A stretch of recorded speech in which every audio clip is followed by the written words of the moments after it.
Tonight, we journey into the vibrant world of Eden, where life thrives beneath the glow of the celestial bodies, Solara and Luminara.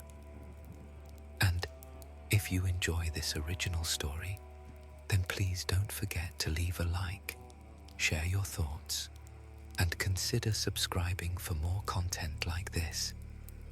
It helps others find the channel and become weary dreamers.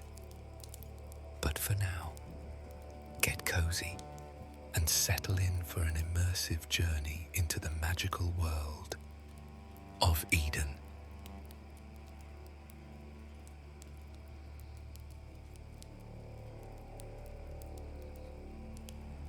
The sapphire light of Solara painted Marashar in shades of azure and gold as Jazaron stood before the bonding sanctum.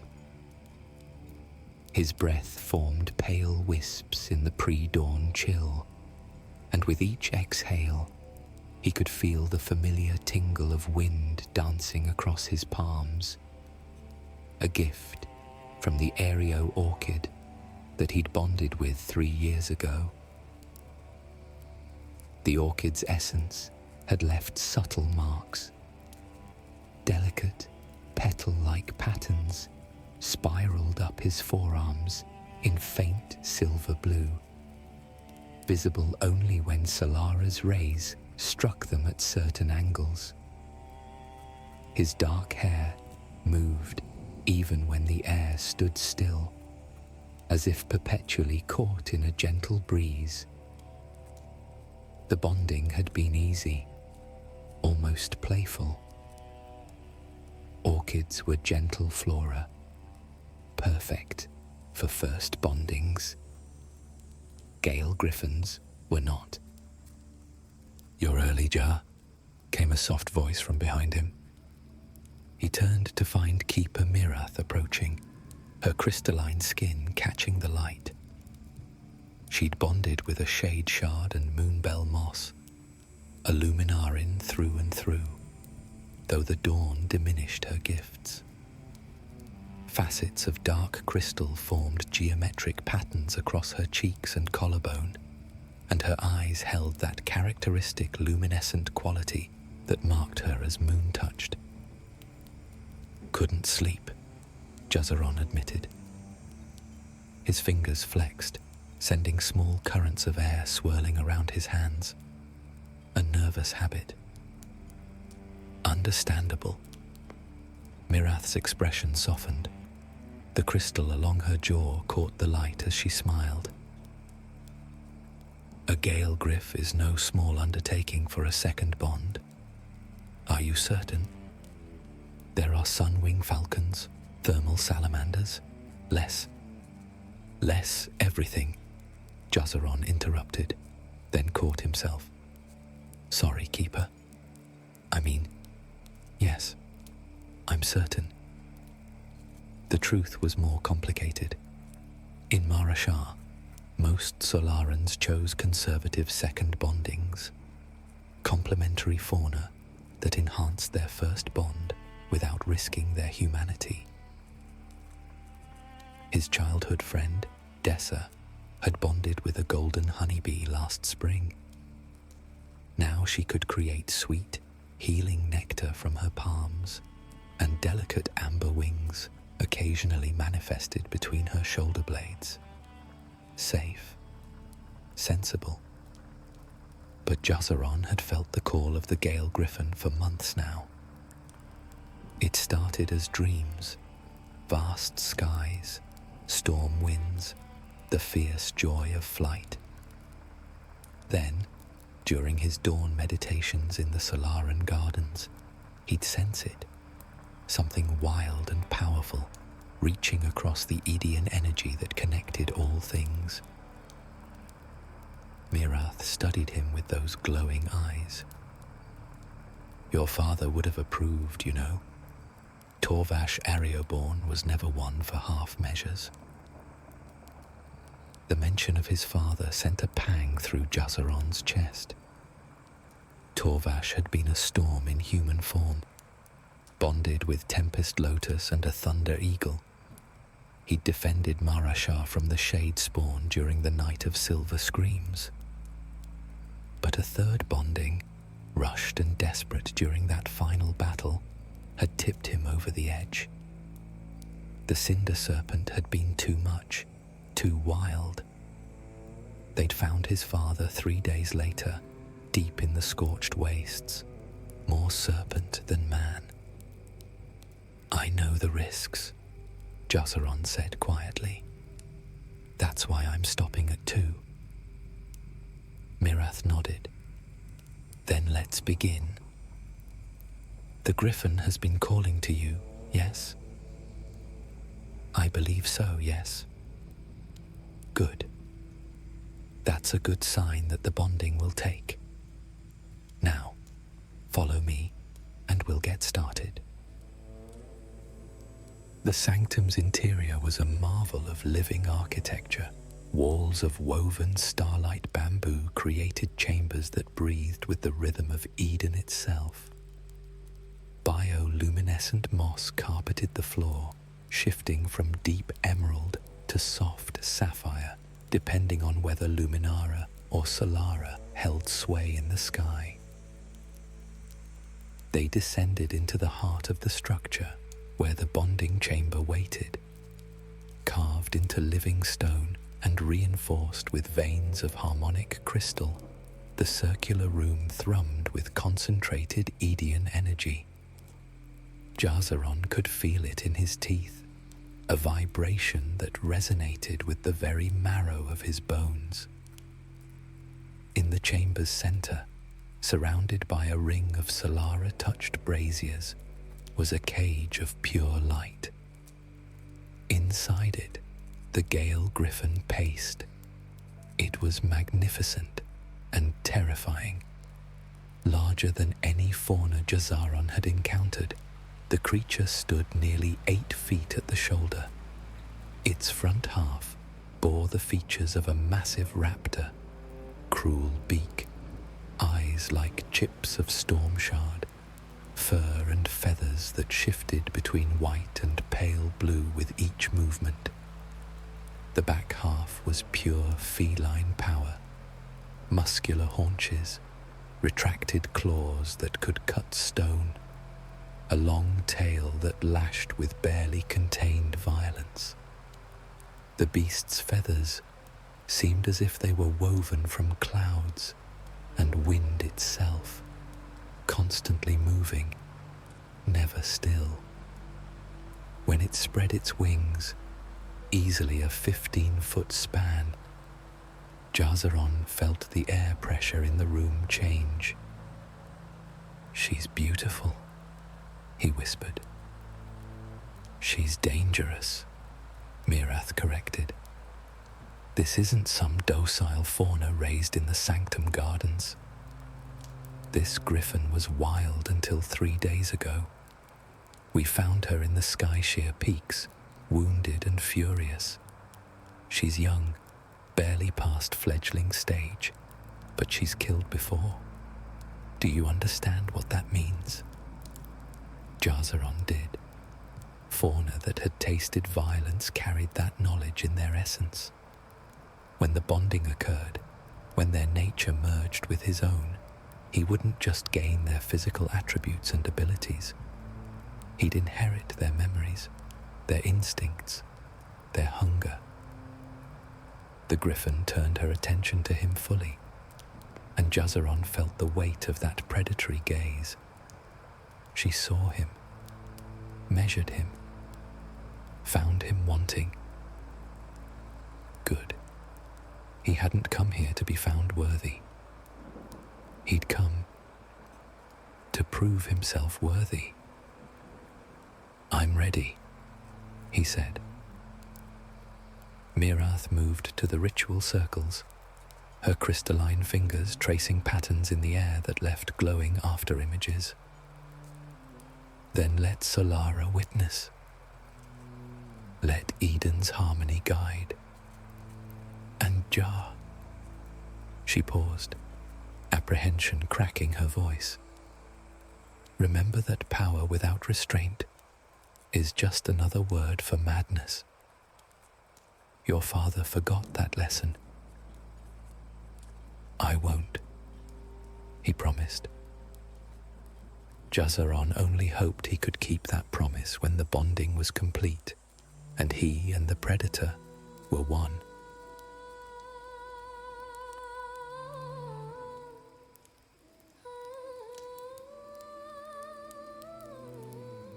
He stepped into the inner circle as Solara crested the horizon. The sapphire sun's light flooded through the sanctum's crystal ceiling, turning the entire chamber into a prism of blue and gold radiance. The Gale Griffin shrieked, a sound that was equal parts raptor's cry and feline roar, and the light cage dissolved. She was free. Don't move, Mirath commanded from outside the circle. Her hands wove complex patterns, maintaining the Edian barrier that separated the bonding chamber from the rest of the sanctum. Let her come to you. The bonding must be mutual, or I become prey instead of partner, Jazaron finished. He'd studied the texts. He knew the theory.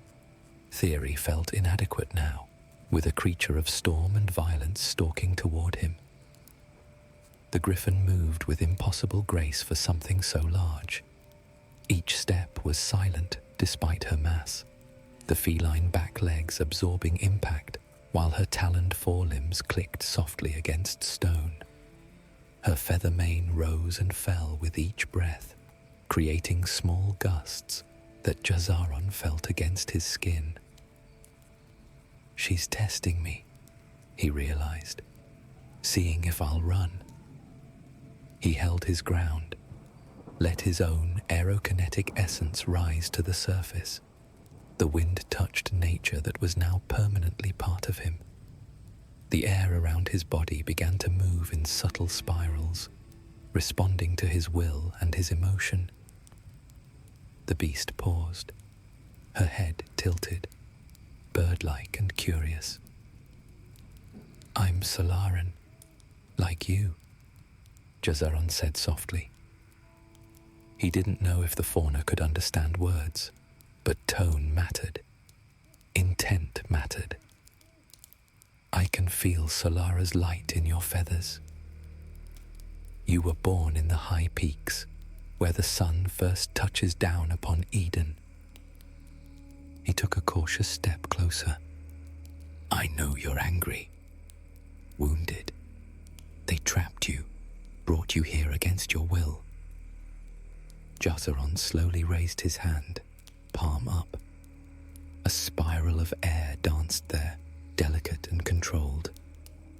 I'm not here to cage you. I'm here to fly with you. The griffin lunged. Jazaron's heart seized, but he forced himself still.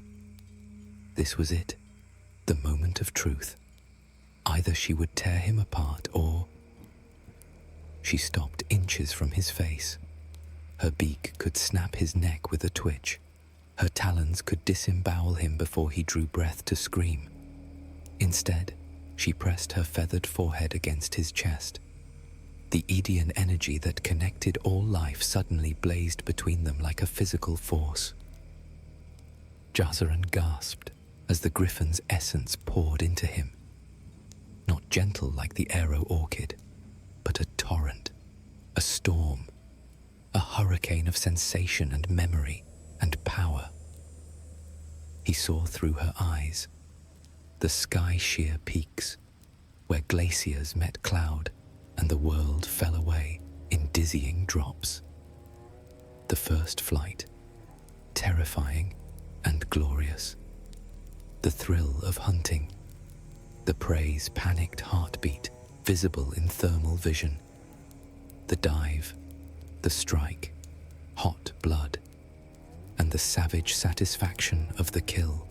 Then, pain. A hunter's arrow lodged in her wing. The quick descent, the rage. The hunters' screams as she'd killed them, torn them apart with beak and claws, feeling nothing but righteous fury. More memories. Her mother teaching her to fly, her siblings tumbling in aerial play, the vast, endless sky that called to every fibre of her being, and underneath it all, the wildness, the untamed ferocity that made her what she was. Jazaron felt his body changing, his bones hollowed, becoming lighter but stronger. Muscles reshaped themselves along his back, burning as new structures emerged. Wings, massive wings of feather and wind. His hands reformed, fingers lengthening into something between human and talon. His vision sharpened until he could see individual dust motes floating in Solara's light, could track their movement, could calculate their trajectory. But the worst part wasn't the physical transformation. It was the hunger. The Gale Griffin's predatory instincts crashed into his mind like a tidal wave. Everything became prey or competitor. Even Mirath, standing outside the circle, looked suddenly fragile, breakable. He could imagine the trajectory, the speed, one talon strike to the throat and... No. Jazaron slammed his consciousness against that thought with everything he had. This wasn't him. This was the Gale Griff's nature, trying to overwhelm his own. The texts had warned about this, the moment when the fauna's essence tried to dominate. I am Jazaron Ereborn, he told himself, told the wild beast raging in his blood. I am human. I am Solaran. I am in control. The Griffin's presence in his mind pushed back. She didn't want control. She wanted freedom. She wanted the sky and the hunt and the wild places where humanity's rules meant nothing. And by Solara's light, part of Jazaron wanted that too. Fight it! Mirath's voice cut through the chaos. Find the balance. You're not trying to crush her nature, you're learning to dance with it. Jazaron stopped fighting and started listening. The Griffin didn't want to kill him. She wanted what he wanted, to soar. The violence in her memories came from pain, from fear, from being caged. She'd been defending herself. He could understand that, respect it even. We can fly together, he thought, attempting to coax the beast now fused within his essence. No cages, no chains, just wind and sky and freedom. The Griffin's essence shifted, not submission, but negotiation. And the hunt? The thought came not in words, but in sensation. Hunger, excitement, the joy of pursuit. Yes, but we choose our prey. No innocence, no senseless killing. A pause. Then, grudgingly, agreement.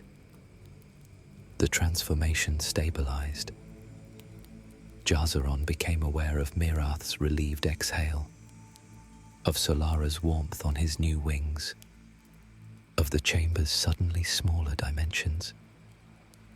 He stretched those wings experimentally, each measured 6 feet from tip to tip, covered in feathers of silver and sapphire. His face felt different. He touched it carefully, felt the sharper angles, the way his nose had become more pronounced. Not quite a beak, but heading in that direction. His eyes, he knew without checking, would now hold that storm grey quality. The Griffin herself was fading, not dying, but merging.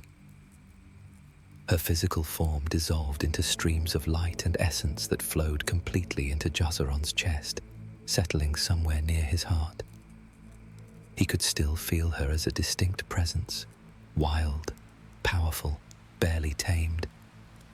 But she was part of him now. The bonding was complete. Jazaron flexed his fingers, still human, but tipped with retractable talons now. He felt the power coiled in his frame, the predatory grace, the connection to wind that had been amplified 100-fold by the griffin's sky-born nature. He felt incredible. He felt dangerous. "How do you feel?" Mirath asked, cautiously approaching. "Like I could tear the world apart," Jazaron admitted. Then, seeing her expression, he added quickly, "But I won't." "That's what your father said," Mirath replied softly. After his second bonding, the words hung in the air like a curse.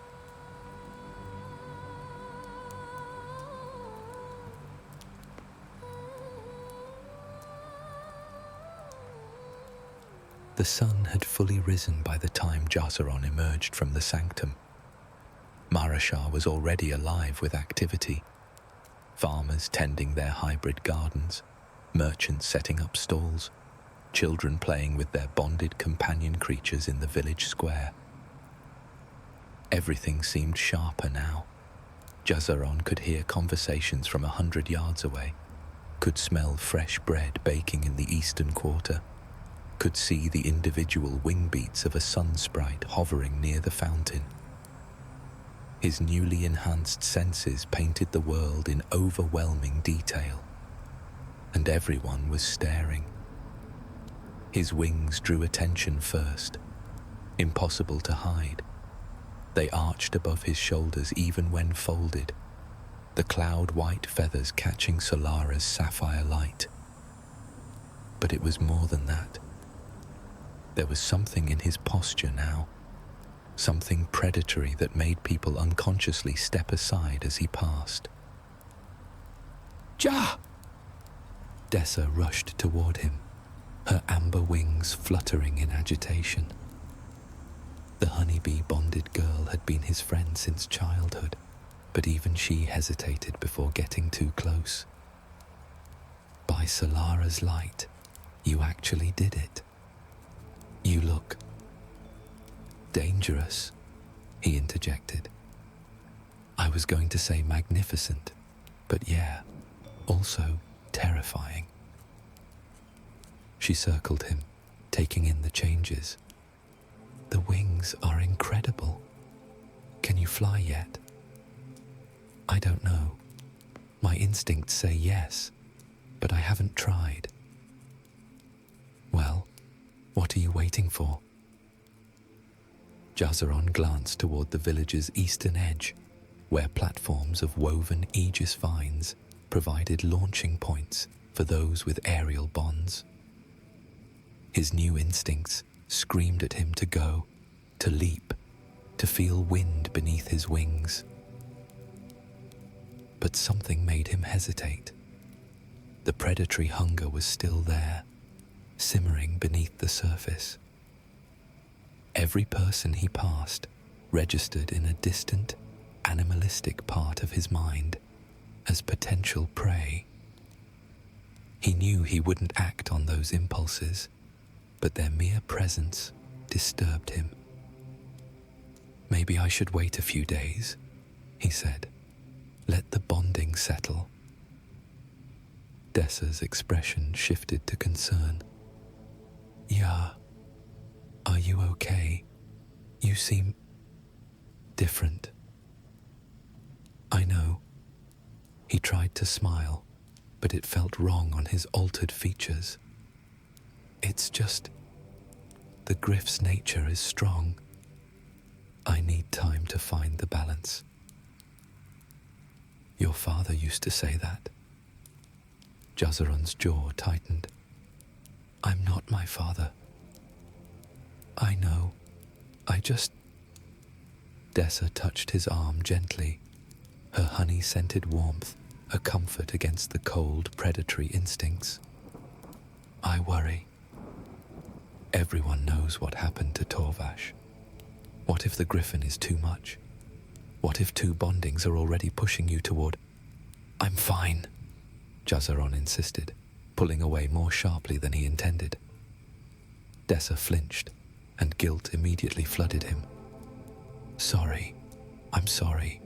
You're right to worry, but I can handle this. He had to handle it. The alternative was unthinkable.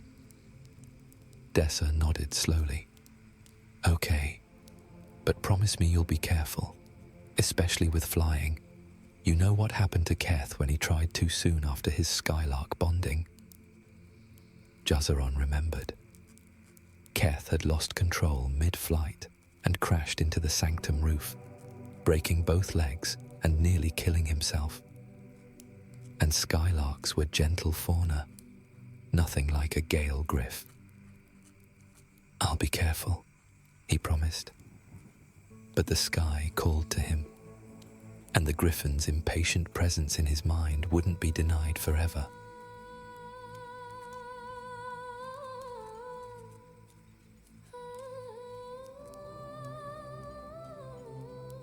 Three hours later, Jazaron stood at the edge of the highest flight platform. Solara blazed directly overhead, enhancing his celestial connection. He could feel the warmth sinking into his feathers, energizing every fiber of his being as the daily cycle of his abilities reached its peak. Below, Mara Shah spread out in miniature. Buildings, cultivated gardens, people reduced to colorful specks. The drop was at least 200 feet, fatal for someone unbonded, dangerous even for those with aerial bonds.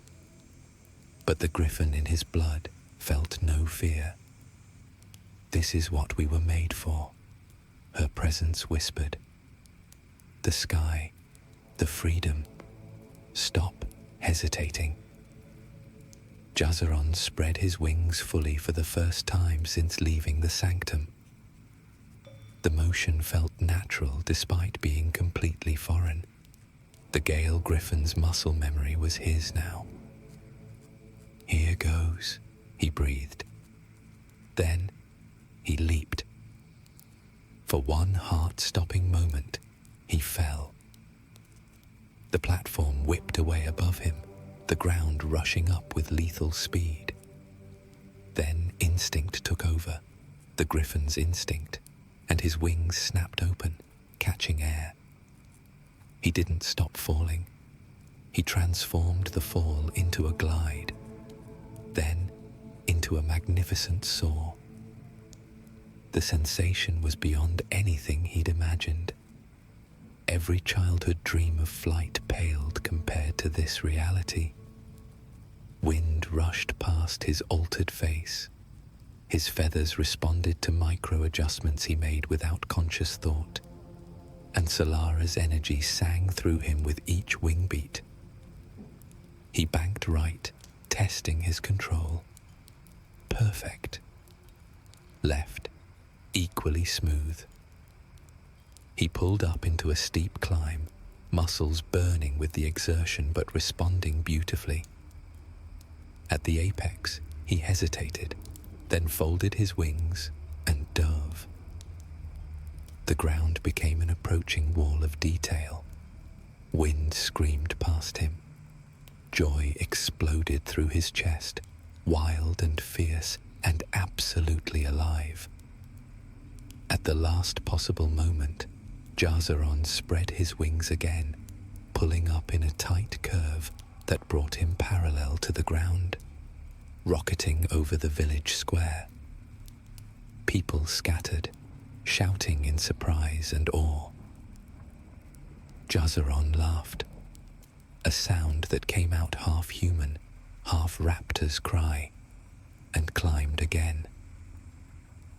This was freedom. This was power, This was... Movement caught his eye. Something dark, heading toward the village from the northeast. His enhanced vision focused instantly, and his blood ran cold.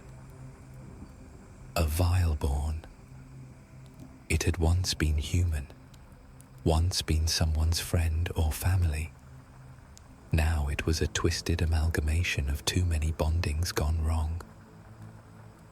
Jazaron could make out scales and fur, wings and fins, all merged into a grotesque parody of life.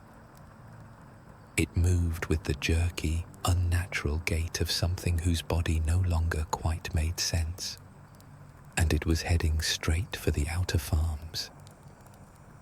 The predatory hunger in Jazaron's chest transformed. This wasn't about prey. This was about protection, about threat elimination. Hunt, the griffin urged. Defend the territory. For once, Jazaron agreed completely. He folded his wings and dove toward the Vileborn, talons extended, ready to kill.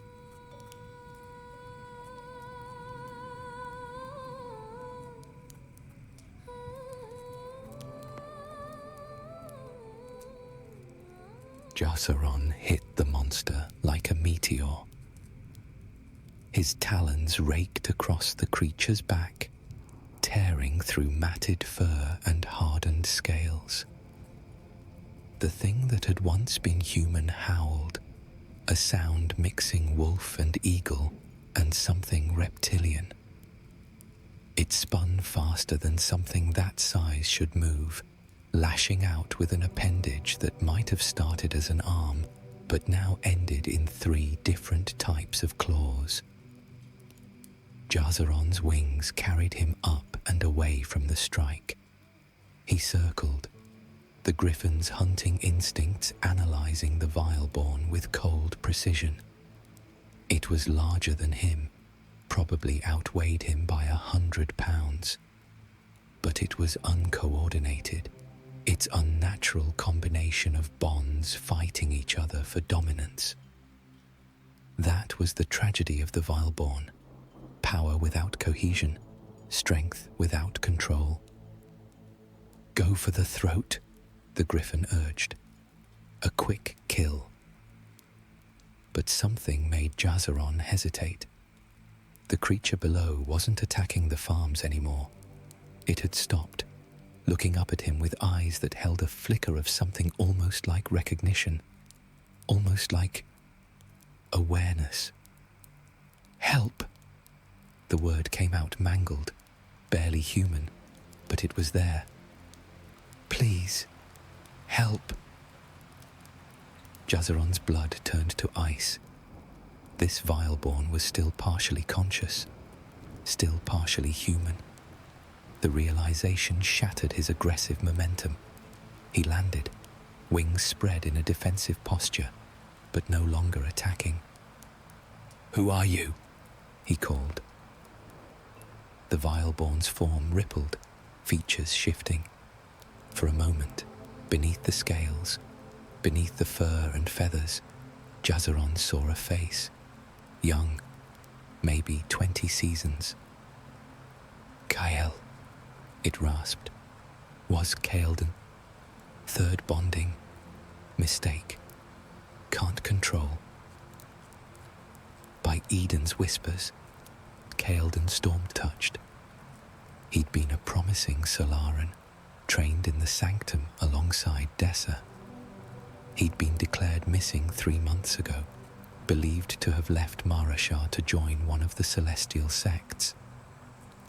Instead, he'd been out here, fighting a losing battle against his own nature. Kyle, listen to me, Jazaron urged. You can fight this. You're still in there. Just come back to the village. Keeper Mirath can help. No! The word came out as a roar. Kyle's form shifted violently. the human features disappearing beneath his bestial bonds. Too late. Told her. Told Mirath. Told her what? But Kyle wasn't listening anymore. His various natures were fighting for control, and the beast aspects were winning. He lunged with terrifying speed, jaws that combined wolf and shark, snapping at empty air as Jazaron took flight. The griffin's instincts screamed at him. Kill it. It's a threat. It's suffering. End it. But Jazaron couldn't.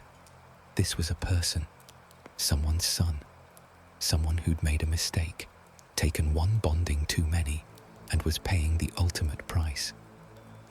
He couldn't kill Kale, yet he couldn't let him reach the village either. Jazaron led the Vileborn away from Marashar, staying just ahead of it, using superior aerial mobility to keep Kyle chasing him toward the Thornwood Forest. If he could just get the creature tired, maybe trap it somehow, buy time for Mirath to arrive with help. Suddenly, something slammed into him without warning. The impact sent Jazaron spiraling. He caught a glimpse of his attacker, another Vileborn, this one even larger, dropping from the sky where it must have been waiting. He hit the ground hard, rolling, wings crumpling painfully. Before he could recover, Kyle was on him, weight crushed down on his chest. Fetid breath washed over his face. Kyle's jaws opened wide, multiple rows of teeth gleaming. The griffin's rage exploded. Jazaron's body moved without thought, pure survival instinct. His talons came up, raking across its exposed underbelly. His wings beat powerfully, generating enough force to throw the Vileborn off balance. Then he was up, moving with the predatory grace of a born hunter, and his hands had become full talons now, responding to the threat wrapped around its throat. Defend, squeeze, kill. No. Jazaron yanked back control at the last second, standing over his defeated foe. Somewhere inside this hybrid creature was Kael'dan. Above, the second Vileborn was circling, looking for an opening, but seemed more cautious now. Run! Jazaron growled, the words coming out distorted through his changing mouth. Both of you, run, now. Perhaps some part of them understood. Perhaps the Vileborn simply recognized the greater predator. Either way, both creatures retreated into the Thornwood, crashing through undergrowth until the sounds faded. Jazaron stood there shaking, staring at his hands. The talons were receding, returning to their semi-humanoid state. But he'd felt it. The moment when the griffin had taken full control. The moment when he'd been ready, eager to kill, just like his father. Footsteps approached. He turned to see Keeper Mirath and 3 Solaran shield knights approaching with haste. The Luminarin's crystalline features were etched with concern. "Are you hurt?" she asked. No, but there were Vileborn, 2 of them. One was Kael'dan storm-touched. "That's impossible," one of the knights said, his gold and sapphire armor glinting in the daylight. "Kael'dan has only 2 bondings. He can't." 3, Mirath said quietly. Her luminous gaze shifted toward Jazaron. "He told me he was considering a 3rd. I warned him against it, told him the risks. but he was convinced he could handle it. He said he told you it was too late. Jazaron pressed. What did he mean? Mirath's crystalline skin seemed to dim. I don't know, but I intend to find out. Guards, spread the word. No one leaves the village borders until we've secured the perimeter. And Jazaron? She gripped his shoulder, her faceted hand cold against his skin. You did well. You could have killed those Vileborn. You chose not to. I almost didn't choose, he admitted. The Griffin wanted to kill. And for a second, I wanted it too. That's the nature of predator bondings, Mirath said softly. The hunger is always there. But you tempered it. That's what matters. Jazaron wasn't so sure. The Griffin's presence in his mind felt larger now, hungrier. The violence had awakened something in both of them. And the worst part, it had felt good.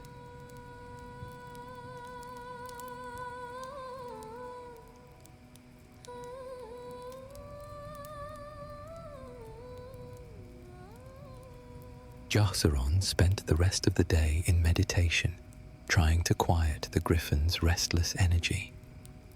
By the time Luminara rose, the emerald moon casting its ethereal glow across Marashar, he felt more settled. The predatory urges had receded to a manageable simmer, but sleep wouldn't come. He stood on his family's dwelling platform, watching the village transform under the emerald moonlight. Luminarin shone brightly, draining Jazaron's strength and visibly diminishing his wings. He could see Mirath in the sanctum gardens, her crystalline form practically blazing, tending to night-blooming flora. The sight should have been peaceful. Instead, Jazaron felt a growing unease he couldn't name. A soft landing on the platform made him spin, talons instinctively extending. Easy, Dessa said, her amber wings folding against her back. It's just me. Jazaron forced himself to relax. Sorry, still adjusting. I can see that. She joined him at the railing, her honey-sweet scent a welcome familiarity. Can't sleep. Too much in my head. The Griffin keeps replaying the fight, analyzing what we could have done better, faster, more, lethally. That must be exhausting. It is. Jazaron flexed his hands, watching the talons emerge and recede with his emotions. Dessa, can I ask you something? Do you ever feel like your bondings are changing who you are? Like you're becoming less you? Dessa considered this. Sometimes, the honeybee makes me more patient, more focused on community. I notice I'm happier working in groups now, where before I preferred solitude. But it's not a bad change. It feels like growth, not loss. The Griffin doesn't feel like growth. It feels like invasion. Because you bonded with a predator, Dessa said gently. Honeybees are cooperative. Gale Griffs are solitary hunters. The nature is different, harder. My father couldn't handle it. Your father took 3 bondings. Dessa's hand found his, squeezing. You're stopping at 2. That's the difference. That's restraint. Jazaron wanted to believe her, but the Griffin's whisper in his mind was constant now. Why stop? Imagine what we could be with a third bonding. Imagine the power. A commotion from the village centre cut off his response. Shouts, running feet, the clang of warning bells. Jazaran spread his wings without thinking, taking flight toward the disturbance. Dessa followed, her smaller wings struggling to match his speed. By the time they reached the square, a crowd had gathered. At the centre stood Keeper Mirath, and she was arguing with someone Jazaran had never seen before. The stranger was tall, draped in robes that seemed woven from shadow and starlight. His bondings were both apparent and mysterious. Skin that shifted between solid and translucent, eyes that resembled miniature galaxies, hands ending in long fingers, jointed in too many places. A Luminarin of considerable power, clearly carrying multiple bonds that were, somehow, harmonious. The Council's decision is final, Valakor, Mirath was saying, her crystalline features set in hard lines. Marashah will not participate in your experiments. Experiments? The stranger's voice resonated oddly, as if multiple people spoke in unison. You misunderstand, Keeper. I offer evolution. The old ways, limiting bondings, cowering from our potential. They hold us back. I've found a way to undergo multiple bonding without losing humanity, without becoming a vileborn. Murmurs rippled through the crowd. Jazaran felt his griffin nature perk up with interest. Impossible, Mirath snapped.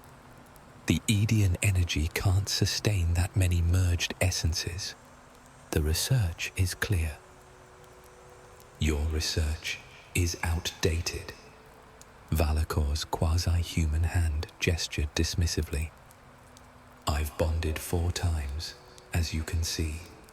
My mind is my own, my will, unchallenged, and I can teach others the technique. At what cost?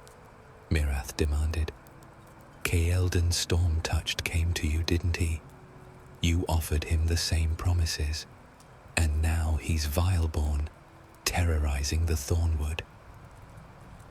Valakor's eyes fixed on the Keeper. Kael'dan refused to follow the proper protocols. He rushed the process. That was his failing, not mine. Convenient, Jazaran bellowed from above.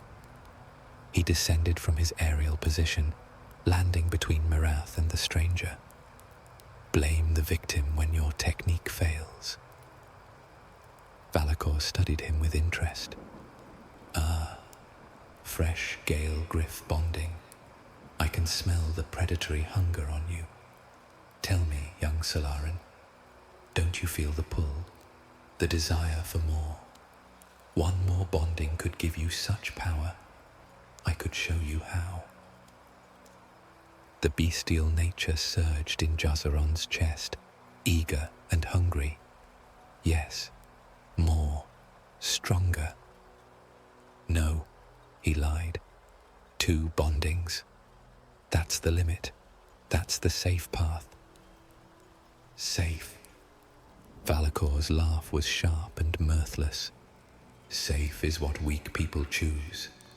Your father understood that. He took the 3rd bonding, embraced the power, and lost himself to it, Jazaran snarled, feeling his features shift toward the more predatory aspects of his griffin nature. He became a monster. He became magnificent, Valakor corrected, until fear and shame drove him to isolation.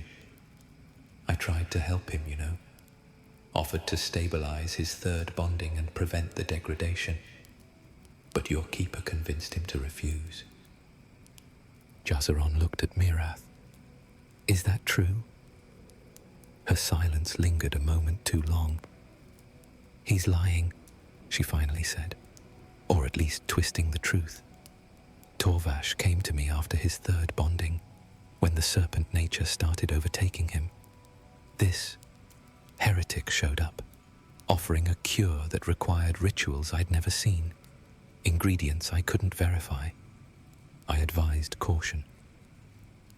"You advised refusal," Valakor said, and Torvash, being the dutiful Solaran, listened. 6 months later, he was fully vileborn. Had he accepted my help? "He'd be your puppet," Mirath shot back. "Like the others. The ones you've helped across Eden. Where are they now? Where's the proof of your success?" "Kael'dan was my proof," Valakor said softly, "until you poisoned him against me." The accusation hung in the air like poison gas. "You're saying Mirath sabotaged his third bonding?" Dessa asked, landing beside Jazaron. "I'm saying she interfered, convinced him to stop the process halfway, and now we have another vileborn to add to Eden's collection of failures." Valakor turned back to Jazaron. "Your father, now Kael'dan. How many more will fall to outdated thinking? How many more could be saved if people like Keeper Mirath would simply step aside?" Jazaron felt torn. Part of him wanted to believe him, wanted the promise of more power, more bondings, without consequence. But his human side, the part that remembered his father's final days, screamed warnings. "I think you should leave," he said finally. Valakor's expression didn't change. "Very well. But when the hunger becomes too much, when you lie awake at night dreaming of more power, remember, I offered you a chance." The strange, omni-bonded Luminarin walked away, the crowd parting around him like water. Jazaron watched Valakor go, feeling the griffin's disappointment like a physical ache. "Don't listen to him," Mirath said quietly. "Everything Valakor touches turns corrupt. The technique he speaks of, it doesn't stabilize multiple bondings. It amplifies them at the cost of your essential humanity." "Then why did my father consider it?" Mirath's crystal features softened with remembered pain. "Because he was desperate." The cinder serpent was eating away at his mind, day by day. He would have tried anything to stay himself a little longer, but Valakor's cure was worse than the disease. "How do you know?" Jazaron pressed. "Have you ever seen someone successfully use this technique?" The keeper's silence was answer enough. Jazaron spread his wings. "I need to fly. Clear my head." "Don't do anything foolish," Mirath called after him. But Jazaron was already airborne, riding the night winds, trying to outfly the doubt circling in his mind like carrion birds.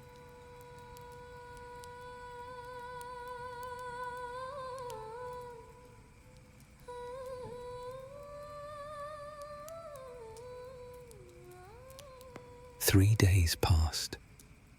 3 days of Jazaron struggling with his mounting hunger, of watching the thornwood for signs of Kael'dan, of avoiding Mirath's concerned looks. Valakor's words had planted a seed he couldn't uproot. What if there was a way? What if I could be stronger without losing myself? He was in the Solaran Gardens when Dessa found him. The sapphire sun beat down, energizing every fiber of his being, but it wasn't enough. He wanted more. "You're thinking about it," Dessa noted. "No." Liar. She sat beside him on the warm stone. Your wings have been twitching all morning. Jazaron sighed. It's not that I want to try Valakor's technique. What if Mirath is wrong? What if there is a safe way to gain more power? Eden needs protectors, Dessa. Someone to protect Marashar from threats like the Vileborn and Shadespawn. You'd become what you're trying to fight, Dessa interrupted. Listen to yourself, Jar. A week ago, you were terrified of becoming like your father. Now you're considering the same path that destroyed him. It's different. It's not. Dessa grabbed his arm, forcing him to look at her. The predatory nature of the Gale Griff is in your head, whispering promises of power. That's not you. Jazaran started to argue, then stopped. Was she right? He tried to examine his thoughts objectively, but it was hard to separate his desires from the Griffin's influence. A commotion from the village walls cut off his response. Guards shouting, the clash of weapons. Both of them took flight immediately. The scene at the eastern gate was chaos. A pack of Vileborn, at least 6 of them, were assaulting the barriers. Among them, Jazaron recognized Kael'dan's distinctive form, but the others were new, worse. Valakor, Mirath breathed, arriving via a platform of crystalline light. This is his doing. These Vileborn are too coordinated, too purposeful. She was right. The creatures weren't attacking randomly. They were working together, testing the defenses, looking for weaknesses. The behavior was far too intelligent for typical Vileborn. One of the creatures, a nightmarish fusion of bear, eagle, and something aquatic, smashed through the barrier. Guards scattered. Jazaron didn't think. He dove. His talons raked across the thing's skull, drawing black blood. It roared and swiped at him, but Jazaron was faster, his aerial superiority giving him the advantage.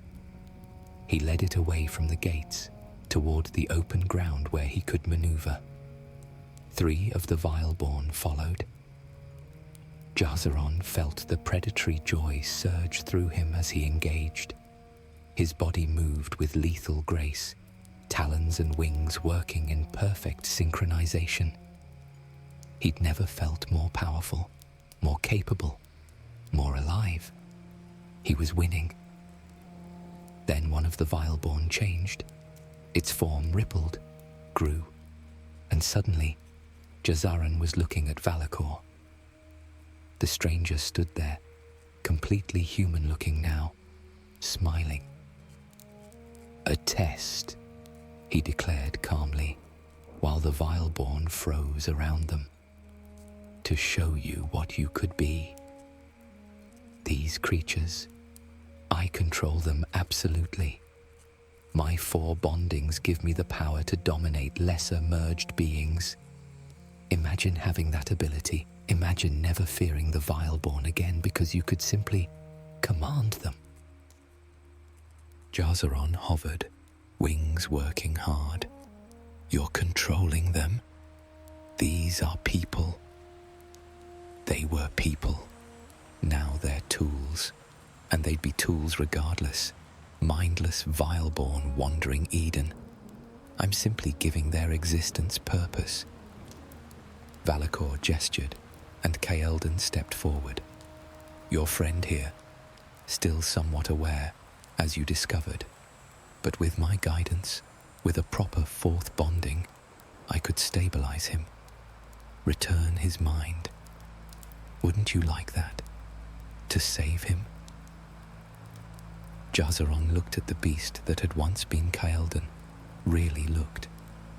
The young man's eyes held no hope, only pain.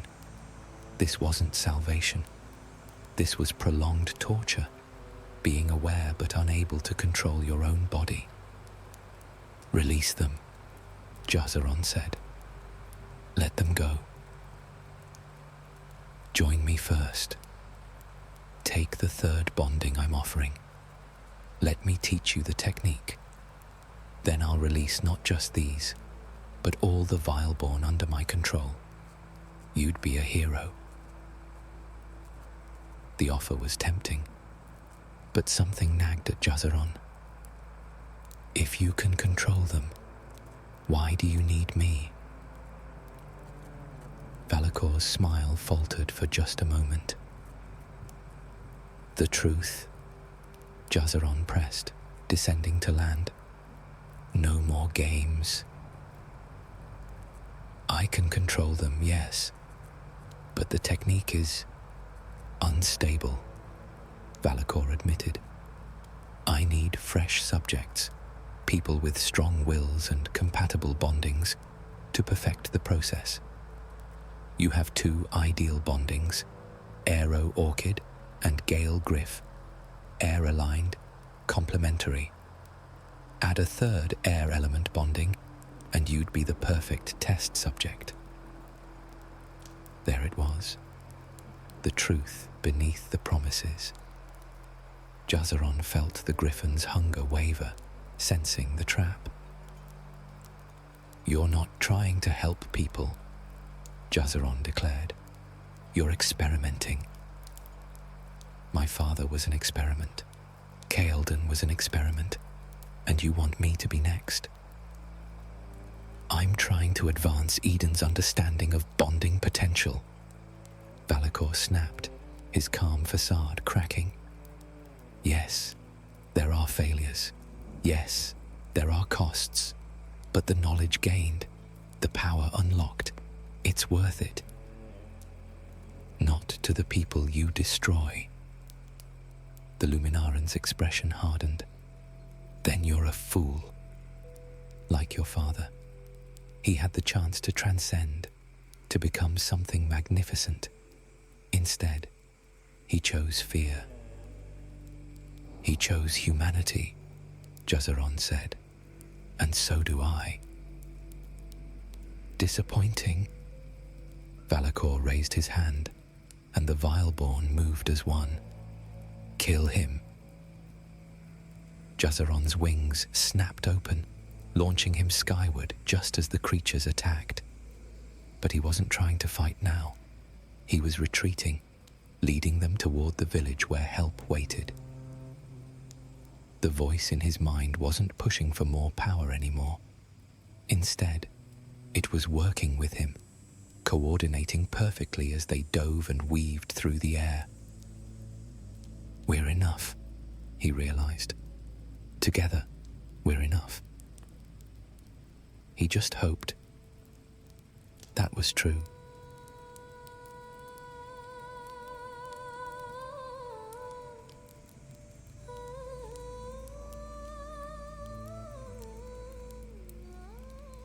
The battle for Mara Shah lasted until dawn. Jazaron fought alongside the village defenders, using his aerial superiority to harass the Vileborn, drawing them away from vulnerable positions. Mirath's crystalline barriers held the eastern gate. Dessa's honey nectar proved to have debilitating properties when used against the hybrid creatures. The guards, bonded with various defensive fauna, held the line. When Solara finally rose, flooding the battlefield with sapphire light, the Vileborn retreated. Solarans grew in power with the sun's arrival, and Valakor, despite his bondings, was Luminarin. The balance had shifted. This isn't over, he bellowed before vanishing into the forest. I'll return with more. And next time, you won't be so fortunate. The promise hung in the air like a curse. Jazaron landed heavily, wings trembling with exhaustion. He'd pushed his bondings to their limit. The griffin's presence in his mind was quiet now, satisfied with the night's hunt, but not demanding more. "You fought well," Mirath said, approaching with healing energy already glowing in her crystalline hands. "Though I notice you didn't go for killing strikes." "I couldn't," Jazaron admitted. "Those are people under Valancourt's control. Killing them would be murder." "Your father would have killed them," she said quietly. "After the serpent took hold, he stopped seeing Vileborn as people. They were just threats to eliminate. I'm not my father. No, you're better." Mirath's healing energy sank into his wounds, soothing the pain. "You found the balance. He never could. The Gale Gryph gives you power, but you control it. You don't let it control you." Jazaron wasn't sure that was entirely true. The hunger was still there, would always be there, but he'd learned to live with it, to acknowledge the predatory instincts without acting on every impulse. "What do we do about Valacore?" he asked. "We send word to the Council of Keepers." "This is beyond Marashar now." Mirath looked toward the thornwood, her luminous eyes troubled. "But in the meantime, we strengthen our defenses, and we watch for Valancourt's return. They'll try to recruit me again. Undoubtedly, the promise of a third bonding, a fourth, it's seductive, especially to someone with your power." Mirath met his gaze directly. "Will you be able to resist?" Jazaron thought about it honestly. The temptation would always exist. His new predatory nature would always whisper possibilities of greater heights, faster speeds, deadlier hunts. But he'd seen where that path led. To Kael'dan's torment, to his father's loss of self, to Valacor's twisted experiments. "I'll resist," he said, "because power isn't about how many bondings you have. It's about how well you master the ones you've already taken." "Wise words for someone so young," Mirath smiled. "Your father would be proud." Jazaron wasn't sure about that, but as he spread his wings and took flight, heading toward his family's dwelling to rest, he felt something he hadn't felt since the bonding ceremony. Peace. The griffin was part of him now, would be for the rest of his life. Its hunger would never fully disappear, but neither would his humanity, his capacity for restraint, his understanding that some limits existed for good reasons. As he soared through Solara's sapphire light, Jazaron Ereborn felt the wind beneath his wings and knew he'd made the right choice. Not the easy choice, not the powerful choice, but the right one. And in the world of Eden, where the line between human and beast was so terribly thin, that made all the difference.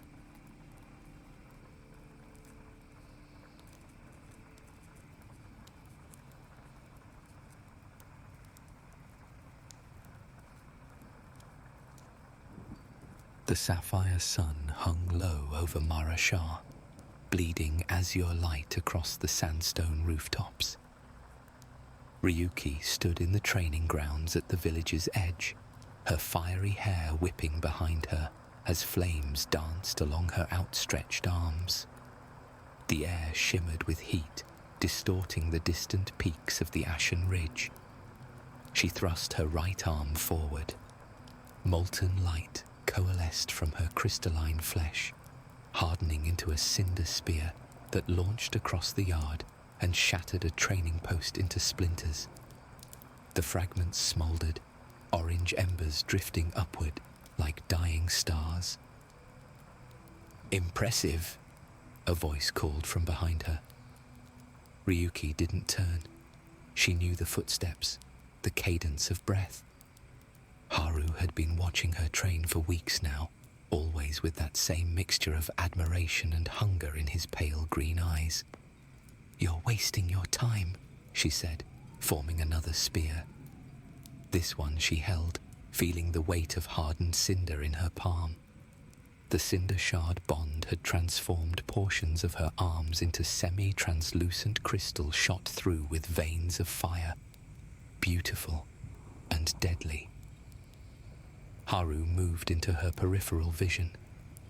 He was tall, his skin marked with the distinctive patterns of his bonds, flowing water-like ripples from the tide glass he'd absorbed, and scaled patches along his forearms from the river serpent that gave him enhanced reflexes and swimming abilities.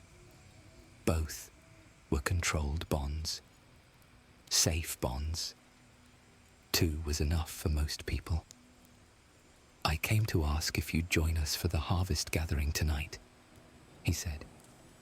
"Mira's making her starfruit wine." "No." "Ryuki." She spun, the cinder spear dissolving in her grip. Her golden eyes blazed. "I said no. I have training to complete before Solara begins its southward descent. The days will grow shorter, and I won't be caught weak when the moon's dominance lengthens." It was true enough. The eternal rotation of sun and moon from north to south created seasons of light and shadow. Smart warriors prepared for their weakest times, but that wasn't why she refused. Haru's jaw tightened.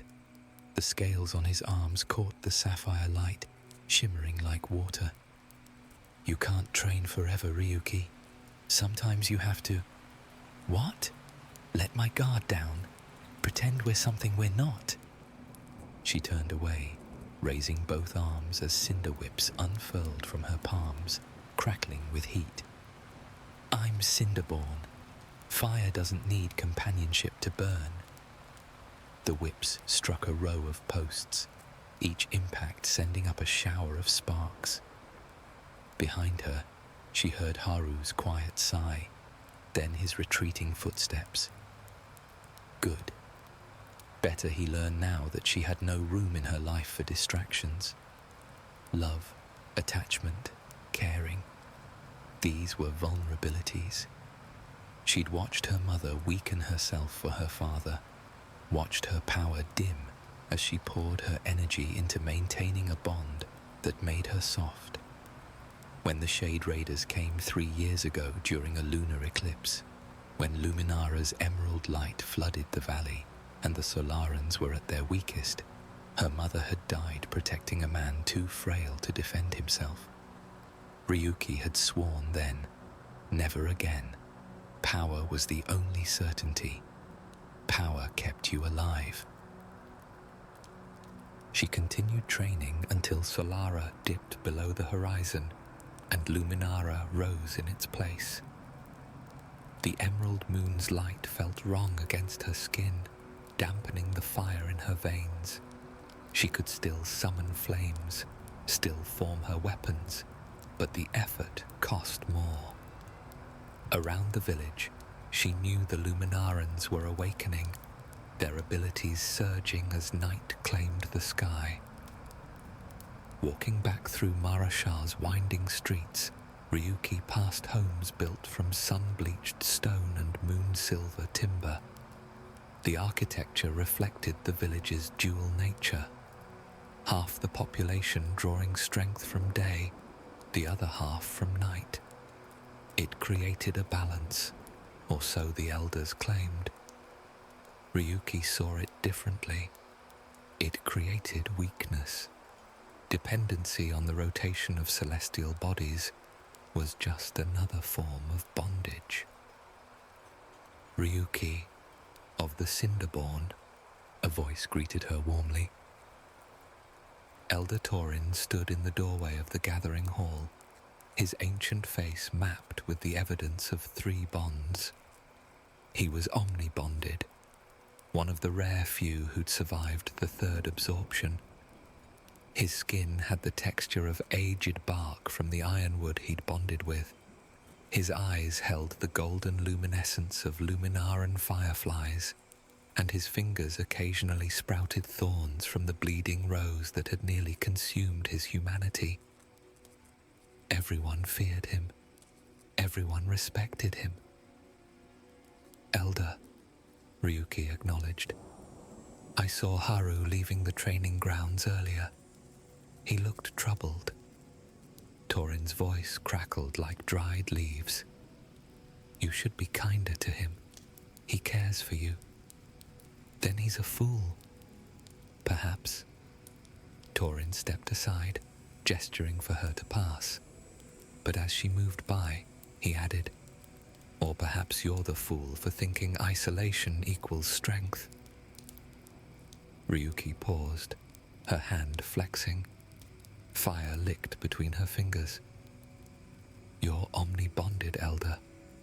You walk alone. Don't pretend otherwise." "I walk alone because I have no choice." His voice dropped, heavy with old pain. "My 3rd bond nearly destroyed me. It did destroy the woman I loved. She tried to stop me from the bonding ritual, and I..." He trailed off, his thorn-tipped fingers curling into fists. "Power has a price, child. Make certain you're willing to pay it before you demand others do the same." She didn't understand his meaning then. She pushed past him into the night, the emerald moonlight painting everything in shades of shadow and silver. 3 days later, Ryuki found Mira waiting outside her home, a small sandstone dwelling she'd inherited from her parents. The Luminaran woman sat on the stone steps, her appearance transformed by her bonds with star whisper moths and moonshale. Mira's skin had a faint iridescent sheen, and when she moved, after-images trailed behind her like gossamer wings. Her hair floated as though underwater, defying gravity. "You've been avoiding the village," Mira said without preamble. "I've been training." "You're always training."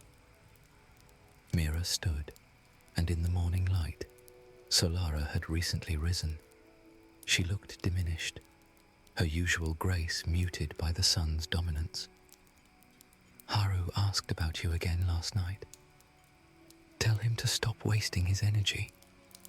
"Ryuki." Mira's voice softened. "He's planning something. I can see it in how he watches you. The desperation." A cold thread of unease wound through Ryuki's chest, but she crushed it. Haru's choices are his own. Are they? When you parade your power in front of him, when you make it clear that strength is all you value, what do you expect him to do? Ryuki's hands ignited, flames wreathing her fingers. "I expect him to be smart enough not to throw his life away for someone who doesn't want him." Mira flinched at the fire's heat, stepping back. The movement irritated Ryuki. Her friend's retreat felt like condemnation, like proof that caring made you weak, made you vulnerable. "I'm going to the ridge," Ryuki said, turning away. "Don't follow me." The ashen ridge stretched north of Marashar, a jagged spine of volcanic rock that still held the memory of ancient eruptions. Ryuki came here often, drawn to the residual heat in the stone. It resonated with her ember lily bond, making her feel more alive. She was halfway up the ridge when she spotted Haru below, moving through the ash fields with unusual purpose. He carried a leather satchel, and his path led toward the bonding caves, deep caverns where the concentrated Edian energy made it easier to absorb new bonds. Ryuki's pulse quickened. No, he wouldn't be that reckless. She descended rapidly, cinder forming beneath her feet as she slid down the rocky slope. By the time she reached the ash fields, Haru had disappeared into the cave mouth. She ran, feeling Solara's heat diminish as she entered the darkness. The caves pulsed with energy, a harmonic resonance that made her teeth ache. Bioluminescent fungi clung to the walls, painting the passage in shifting colors. She followed the main tunnel deeper, past crystalline formations that hummed with power. In a vast central chamber, she found him. Haru knelt before a massive amber crystal, its facets glowing with inner light. Beside him lay the corpse of a shadow maw, a predatory feline native to the deep caves, its body massive and muscled, fangs as long as daggers. Fresh blood pooled beneath it. He'd killed it, prepared it for bonding. "Stop!" Ryuki's voice echoed through the chamber. Haru looked up, his face set with determination. "I knew you'd come. Don't do this. You're already balanced with 2 bonds. A third, especially a predator, will make me strong enough." He pressed his palm against the Shadow Maw's cooling flesh. "Strong enough for you to notice me." "Haru, I notice you, but this isn't..." "No, you don't." His voice cracked. "You see through me, like I'm glass, like I'm nothing." The Edian energy in the chamber began to swirl, responding to his intent. "I've watched you for months, Ryuki. Watched you burn brighter than Solara itself. And I'm just water and scales. Useful, dependable, boring." The Shadow Maw's essence began to dissolve, black mist rising from its form and spiraling toward Haru's outstretched hand. Ryuki lunged forward, but a barrier of solidified energy blocked her. Haru had used tide glass to create a wall of crystallized water. She slammed her fists against it, flames erupting from her arms. "Please," she said, and hated the desperation in her voice. "You don't understand what you're asking for. Elder Torin barely survived his 3rd bond. Most people who attempt it become vileborn, lost to the predatory instincts of what they absorb. Then I'll be stronger than most." His eyes met hers through the barrier, and she saw something there that made her chest constrict. "I'll be worthy of you." The shadow essence collided with his body, and Haru screamed. His back arched, muscles spasming as the Shadow Maw's power flooded into him. His skin darkened, taking on a dusky grey tone. The scales from his river serpent bond spread, covering more of his body, but now they were black, edged with silver. His eyes, those gentle green eyes, flickered between emerald and molten amber. Claws erupted from his fingertips, retracted, erupted again. His teeth lengthened into fangs before receding. The transformation was violent, chaotic, his body struggling to contain 3 distinct essences. Finally, he collapsed. The barrier dissolved. Ryuki rushed forward, catching him before his head struck stone. His skin burned with fever, his pulse racing like a trapped bird. But he was breathing, alive. "You idiot," she whispered, and was surprised to feel moisture on her cheeks. When had she started crying? Haru's eyes fluttered open. They'd settled on amber with vertical slits, the Shadow Maw's influence. But he smiled, and it was still his smile, still human. "Did it work?" His voice came out rough, deeper than before. Am I strong enough now? Ryuki didn't answer. She couldn't, because looking at him, seeing what he'd sacrificed, what he'd risked, she felt something crack inside her carefully constructed walls. And that terrified her more than any Vileborn ever could. Haru's transformation stabilized over the following week, but the changes ran deeper than flesh. He moved with a predator's grace now, each step calculated and silent. The playful young man who'd asked her to gatherings had been replaced by something more intense, more focused, more dangerous.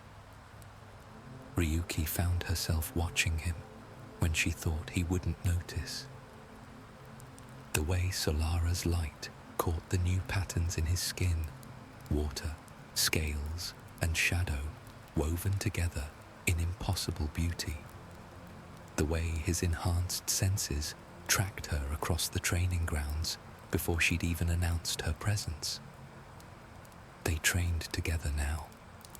She'd insisted on it, telling herself it was to monitor his stability, to ensure the Shadowmaw essence didn't overwhelm his human consciousness. But that was a lie, and she knew it. She wanted to be near him. Again, Haru said, circling her in the fading afternoon light. His amber eyes tracked every micro-movement of her body.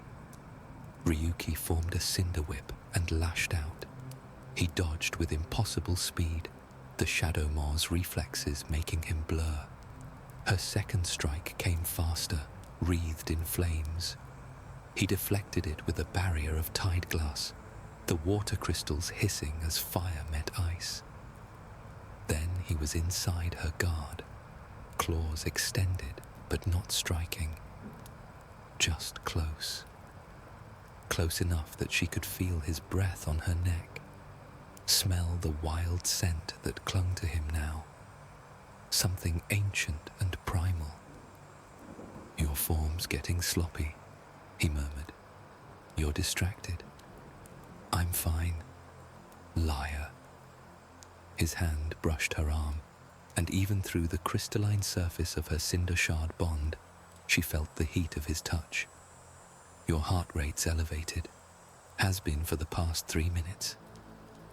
Damn the Shadowmaw's enhanced senses. Ryuki stepped back, flames dying in her palms. Solara sat low on the horizon, about to yield to Luminara's emerald glow. We should stop. The moon's rising.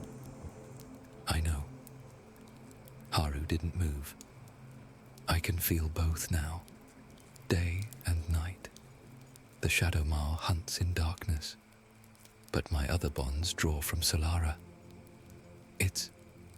He paused, searching for words. It's like standing in 2 places at once. Powerful, overwhelming. That's the third bond speaking, the instability. Ryuki forced herself to meet his eyes. You need to be careful, Haru. Monitor yourself. If you feel the predatory urges growing stronger, I feel everything growing stronger. He closed the distance between them again, including this. His lips met hers, and Ryuki froze. Fire erupted involuntarily from her skin, but Haru didn't flinch. His tide glass bond created a thin layer of protective moisture, steam rising where their bodies pressed together. For 3 heartbeats, she let herself feel it. The impossible heat of want, the terrifying vulnerability of closeness. Then her mother's face flashed through her mind, pale and broken, dead because she'd loved someone more than she'd loved her own survival. Ryuki shoved him away, flames roaring to life around her. No. Haru staggered back, hurt and confused. confusion warring in his inhuman eyes. "Ryuki, this is exactly what I warned you about." Her voice came out harsh, defensive. "You bonded a third time, thinking it would change something between us. It doesn't. It can't." "Why?" The word came out as a growl, and she saw his claws extend involuntarily. The Shadow Moore's aggression bleeding through. "Because you're afraid. Because you've convinced yourself that caring is weakness." "Because it is." The admission tore out of her. "Every person who's ever mattered to me has made me weaker. My mother died protecting my father. My father withered without her. Love is a disease that drains your power and leaves you hollow." "That's not love," he said softly. "That's grief. They're different." "Are they?" Ryuki's hands trembled, fire flickering between her fingers. "You've already changed, Haru. You bonded with a predator, and now you're becoming one. Every day, I see less of the man you were, and more of the beast you're becoming." It was cruel, and she knew it. But cruelty created distance, and distance meant safety. Haru's face hardened. "Then I'll prove you wrong. I'll master this bond, show you that strength and humanity can coexist." He turned to leave, then paused. "Unlike you, I'm not afraid of what I feel, and I won't let fear turn me into something cold and empty." He left her standing in the training grounds as Luminara rose, its emerald light washing over Marashar. Ryuki's flames guttered and died, and for the first time in years, she felt the coldness that had slowly been growing inside her. The next 2 weeks passed in tense silence. Haru continued training, his power growing at an alarming rate. He could move through shadows now, his Shadow Moor bond synergizing with the darkness in ways that made him nearly invisible during Luminara's dominance. The river serpent's aquatic abilities merged with the tide glass, allowing him to manipulate water in increasingly complex forms. He was magnificent, terrifying, and slipping further from humanity with each passing day.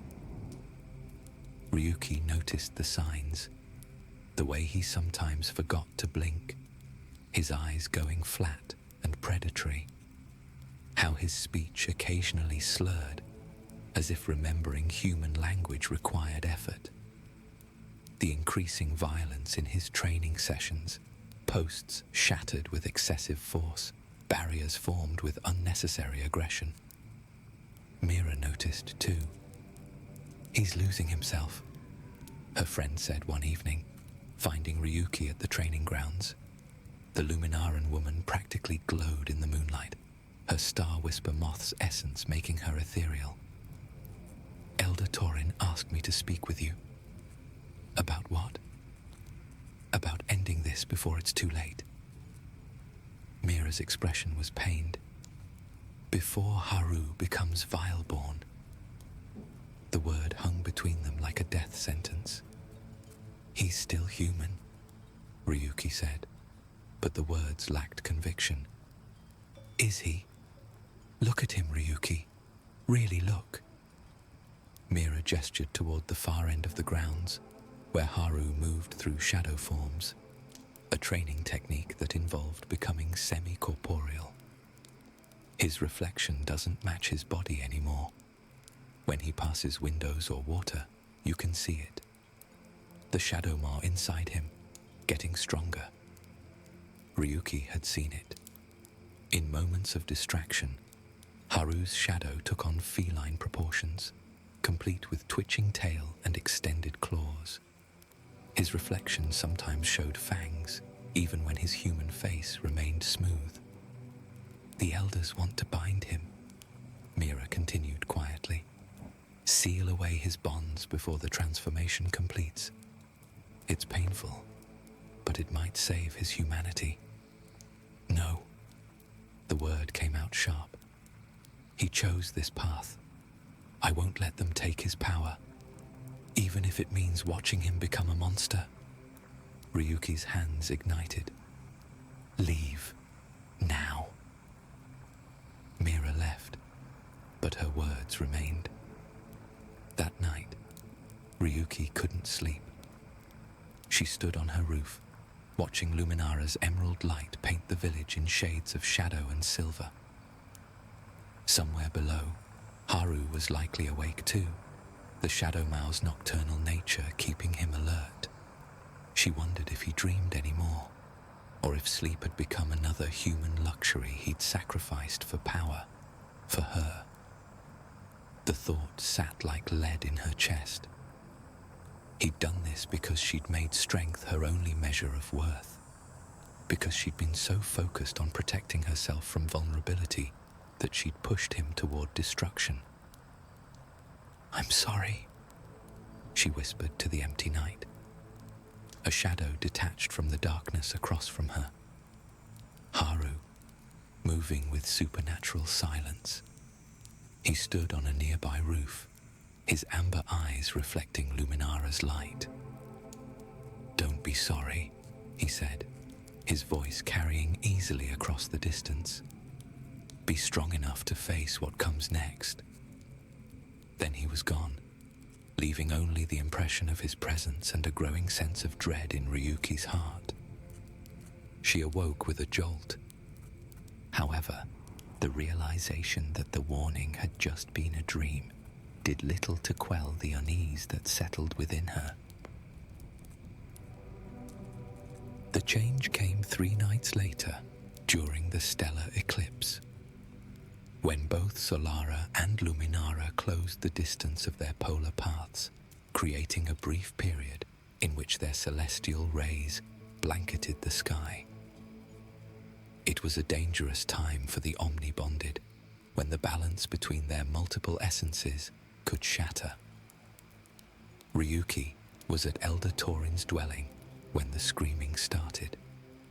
The old man had summoned her to discuss Haru's deterioration, to plan an intervention.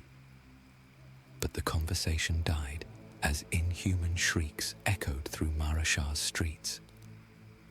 It's begun, Torin said, his thorn-tipped fingers curling. The boy's transformation. They ran toward the sound, finding villagers fleeing in panic. The screams came from the bonding caves. Of course they did. Places of concentrated Edian energy called to those losing their humanity. Ryuki reached the caves first, her speed enhanced by flames that propelled her forward. Inside, the bioluminescent fungi had died, leaving only darkness.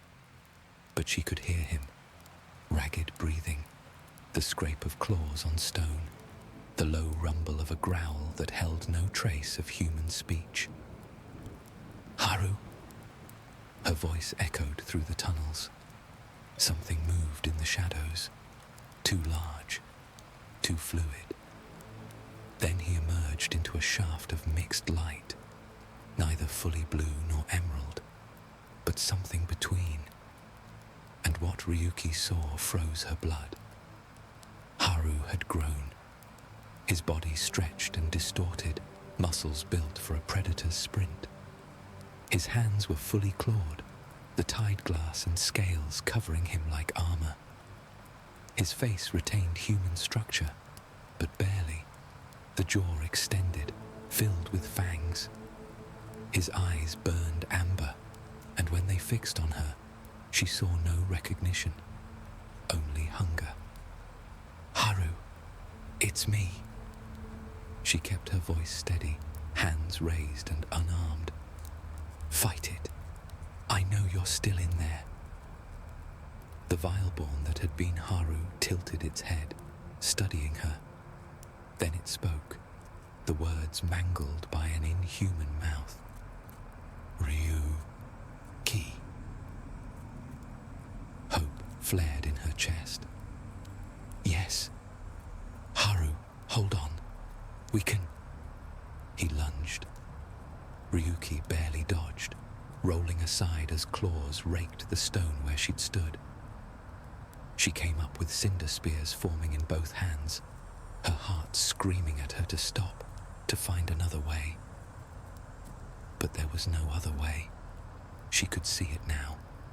The complete fusion of man and beast, the Shadowmoor's predatory essence overwhelming the bonds that had made him human. This was what she'd warned him about, what he'd ignored in his desperate need to prove himself worthy of her. The Vileborn attacked again, impossibly fast. Ryuki launched her spears, but he dissolved into shadow, reforming behind her.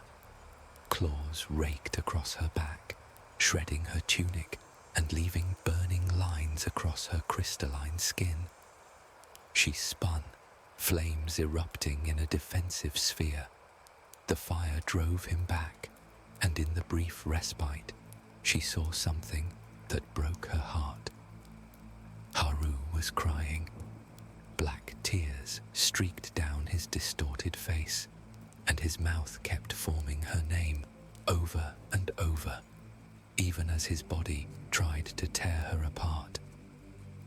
"I'm sorry," she whispered. "I'm so sorry." Elder Torin appeared at the cave entrance, his omni-bonded power manifesting as thorned vines that tried to restrain the Vileborn. But Haru, the thing that had been Haru, shredded through them with ease. His 3 bonds made him devastating. Shadow walking from the Shadowmoor, water manipulation from the tide glass, and the river serpent's reflexes creating a combination that no single bonded person could match. "Ryuki," Torin shouted, "you have to end this, while he's still partially here, while the death might have meaning. I can't. You must." The Elder's voice cracked. "I've seen this before. Soon, the Shadowmoor will consume everything he was.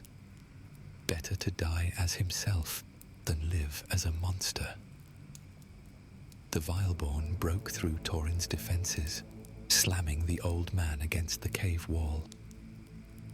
He turned back to Ryuki, and in his amber eyes, she saw a flicker, a moment of clarity.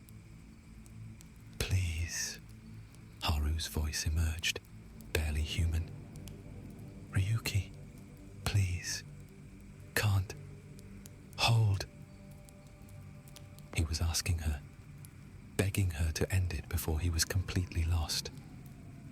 "I love you," she said, and felt the truth of it shatter through her carefully constructed walls. "I was wrong. Love isn't weakness.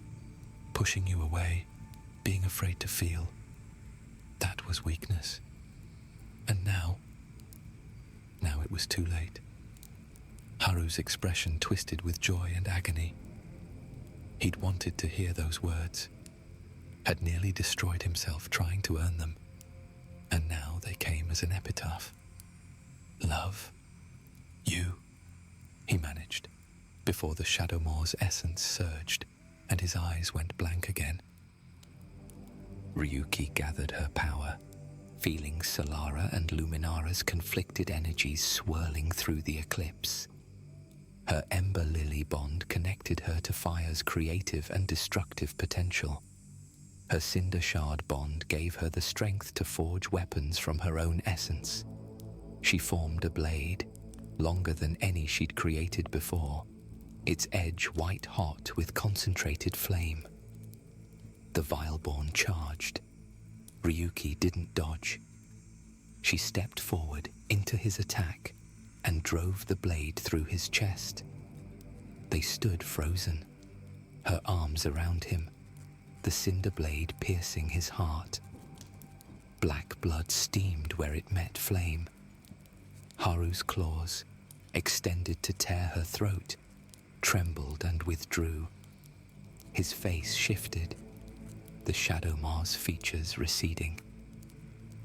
For just a moment, he was Haru again, beautiful and broken and human.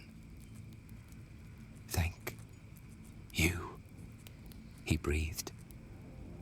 Then his weight collapsed against her, and Ryuki sank to her knees, cradling his body as it dissolved. The Edian energy that had bound his three essences unraveled, releasing them back into Eden's harmonic resonance. Shadow, water, and beast separated and faded, leaving only the man, only Haru, who had loved her enough to destroy himself. Ryuki held him as he died, her tears hissing into steam on her burning skin. She held him as Elder Torin limped over, his ancient face heavy with sorrow. She held him until there was nothing left but ash and memory. And finally, she understood. Love hadn't made her mother weak. Love had made her strong enough to sacrifice everything for someone else. The weakness wasn't in caring. It was in being too afraid to care at all. Ryuki had spent years building walls to protect herself from pain. All she'd done was guarantee that when pain came, and it always came, she'd face it alone.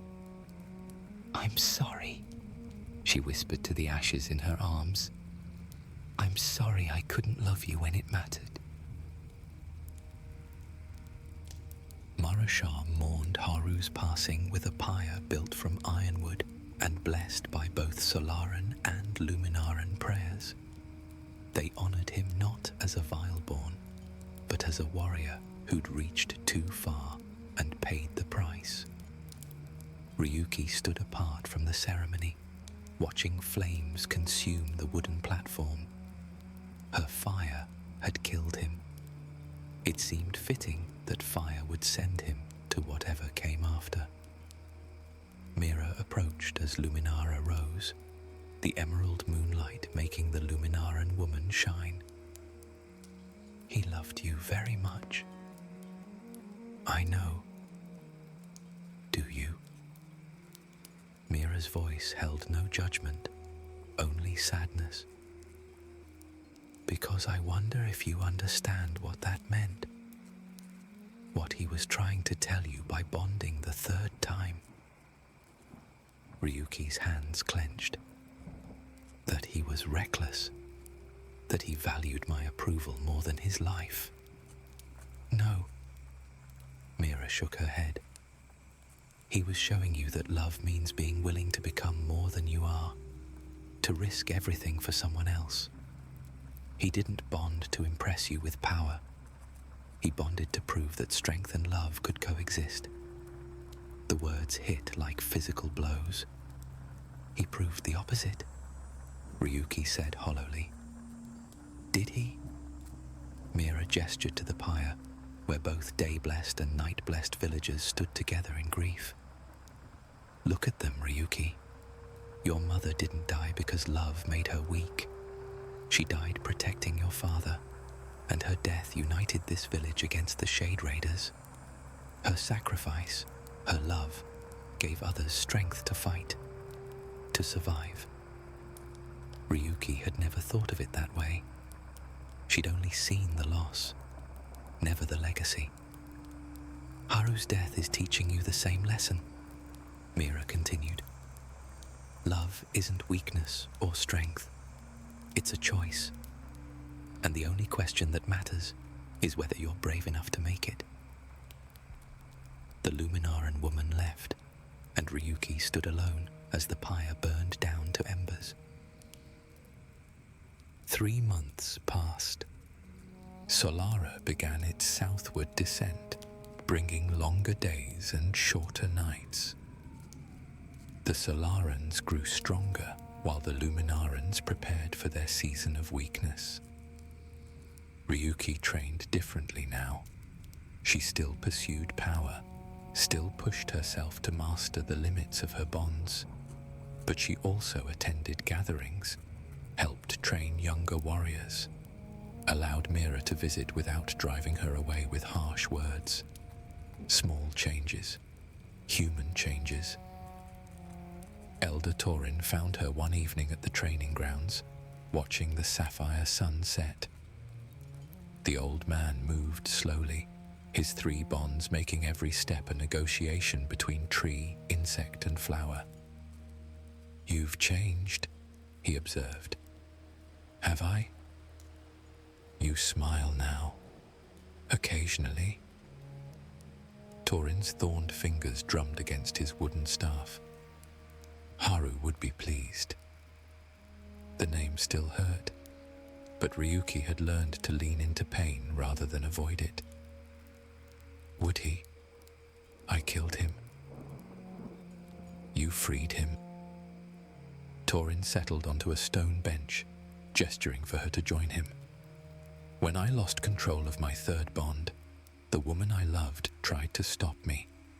I killed her before regaining my senses. She had no choice in her death, only horror and betrayal." Ryuki sat, seeing the old grief in the elder's eyes. "You gave him a choice," Torin continued. "You faced him when others would have fled, held him as he died. That was love, child, painful and imperfect, but love nonetheless.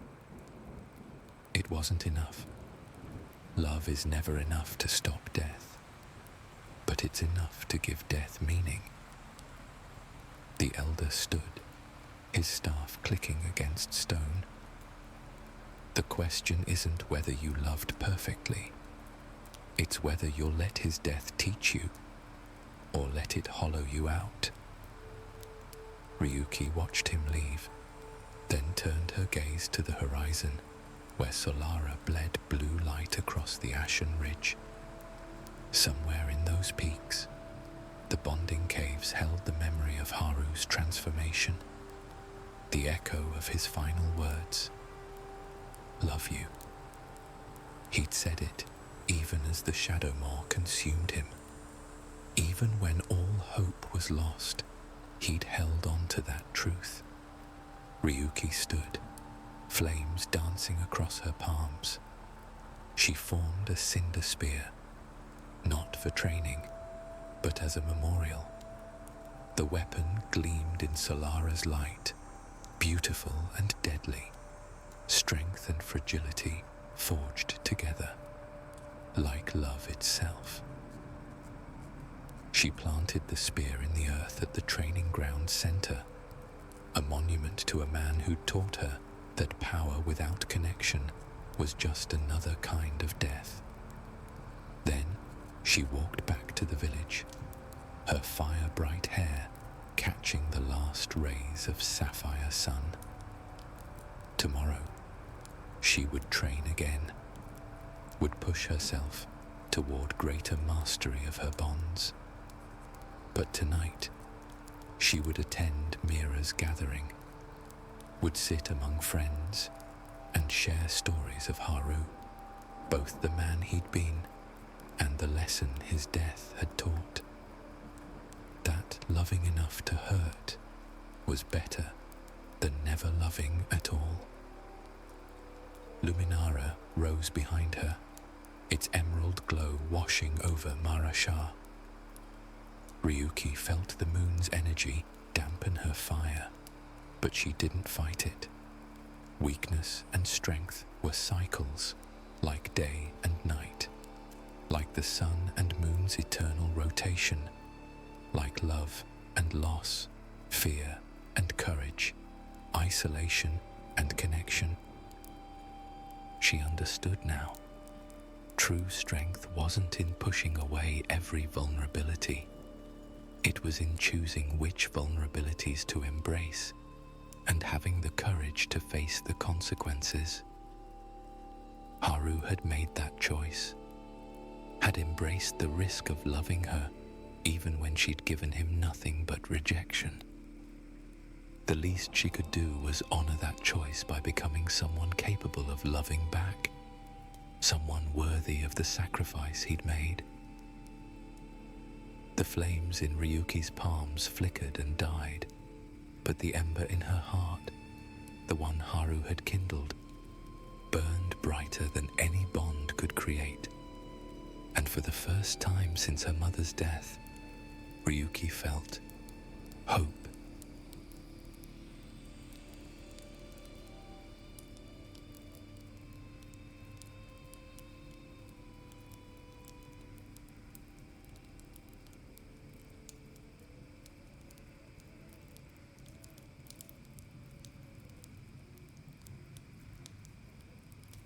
Beneath the unyielding dusk of the emerald moon, Valadan moved like a whisper through the frigid expanse of the desert of shadows, where only Luminara's light held sway. Black sand swirled around his feet, kicked up by his boots, while the wind carried the hint of danger, the rancid scent of a vileborn lurking nearby. With every step, he embodied the essence of a predator, his shade-stalker bond lending him feline grace as he moved confidently through the sandy terrain. The air felt charged, humming with tension, as if nature itself held its breath in anticipation. His crystalline flesh glimmered in shades of green and silver beneath tufts of obsidian fur. Valadan paused, scanning the horizon where dunes undulated like waves frozen in time. He inhaled deeply, searching for that unmistakable scent, the corrupted essence that defined a vileborn. "Come out, creature," he muttered under his breath, voice low and steady, like the distant thunder rolling across barren plains. "Your blighted existence ends tonight." He ventured further into the dry expanse, determination etched across his feline features. Suddenly, movement caught his eye. A shifting silhouette against the dunes. There it was, a hulking figure walking on all fours, its corrupted form leaving a trail of withered energy in its wake. Valadan's breath quickened, but he remained silent as stone. Any sound could alert the creature to its impending doom. He crouched low, muscles coiling beneath him like tightly wound springs, ready to release their deadly potential. Dark energy danced at his fingertips as he summoned more shadows to conceal himself, the air around him cooling as the lunar essence responded to his call. His silver eyes narrowed to predatory slits, tracking every labored movement of his quarry with the patience of a born hunter. The vileborn had no idea it was being hunted by one who understood its darkness all too well. The game was set. Now, it was only a matter of time before he struck, an executioner cloaked in twilight amidst an unforgiving desert landscape.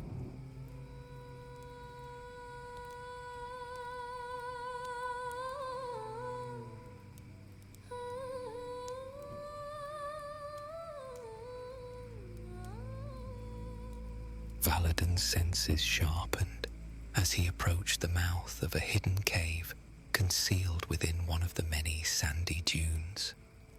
He could feel the dark energy from within, a sickening echo of corruption that whispered of the vileborn's presence. He stepped inside, shadows enveloping him like a second skin. The air grew thick and musty, laden with decay and the scent of death. Faint sounds reached his ears, growls and gnawing that reverberated through the cave's damp walls. He crept further into the darkness, moving with calculated stealth. Then he spotted it,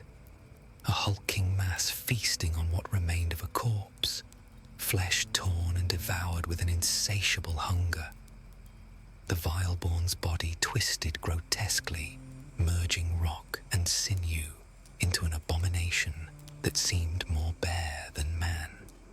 Its eyes glowed faintly with malice as it tore another piece from its meal. A terrified gasp broke through the din, drawing Valaden's gaze to a woman bound by shackles. Her luminous skin contrasted sharply against the rough stone that held her captive. Fear radiated from her wide eyes, a Luminarin, bruised and dishevelled. With determination coursing through him, Valaden positioned himself behind a jagged outcropping. The creature's back was turned, its attention consumed by its grisly feast. He steadied his breath, summoning moonblades that materialized in his grip with an emerald gleam. In one swift motion, he lunged from his hiding spot. "Die, beast!" he hissed, hurling one of his daggers at the monstrous figure. The blade struck true, embedding itself in the creature's shoulder with a resounding thud that echoed through the darkened landscape.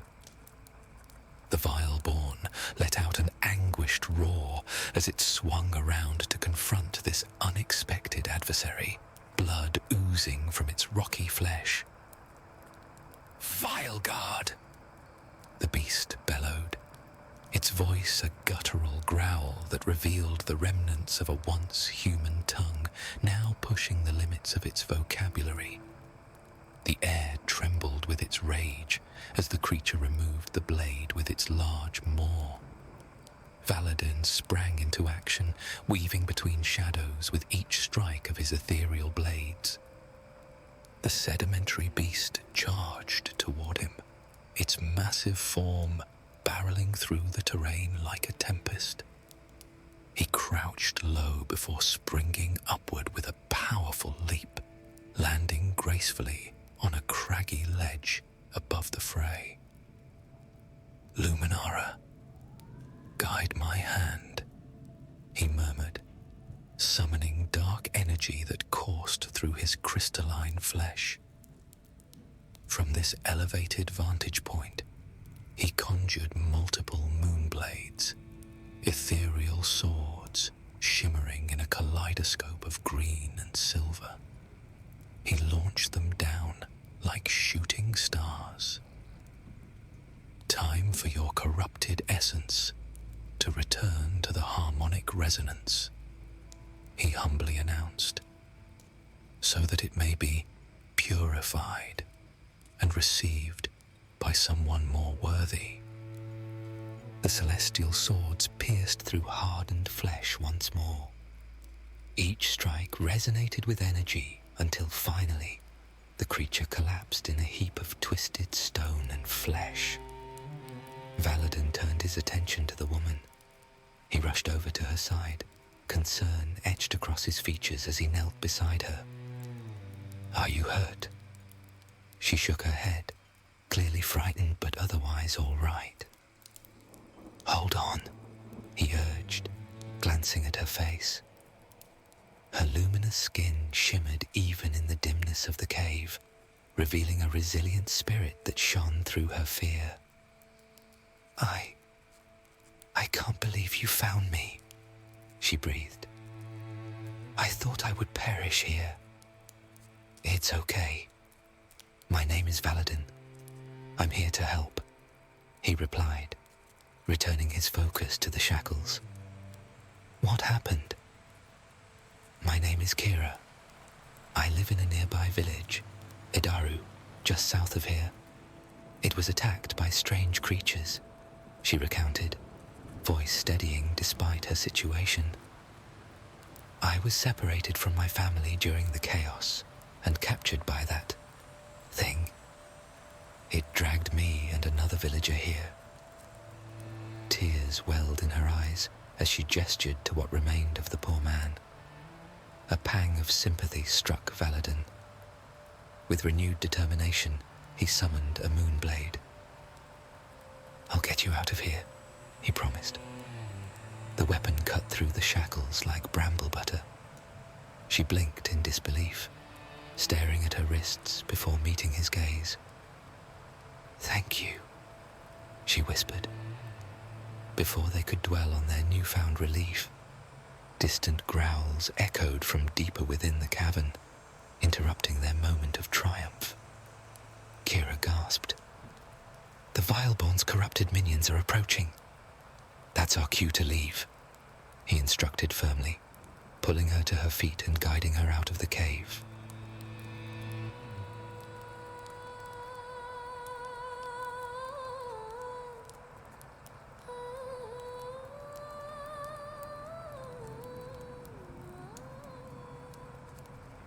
The duo traversed the shifting sands of the desert for what felt like hours, though the moon's persistent position in this accursed place made it hard to measure the passage of time.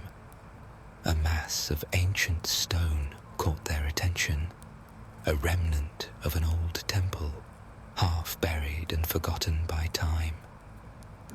The structure rose defiantly against the desolate landscape, its once proud columns adorned with intricate carvings that hinted at stories long lost to the ages.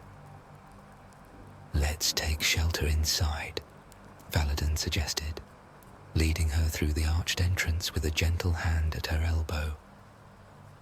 Dust motes danced in the faint light filtering through cracks in the stone walls, creating a serene atmosphere, the perfect place to rest their weary muscles.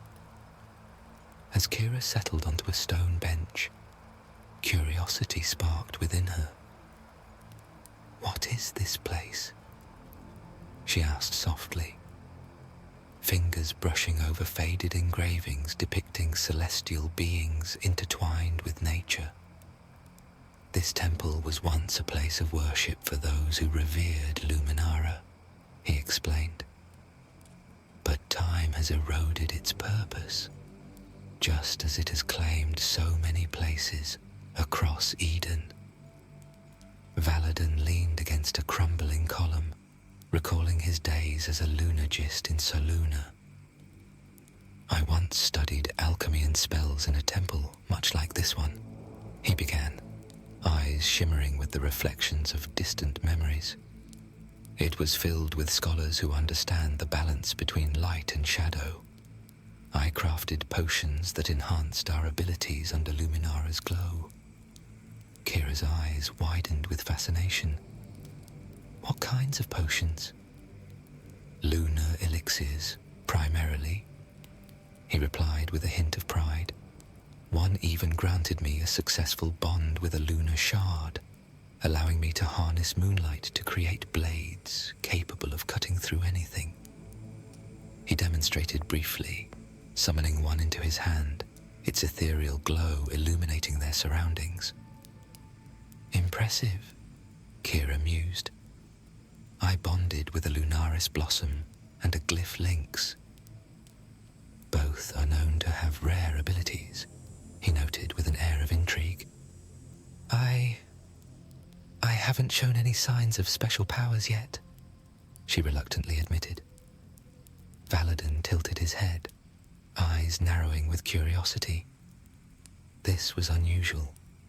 Both her bonds should have manifested by now, especially given her age. "You must be over 20 seasons," he observed. "That's plenty of time for your powers to manifest. Even the weakest bonds show some sign within a season or two." "I'd rather not discuss it," she said, an edge to her voice that wasn't there before. Her luminous skin dimmed slightly, reflecting her discomfort. She straightened her spine and turned the conversation back to him. "What about you? How did you go from being a lunagist to hunting Vileborn? That's quite the change." "It was," Valadin continued, a distant look settling over his features. "I went from crafting potions to fighting against those who weren't satisfied with their natural bonds. People like Aragnara. a former lunagist I once worked alongside. What happened to her? She asked softly. Valadin rose to his feet, pacing the weathered stones. She sought power through overbonding. Kira tilted her head in confusion. Overbonding? You mean more than the two required? Far more, he breathed. First, a flora fox, then a shade shard. But she didn't stop. He began counting off on his fingers. Lunar lynx, starlace vines, shadow owl. Each new bond made her stronger, but what? Valadin turned to face her, his silver eyes glowing in the darkness. With each bond, she lost a piece of herself. Her humanity slipped away, replaced by the instincts and nature of the creatures she bonded with. His voice grew quiet as he continued. Her last bond, the one that pushed her over the edge, was with a giant arboreal spider. He knelt beside a crumbling column, running his fingers over ancient carvings. The transformation was grotesque. 8 limbs, multiple eyes, a body twisted between woman and monster. Silence stretched between them, broken only by the distant whisper of wind through the temple ruins. Anyways, Valadin cleared his throat, composing himself. After seeing someone I knew become a Vileborn, that's when I decided to hunt their kind. I'm sorry, Kira whispered. Is Araknara still out there? Yes.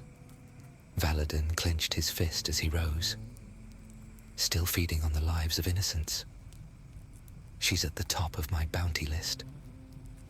And one day, I will end her madness. Tell me more about your travels, Kira urged, eager to shift to a more light-hearted topic. Later, he insisted. You should get some rest now. We'll need to leave soon.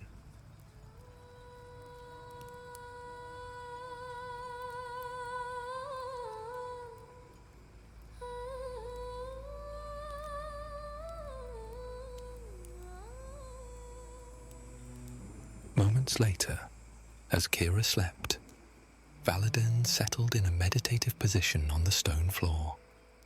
He closed his eyes, trying to find solace within the serene atmosphere.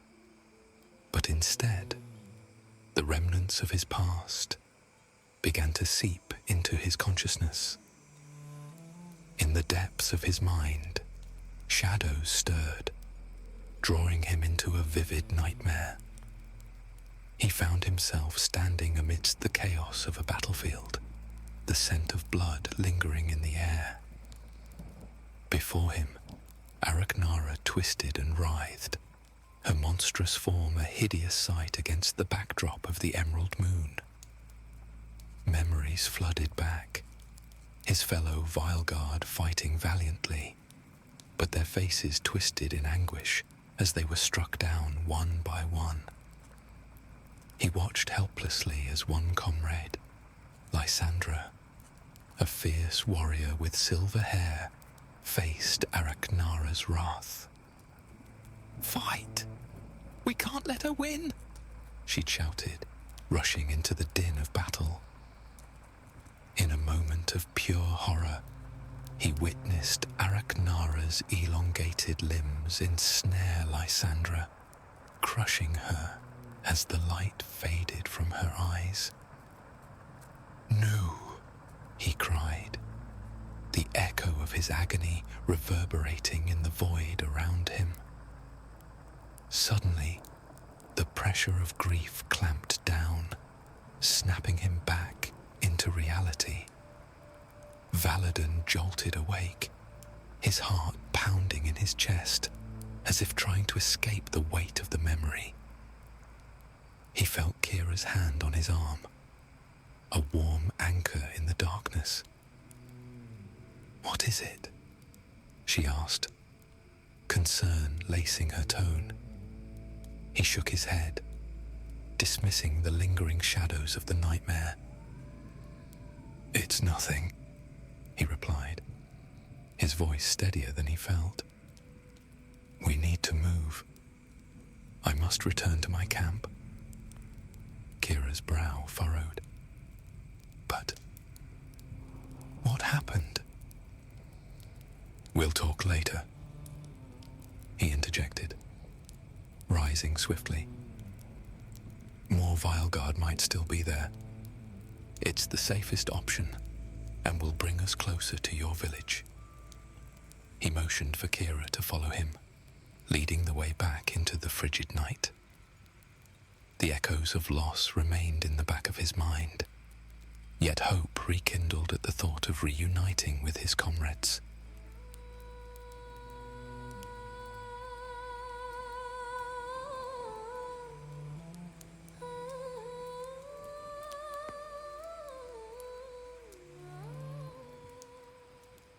Much time had passed before the duo finally approached the edge of the Desert of Shadows. "Look," Kira pointed toward the horizon, where the first rays of Solara broke through the sky. The azure light beckoned them forward, guiding them away from the inky sands toward a dense forest.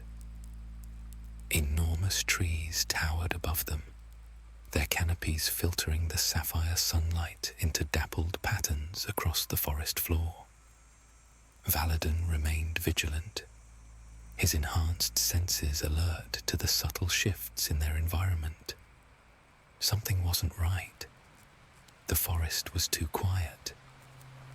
"Stay close," he murmured, summoning a moonblade into his palm. A faint rustling above them confirmed his suspicions. Without hesitation, he shoved Kira aside as a massive shadow descended from the canopy, an arboreal spider with legs spanning twice his height, mandibles clicking in anticipation of fresh prey. "Behind me," he commanded, his body shifting into a combat stance. Two more spiders dropped from the trees, surrounding them with alarming speed. Their vegetative bodies gleamed with an unnatural iridescence that spoke of corruption, not quite vileborn, but touched by something sinister. Valadin conjured a second moonblade and leapt toward the first spider. His movements were a blur as he sliced through one of its legs, ducking beneath its massive body and driving both blades upward into its abdomen. The creature shrieked, a sound like breaking glass, before collapsing. The second spider lunged. He rolled sideways, summoning a veil of shadows that momentarily confused the beast.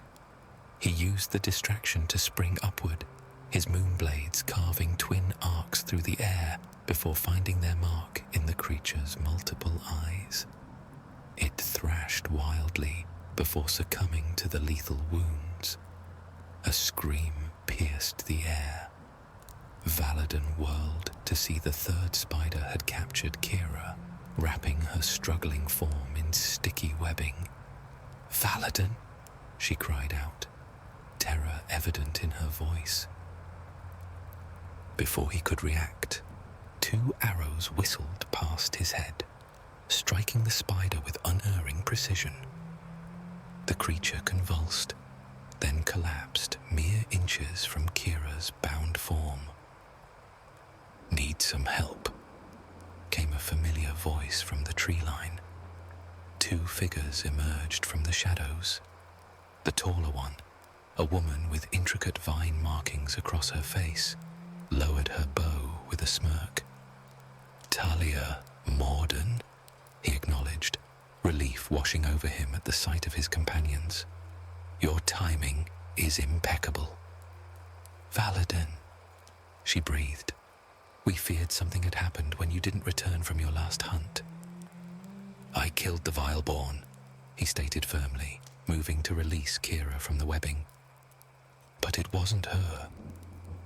I know, Moloch responded gravely, his short, apish form lumbering forward to help. Araknara is back and has strengthened her forces. They're becoming more coordinated than ever. Valadin knelt beside Kira, his moonblade slicing through the sticky silk with precision. The webbing fell away in gossamer sheets, exposing her limbs to the forest air once more. Careful, he murmured, as Moloch's thick fingers helped tear away the last clinging threads.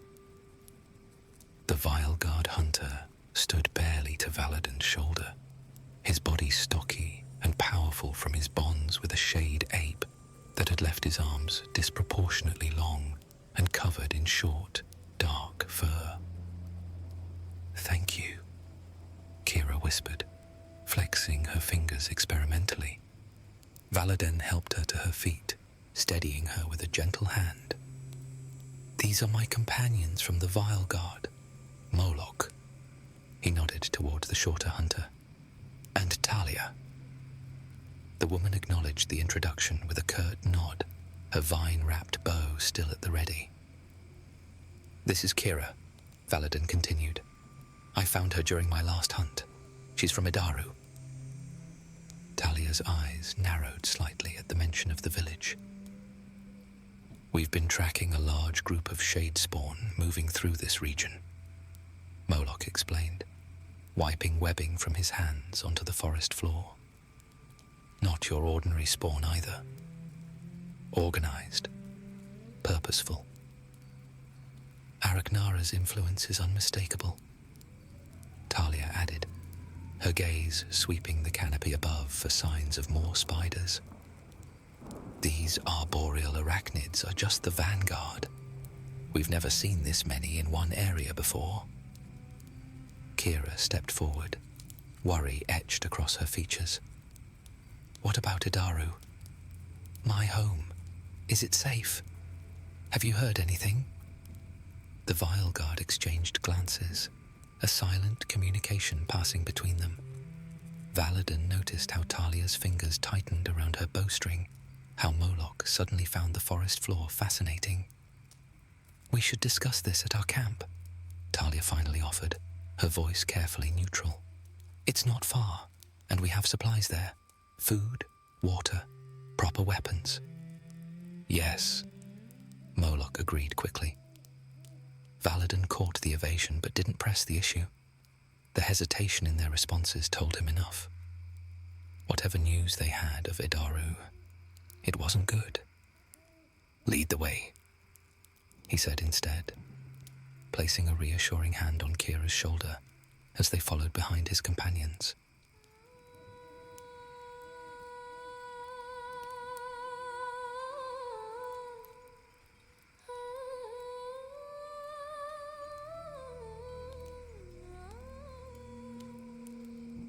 Valadin studied Kira's face as they walked through the forest.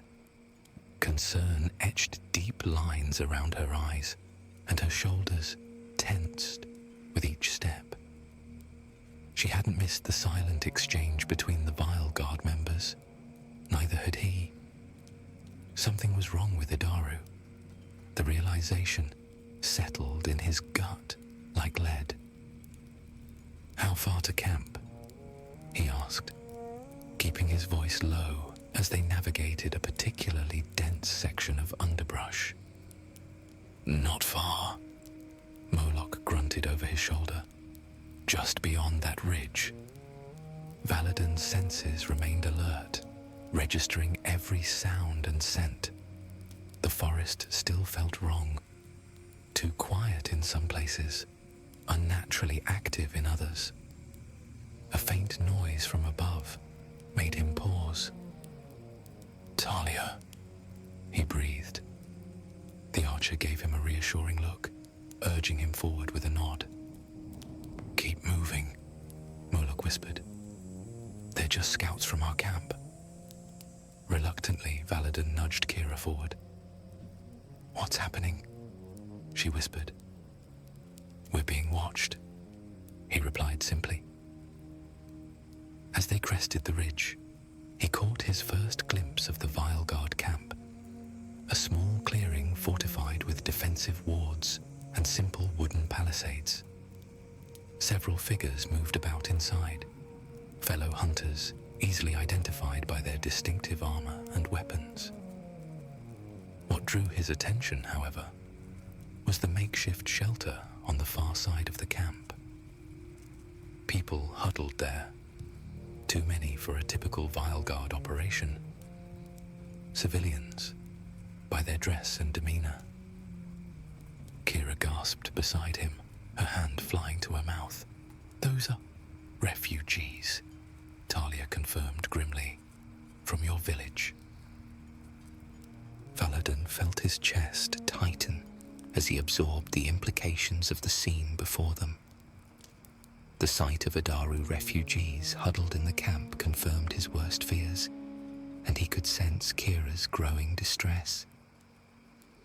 "My people," she breathed. "What happened to Adaru?" He placed a steadying hand on her shoulder. "Let's find out before jumping to conclusions."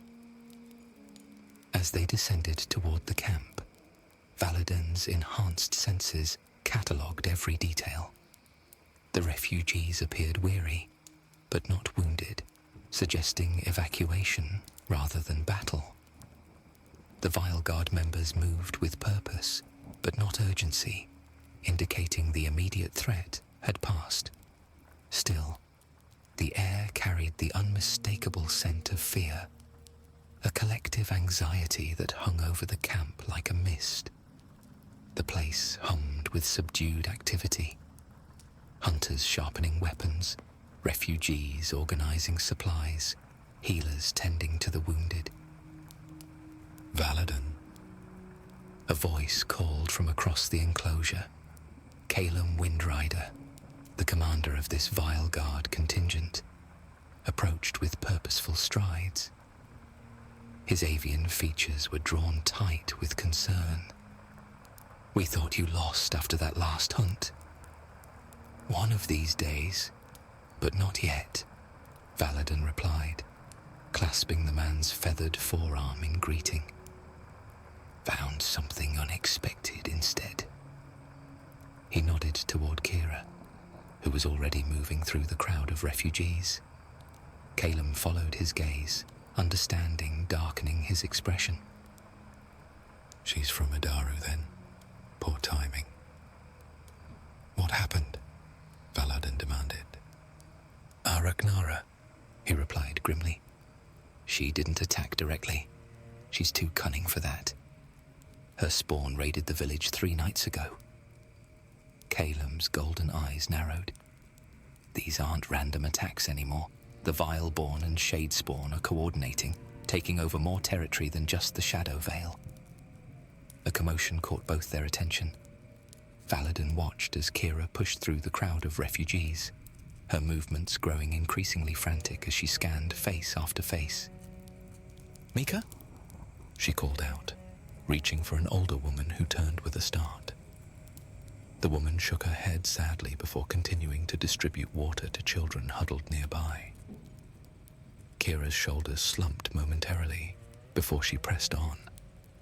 Her hands trembled as she touched shoulders, called out names, her voice growing more desperate with each unrecognized face. "Mother, father," she called, standing on her toes to see over the crowd. "Mika, Tegan." A hollow feeling settled in Valadin's chest as he observed her. He'd seen this scene play out countless times since joining the Vile Guard.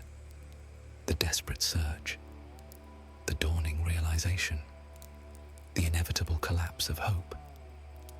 Then a voice called out, "Kira, by Solara's light, is that you?" A young woman with lupine features rose from beside a cooking fire, disbelief written across her furred face. Kira rushed forward, embracing her friend with such force that she nearly toppled over. "Lyria, you're alive." Kira pulled back, gripping the woman's shoulders. "My family. Have you seen them?" Valadin moved closer, noticing how Lyria's expression shifted, the way her eyes darted away before meeting Kira's again.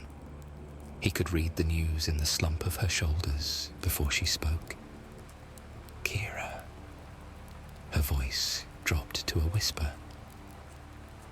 "They took them." "What? Who took them?" "Your family. The spawn came at night. Some of us escaped through the eastern pass, but others..."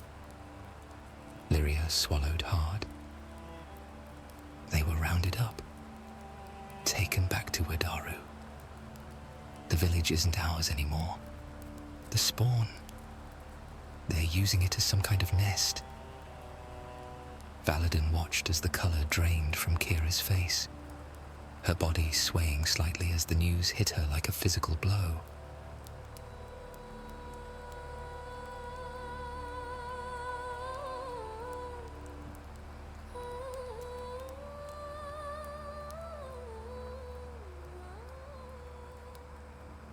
The light faded from the sky, Solara's azure glow giving way to Luminara's emerald radiance. The shift filled Valadin with strength, a Luminaran enhanced by the moon. Around the camp, refugees had settled into uneasy slumber, their frightened whispers gradually replaced by the steady rhythm of sleep. In the command tent, he spread a worn map across the makeshift table, its edges curling from frequent handling. Talia stood opposite him, her fingers tracing possible routes to Edaru, while Moloch methodically inspected their weapons, occasionally testing an edge against his thumb. "The main roads are certainly watched," Talia murmured, tapping a winding path that connected their position to the village. "Aragnara's minions will have sentries posted at every obvious approach." Valadin nodded, his silver eyes reflecting the lamplight. "We'll need to move through the whistling ravine instead." He traced an alternative path with his finger. "It's longer, but the winds there will mask our scent and sounds. The ravine narrows here." Moloch grunted, pointing with a short, thick finger. "Perfect spot for an ambush. Which is why we'll climb the eastern ridge instead," Valadin countered. "We can observe the village from there before making our approach." Kira sat slightly apart from them, her fingers nervously tracing patterns on her cup. Valadin had been acutely aware of her presence since they'd entered the tent. The tension in her shoulders, the slight tremor in her hands. "What if we're too late?" she whispered. "What if everyone is..." Valadin moved to her side, kneeling to meet her gaze. "Listen to me, Kira. Fear is natural, but it can't be what drives you. Channel it instead. Let it sharpen your senses and awaken your abilities." He placed a hand on her shoulder. "Your family needs you strong, not fearful." Kira straightened. "You're right." She nodded, her voice steadying. Valadin felt a surge of pride at her resolve. The fire within her flickered to life. He turned to Talia and Moloch, his expression serious. "All right," he began. "Let's move out." They exchanged knowing glances, a silent pact forged in shared purpose. Tonight, they would reclaim what had been lost and confront whatever horrors awaited them in Edaru.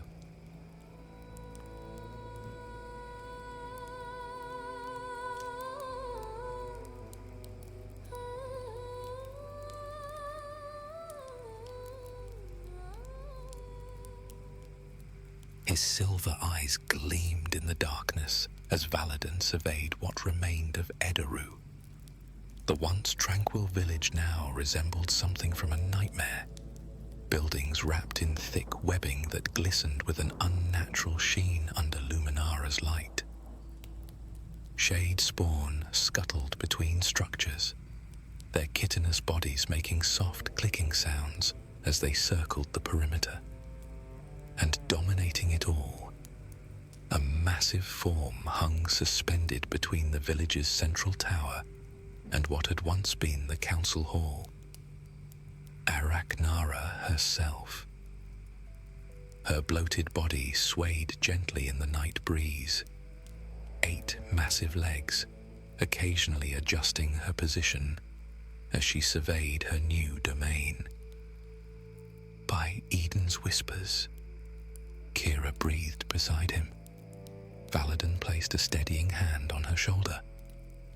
"Focus," he murmured. "Look there." He pointed toward a structure near the village center, the old tavern, now reinforced with webbing and guarded by several giant spiders. Through gaps in the silken prison, he could make out human forms moving within. "Prisoners," Talia confirmed, her keen eyes narrowing. Moloch shifted his weight, the leather of his armor creaking softly. Too many guards for a frontal assault. Valadin's mind worked quickly, assessing angles and options. Without speaking, he raised his hand, summoning the shadows around them. Darkness flowed like water, enveloping their small group in a cloak of impenetrable blackness that bent light around them. "Move with me," he instructed, as a veil of darkness settled over them. They advanced toward Edaru's outskirts, Valadin's bond with the Shadestalker, allowing him to navigate the darkness with perfect clarity. The others followed close behind, their footfalls masked by his power. When they reached the first building, he paused, studying the patterns of the chitinous guards. "We need to split up," he decided. "Talia, Moloch, create a distraction on the eastern side. Draw as many away as possible." "Flaming arrows into the web structures should do it," Talia suggested, patting her quiver. "And I'll ensure they have something to chase," Moloch added. Valadin looked toward the tavern with grim determination. "Kira and I will free the prisoners." Talia nodded as she and Moloch slipped away. He turned to Kira. "Stay close." They moved through the shadowed lanes of Edaru, Valadin's powers concealing them from the chittering guards. The sounds of Talia's flaming arrows soon echoed from the east, followed by Moloch's battle roar. As planned, most of the shadowy creatures converged on the disturbance, leaving their path relatively clear. Slipping through a gap in the webbing, they entered the converted prison. Inside, villagers huddled in small groups, bound with sticky strands. Near the back, Valadin spotted an older couple who bore a striking resemblance to Kira. "Mother, father," she whispered urgently, rushing forward to kneel beside them. Tears streamed down her face as she worked to free them from their bindings. "I thought I'd lost you," she murmured, pressing her forehead against Mika's. "Kira," her father gasped, disbelief written across Tegan's weathered features. "There's no time," Valadin interrupted from his position by the door, his sharp eyes scanning for any signs of danger. "We need to move quickly." Before anyone could respond, a chilling sound, a sharp, resonant hiss, pierced the silence, drawing their attention toward the entrance. The shadows at the threshold seemed to writhe, and Valadin's heart raced, every instinct screaming that they were not alone. He tightened his grip on the hilt of his moonblade. "Get ready," he whispered, voice taut with tension. The weight of the impending confrontation hovered over them, leaving them on the brink of action as the darkness coiled closer, promising chaos.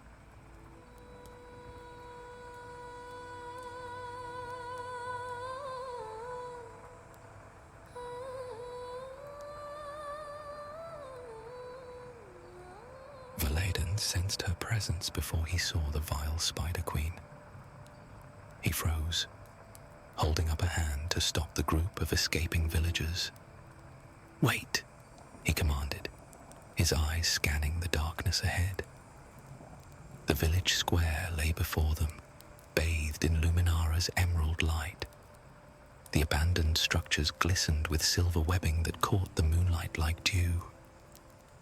Suddenly, she descended, 8 massive limbs unfolding from the shadows above, lowering a grotesque form that was both woman and monster.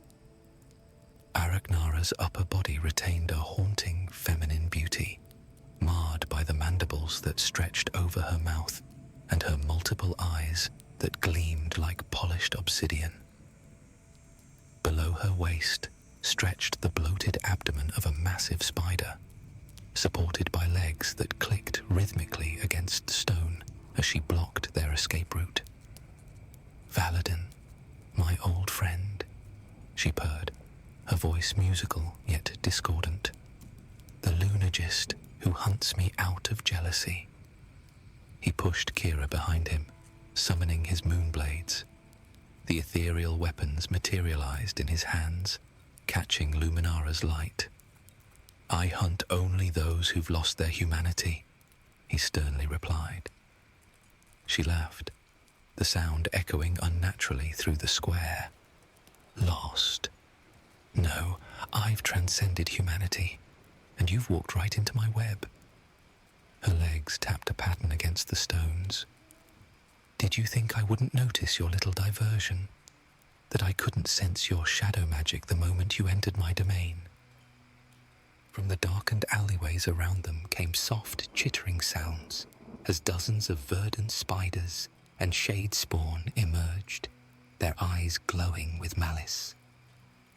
"You always did underestimate me," she continued, her voice taking on a personal edge. "Even back when we trained together in the Lunagist Enclave. Always so confident, so righteous. I'll enjoy watching you die." The village square erupted into chaos as the first wave of arboreal spiders rushed forward. Valadin's blades became blurs of light as he intercepted them, each strike severing limbs and puncturing carapaces. Behind him, Kira's parents had found discarded tools, a scythe and a heavy cooking pan, and fought with the desperate strength of those protecting their loved ones. Moloch roared as he charged into the fray, his massive form creating a barrier between the villagers and the approaching horde. His blade cleaved through both spawn and spider with each swing, but for each one he felled. 3 more took their place. "Get them to the northern exit," Valadin called to Talia, who was picking off spawn with precise arrow shots from her elevated position. A massive spider lunged at Kira's mother. Without hesitation, Tegan threw himself forward, driving his scythe into the creature's face even as its mandibles clamped around his midsection. His agonized cry cut through the battle's clamor. "Father!" Kira screamed, rushing toward him. Moloch intercepted another shade spawn headed for Kira, but in doing so, left himself exposed. 3 smaller spiders leapt upon his back, their fangs piercing the gaps in his armor. He stumbled, falling to one knee, yet continued to swing his blade in wide protective arcs around Kira's family. go, he urged, his face contorted with pain. I'll hold them off. Valadin's blades sliced through another wave of Arachnara's minions, their hideous bodies falling into pieces around him. Despite his skill, they were overwhelmingly outnumbered. Moloch fell to the ground, his bulky frame shuddering as venom coursed through his veins. Talia's quiver was nearly empty, her arrows finding their marks, but hardly stemming the encroaching tide of creatures. Kira stood frozen beside her dying father, her eyes wide with shock, and something else, something Valadin recognized as the precursor to power awakening. Mika and the other villagers huddled together as the monstrous forms closed in. Then, Valadin felt it, a strange ripple in the air around them, like reality itself was being stretched thin. At the center of it all stood Kira, her eyes now glowing with an ethereal light. Veins of luminescent green pulsed beneath her skin as she raised her hands. The air around her shimmered like heat waves, spreading outward in a wave as she cried to the very heavens. Valadin understood immediately what was happening. A time distortion, one of the rarest abilities among Luminarans. She was slowing time for their enemies while allowing their allies time to escape. Everyone to the northern path, he commanded, taking advantage of the spider's sluggish movements to dispatch 3 with a single sweep of his moonblades. The villagers pushed forward, skirting around the glacial flow of creatures. Valadin positioned himself at the rear, his blades becoming silver blurs as he cut down approaching threats with newfound ease. "Hurry!" Kira gasped, sweat beading on her forehead as she maintained the distortion field. The emerald veins beneath her skin pulsed more rapidly now, her body trembling with exertion. They passed through the village gates, the sounds of Arachnara's furious screeching echoing behind them. As they reached the cover of the forest, Kira stumbled, the glow fading from her eyes as she collapsed. Valadin caught her before she hit the ground, lifting her into his arms without breaking stride, as they barely managed to escape.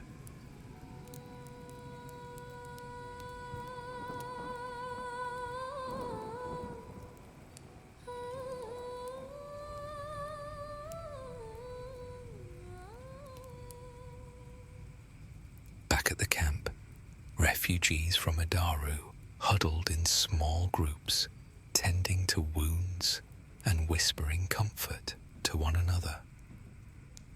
Kira's face remained ashen, her breathing shallow as her body recovered from the extraordinary power she'd unleashed.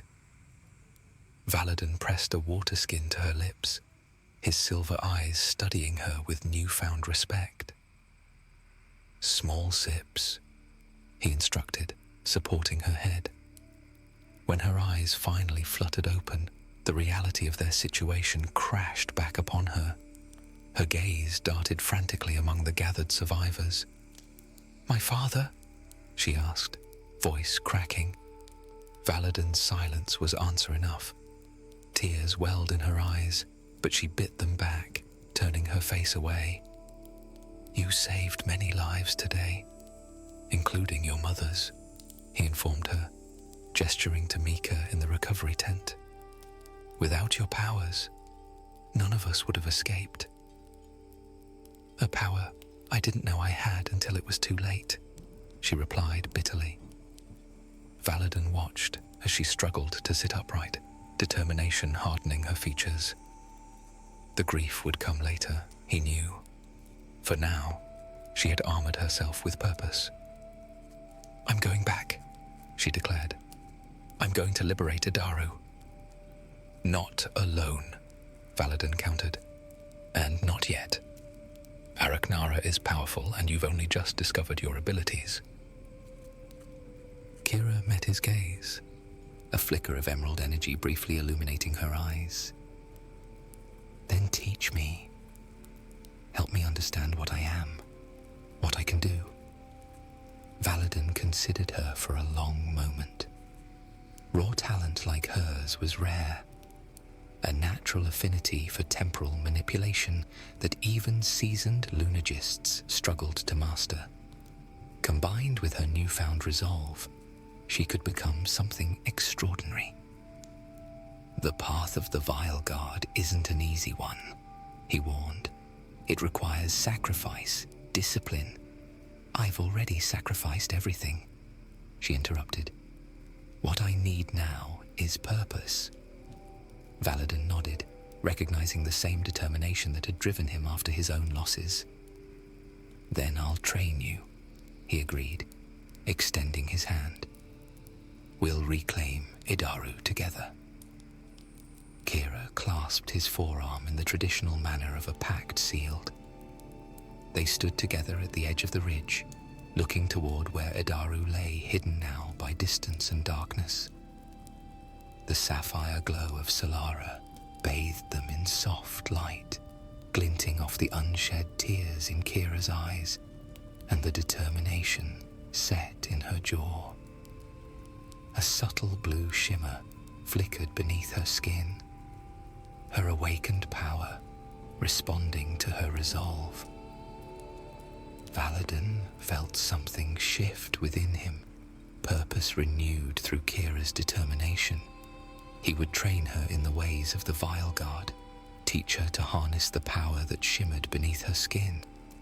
Their path forward would be difficult, fraught with danger, but in her eyes, he recognized a familiar fire. Together, they turned from the ridge, leaving Idaru's memory behind, but not forgotten. One day, they would return to reclaim what was lost. For now, they had preparations to make, bonds to forge, and a shared vendetta that would carry them through the coming darkness. The hunt was just beginning.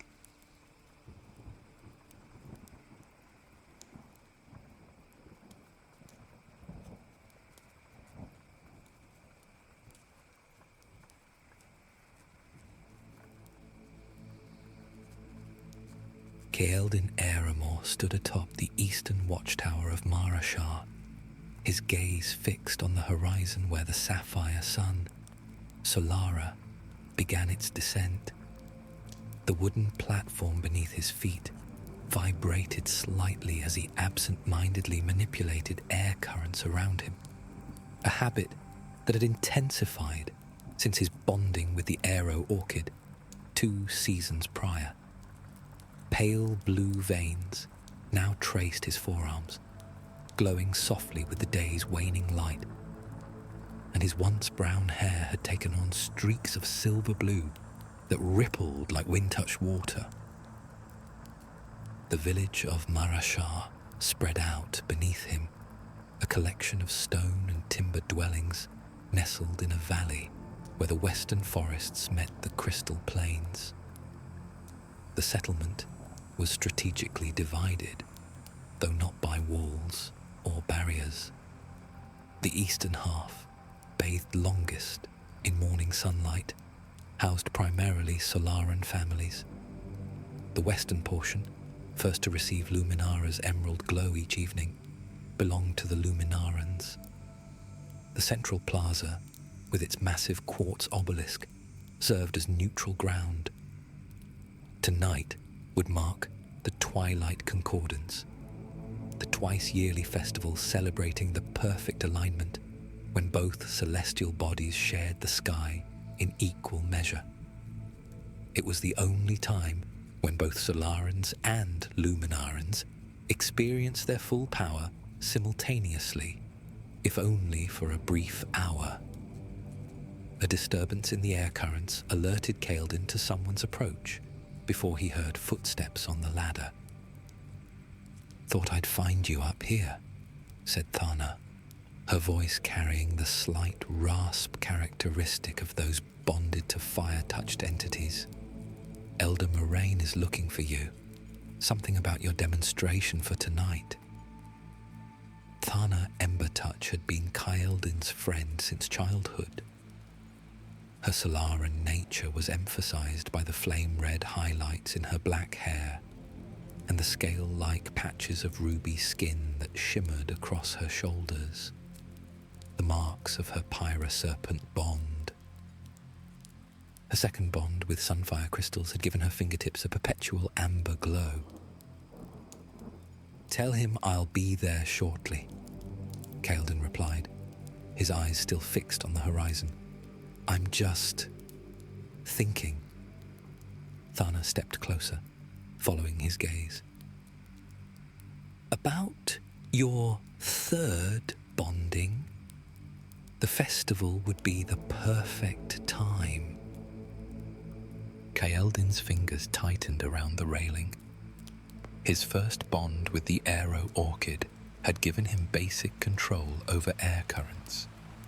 His second, with crystalline sky dust, had enhanced his perception and granted him limited ability to solidify air into temporary platforms. But a third bond would be his final one if he wished to retain his humanity. "I don't know if I'm ready," he admitted. "The bond sages say the third should be chosen with utmost care. It's the first potentially dangerous bond." "Well, you'd better decide soon. Everyone's expecting a spectacle from the prodigious son of Elder Varin." Thana's tone held no malice, only the frank honesty of long friendship. "Besides, I heard Lyrian will be there." Kaeldin's cheeks warmed at the mention of Lyrian Nightshade. The Luminaran woman had caught his attention months ago during a trading delegation. Their interactions had been brief, but charged with an intensity that transcended their celestial differences. "That's not relevant," he said unconvincingly. Thana laughed. "Of course it isn't. Just like it's not relevant that you've been practicing that ridiculous air spiral display for weeks." She turned toward the ladder. "Don't be late. The preparations are already underway." As she disappeared below, Kaeldin returned his attention to the horizon, where the first silvery green glimmer of Luminara was becoming visible even as Solara still hung above the western mountains. He extended his hand, focusing his energy to draw a small current of air into a tight spiral above his palm. The sky dust particles bonded to his essence glittered within the vortex, creating a miniature galaxy that spun and danced. Yes, he would need to impress tonight. Not just for his father, not just for himself, but perhaps for her as well. With a closing of his fist, he condensed the air into a platform that gently lowered him from the watchtower. The village below had already begun its transformation. Lanterns of amber crystal captured Solara's light, while vessels of emerald glass stood ready to absorb Luminara's glow.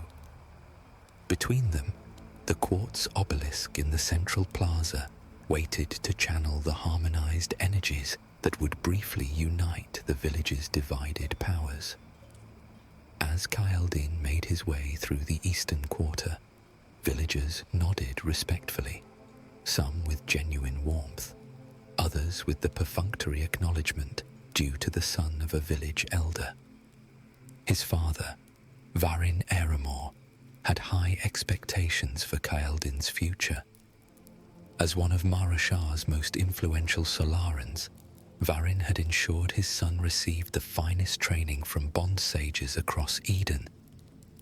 The central plaza was a flurry of activity. Solarans worked efficiently in the remaining daylight, constructing platforms and arranging displays, their movements precise and energetic, while their powers remained at full strength. On the western side, Luminarans were beginning to emerge as their emerald moon rose, their movements growing more fluid and graceful with each passing moment. Elder Moraine stood beside the quartz obelisk, directing a group of young Solarans who were polishing its crystalline surface. The elder's skin had the golden hue of one bonded to sundrop flowers, and the bark-like texture on his arms revealed his second bond with sentinel trees. "Ah, Kaeldin," Moraine called. "Come, we must discuss your position for tonight's harmony demonstration." As Kaeldin approached, he noticed a figure watching from the shadows of the western arcade. Even at this distance, he recognized the silver-green eyes of Lyrian Nightshade. She stood with the characteristic poise of those bonded to shadow fauna, her movements liquid and predatory. When their eyes met, she didn't look away, and Kaeldin felt a strange resonance, as if the Edian energy flowed differently between them. Tonight would indeed be interesting, if only he knew just how much. The last light of Solara was fading when Kaeldin completed his preparations. He had donned his ceremonial attire, a sleeveless tunic of woven sky silk that amplified his aerokinetic abilities, and braces embedded with small shards of sky dust crystal that glimmered with stored solar energy. His father had presented him with a pendant of pure solar quartz that morning, a traditional gift for one's child before their potential final bonding. "Have you decided?" Varen had asked as he fastened the chain around Kaeldin's neck. Kaeldin's hand had gone instinctively to the pendant. "Not yet, father. The bond sages have presented several worthy options. The Spirehawk would complement your existing bonds well, and restrict me to the skies forever," Kaeldin had replied. "I'm not sure that's my path." Varen's expression had tightened momentarily before softening again. "Your path is yours to choose, son, but choose with wisdom. The third bond is typically one's last, unless..." He hadn't needed to finish the thought. They both knew the risks of a fourth bonding. Now, as twilight deepened, Kaeldin watched the central plaza fill with villagers. Solarans congregated to the east of the obelisk, their powers diminishing as daylight faded. They would soon rely on the stored energy in their crystals and artifacts until morning. Luminarans gathered to the west, their abilities waxing with Luminara's ascent. The air crackled with anticipation and the subtle friction of opposing energies. "Nervous?" asked Thana, appearing beside him with 2 cups of spiced cider. Kaeldin accepted one gratefully. "A bit. My demonstration comes at the peak of twilight, when both celestial bodies are in perfect balance." Thana nodded. "Ambitious? Your control will be tested. That's the point, isn't it? To show mastery." He sipped the warm liquid, letting it calm his nerves. "Speaking of mastery," Thana murmured, nodding toward the western side, "your Luminaran admirer has arrived." Lyrian moved through the crowd with the fluid grace of one bonded to a shade stalker. Her movements held the telltale precision of a night hunter, and in the growing moonlight, Kaeldin could see the faint dappled pattern on her skin, silvery spots that caught and reflected Luminara's glow. Her second bond was evident in the trailing vines that had become part of her dark hair, occasionally shifting of their own accord. Starlace, one of the rarest flora bonds. She wasn't alone. Beside her walked a tall, imposing Luminaran man, whose skin had the translucent quality of those bonded to shade shards. When he moved, his arms briefly crystallized, reflecting emerald light in fractured patterns. His second bond was less obvious until he turned, revealing eyes that glowed with the iridescent blue of deep-water stones. "Who's that with her?" Kaeldin asked, trying to sound casual.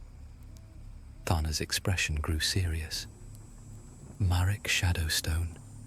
He's from the northern settlements. Rumor has it he's considering a third bond tonight, with something dangerous." "Dangerous how?" "The kind of bond most sages would advise against." Thana lowered her voice. "Some say he's been visiting the Blighted Hollows, seeking communion with the entities that dwell there." Kaeldin frowned. The Blighted Hollows were avoided by sensible folk. The flora, fauna, and minerals there had been corrupted generations ago by a cataclysmic surge in Eden's energy, a discordance between Solara and Luminara that had warped everything it touched. Before he could respond, trumpets sounded, announcing the commencement of the festival. Elder Moraine and his Luminaran counterpart, Elder Vessa, approached the obelisk from opposite sides.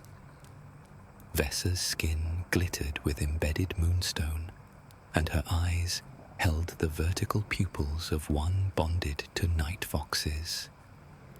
"Citizens of Marashar," Moraine's voice carried across the plaza.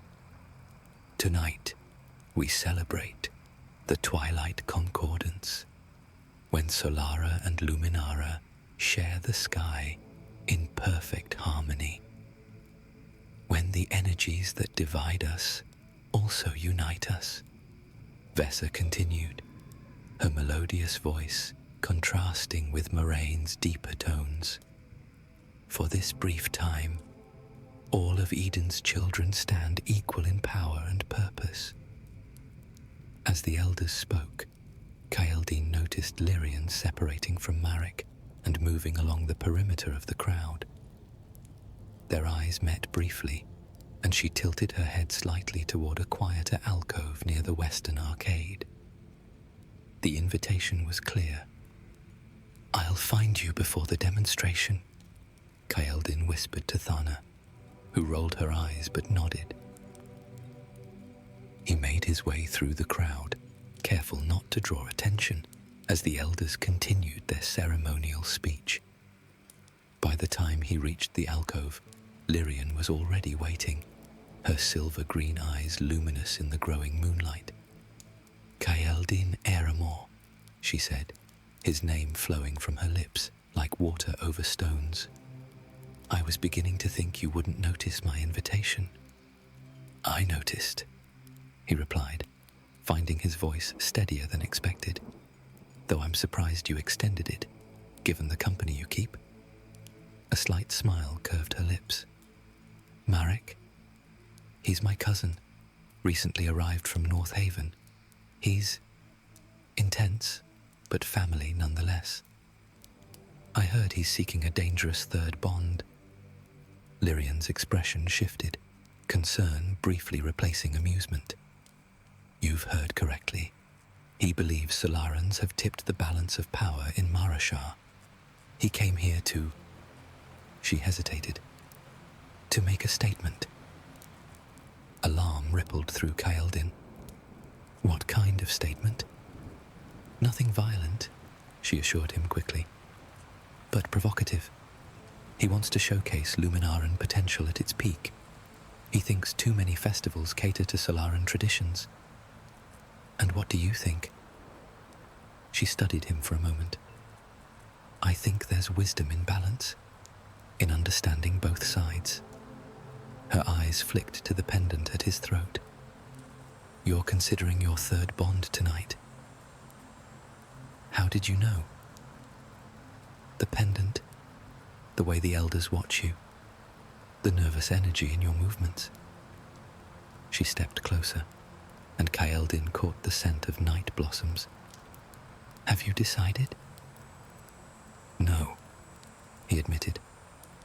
"Everyone has expectations, but none align with what I feel is right for me." Lyrian's expression softened. "The bond must be true to your essence. Anything else risks disharmony." From the plaza came the sound of applause as the elders concluded their speech. The demonstrations would begin soon, displays of power and skill from both Solarans and Luminarans. "I should go," Kaeldin said reluctantly. "My demonstration. At peak twilight, I know." Lyrian reached out, her fingers briefly touching the pendant at his throat. "I'll be watching. And Kaeldin, be wary tonight. Marek isn't the only one with strong feelings about the balance of power in Marashar." With that cryptic warning, she slipped back into the shadows, leaving Kaeldin with more questions than answers. As he returned to the main plaza, the first demonstrations had begun. A group of young Solarans manipulated crystallized light into complex patterns, their powers already diminishing as Solara disappeared below the horizon. On the opposite side, Luminaran performers were growing stronger. One woman, her essence bonded to moonshadow wolves, commanded darkened silhouettes that danced around her like loyal pets. Thana found him as he reached the eastern side. "You're cutting it close," she warned, "and you look troubled." "Something's not right," Kaeldin said quietly. "Lyrian warned me to be careful tonight." Thana's expression grew serious. "What did she say exactly?" Before he could answer, a commotion erupted from the northern edge of the plaza. Gasps and cries of alarm spread through the crowd as people backed away from something. Kaeldin caught glimpses through the shifting crowd, a figure moving with unnatural speed and fluidity, its form seeming to shift and change in the twilight. "By the Celestials," Thana whispered, "is that a Vileborn?" Elder Moraine's voice cut through the growing panic, magically amplified to reach every corner of the plaza. "Everyone, remain calm and move toward the southern exits." But calm was already lost. As the creature burst into the clearing around the obelisk, Kaeldin saw it clearly for the first time. It had once been human, but multiple unchecked bondings had twisted it beyond recognition. Its lower body resembled a massive serpent, scales shifting between obsidian and crimson with each movement. Its torso remained vaguely humanoid, though covered in crystalline growths that pulsed with discordant energy. Most disturbing were the fungal formations erupting from its shoulders and back, releasing spores that glittered ominously in the combined light of sun and moon. 4 bonds, maybe 5, Thana breathed in horror. How is it still conscious? That was the terrible truth of Vileborns. They retained enough of their human consciousness to be dangerous, directed by twisted purpose rather than mere feral instinct. This one moved with clear intent, heading directly for the quartz obelisk at the center of the plaza. The harmony crystal, Kaeldin realized aloud. It's going for the obelisk. As chaos erupted around them, Kaeldin saw Lyrian across the plaza, her eyes meeting his with shared understanding. Whatever was happening, it threatened them all, Solara and Luminara alike. The Vileborn moved with horrifying speed, its serpentine lower body propelling it across the plaza, while villagers scrambled to escape. Kaeldin watched in shock as it reached the quartz obelisk and began to scale its crystalline surface. The fungal growths on its back releasing clouds of spores that clung to the sacred structure. "It's poisoning the harmony crystal," someone shouted. Kaeldin felt a surge of protective instinct. The obelisk was more than symbolic. It helped regulate the flow of Edian energy throughout Marashar. Without it, the delicate balance between Solaran and Luminaran powers could destabilize, causing unpredictable surges and depletions. Without conscious thought, he drew upon his bonds, pulling air currents around him and launching himself toward the obelisk. The aero-orchid essence within him responded eagerly, propelling him in a controlled arc above the fleeing crowd. "Kaeldin, wait!" Thana called after him, but he was already committed. As he approached, he saw Elder Moraine and several other Solarans attempting to contain the situation, but their powers were waning with the setting of Solara. Conversely, the Luminarans, who might have been strong enough to help, were holding back, uncertain or unwilling to intervene in what some might perceive as a Solaran problem. Kaeldin landed on a platform near the obelisk and assessed the situation. The Vileborn was halfway up the crystal structure, its malformed hands leaving corrosive marks wherever they touched. The creature turned at Kaeldin's arrival, revealing a face that retained just enough humanity to be truly disturbing. Patches of normal skin interspersed with scales, crystals, and fungal growth. One eye glowed sapphire, the other emerald. "Stand down, Vileborn," Kaeldin commanded, drawing air into swirling patterns around his hands. "Leave the obelisk." The creature's mouth twisted in what might have been a smile. "The balance must be broken," it hissed, its voice layered with multiple tones speaking in unsettling harmony. "Too long have we lived divided." It released another cloud of spores, which Kaeldin barely managed to deflect with a hastily conjured air current. The effort drained him more than it should have.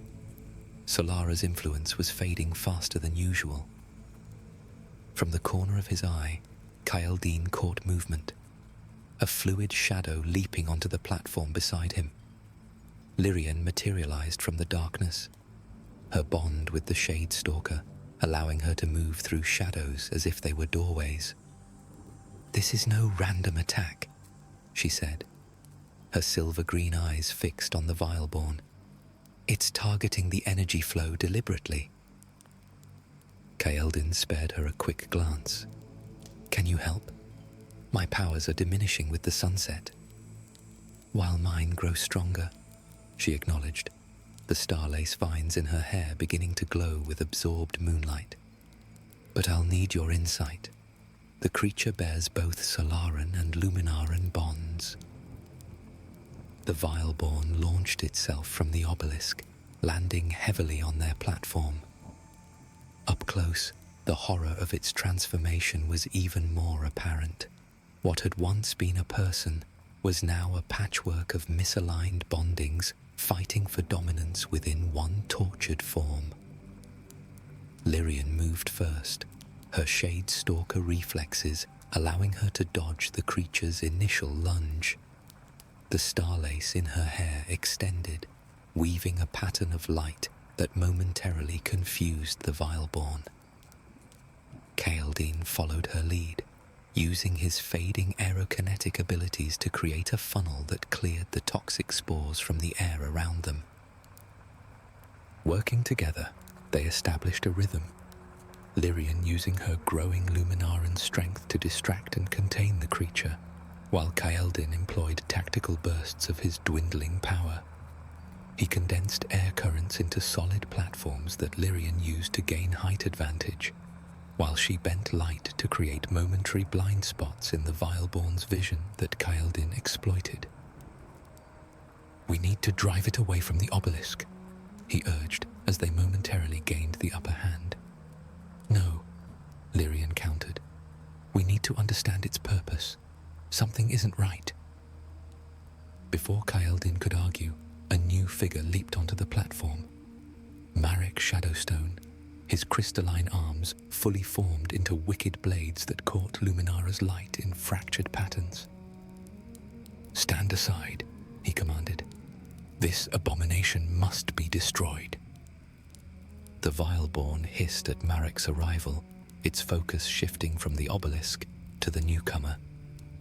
"Brother," it gurgled through its malformed mouth. "You came." Marek faltered, his blade arms lowering slightly. "Neren, impossible." Kaeldin looked between them in confusion. "You know this creature." "My brother," Marek said, his voice hollow with shock. "He disappeared 3 seasons ago during a bonding ritual gone wrong. We thought him dead." The Vileborn, Neren, writhed, its form seeming to fight against itself. "Not dead, transformed, enlightened. I see the truth now, brother. The division weakens us. Solaran, Luminaran, artificial boundaries."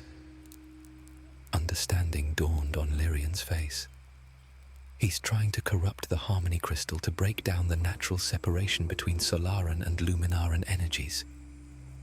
"That would cause chaos," Kaeldin said. "Unpredictable power surges, failed bondings." "Or a new unity," the Vileborn interjected. "No more waxing and waning, all equal, all connected." Marek's expression hardened. "At what cost, Naren? Look at what you've become." "A necessary sacrifice," the creature replied. "Others will follow, with purpose, with guidance, better transformations."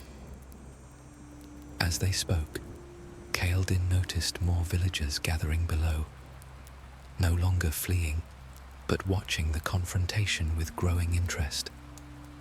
The tension between Solarans and Luminarans that had simmered beneath the surface of Marashar for generations was coming to a head, catalyzed by this twisted manifestation of both energies combined.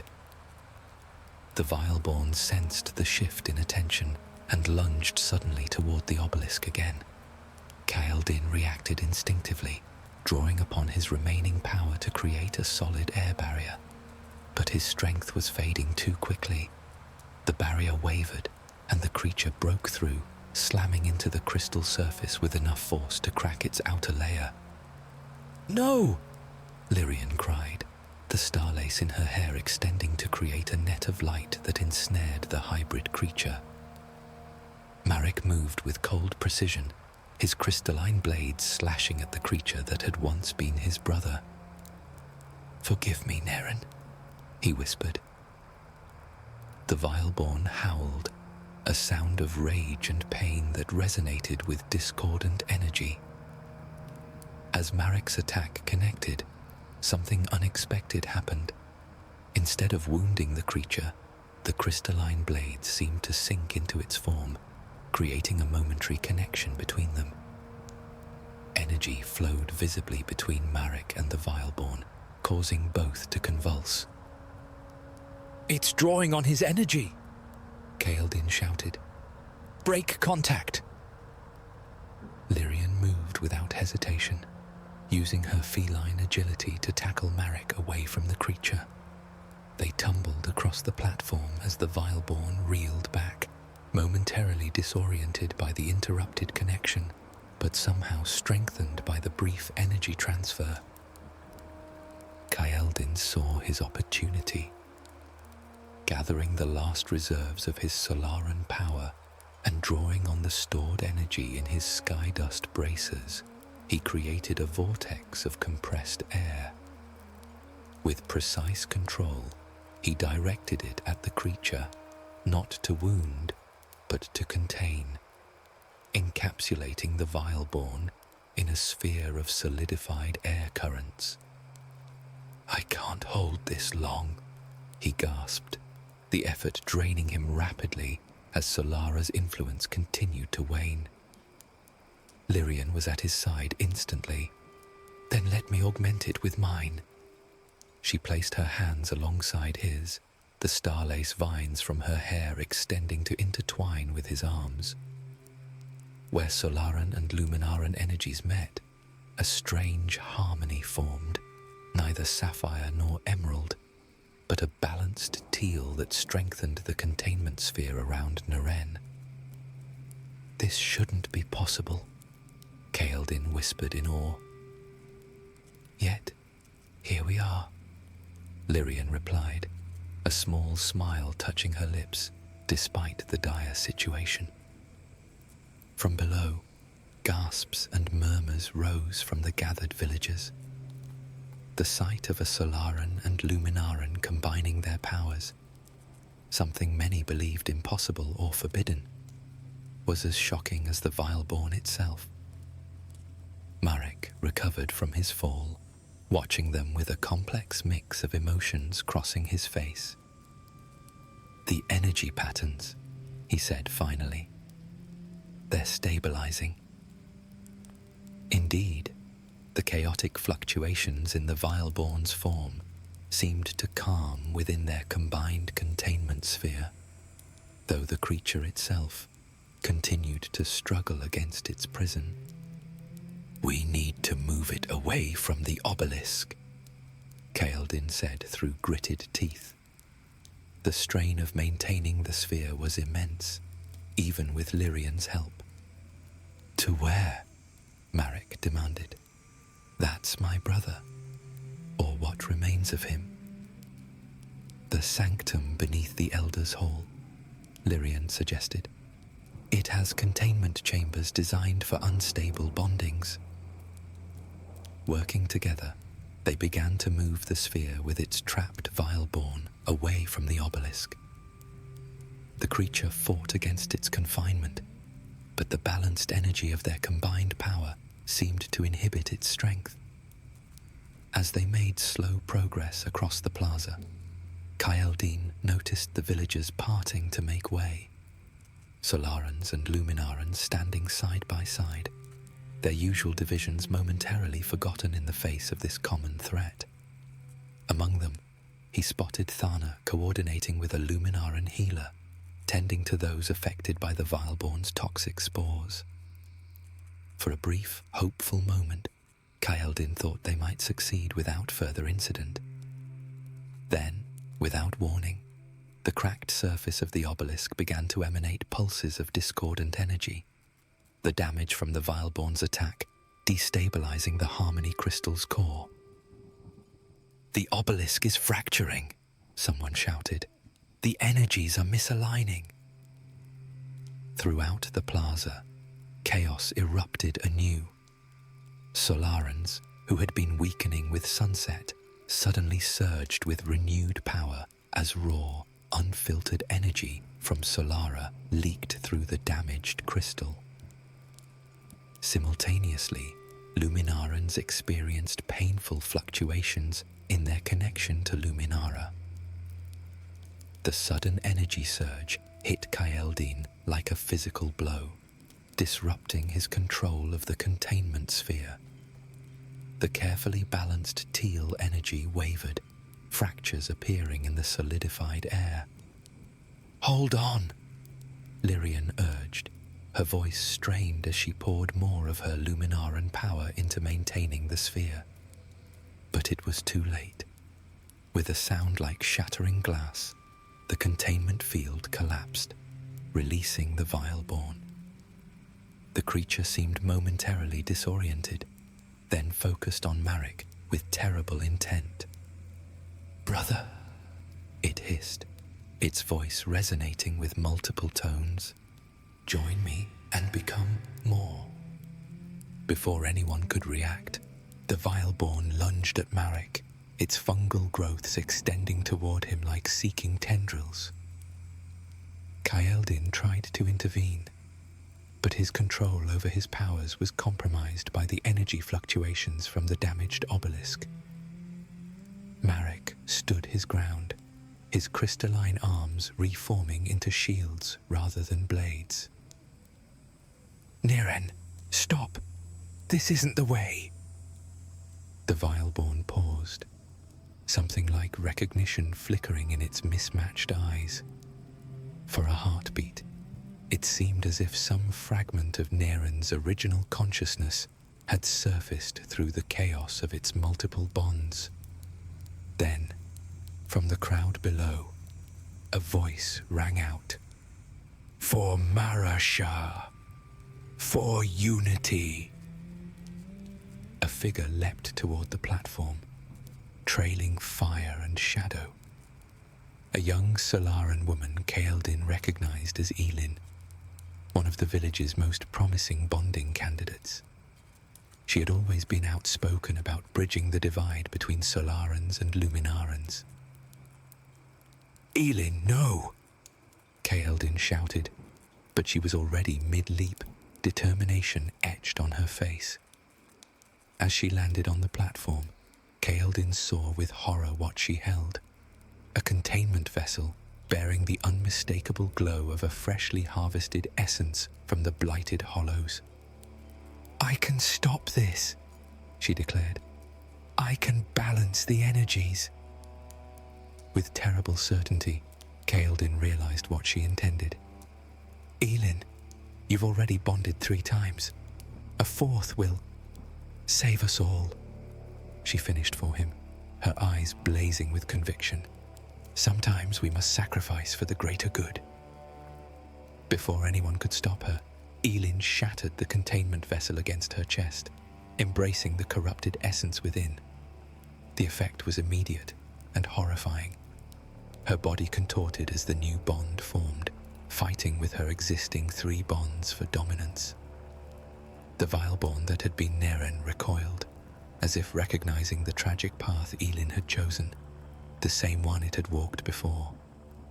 As Elin's transformation began, Kaeldin, Lyrian, and Marek could only watch in helpless horror. The Twilight Concordance, meant to celebrate harmony, had descended into a night of chaos and tragedy that would forever change Marasha.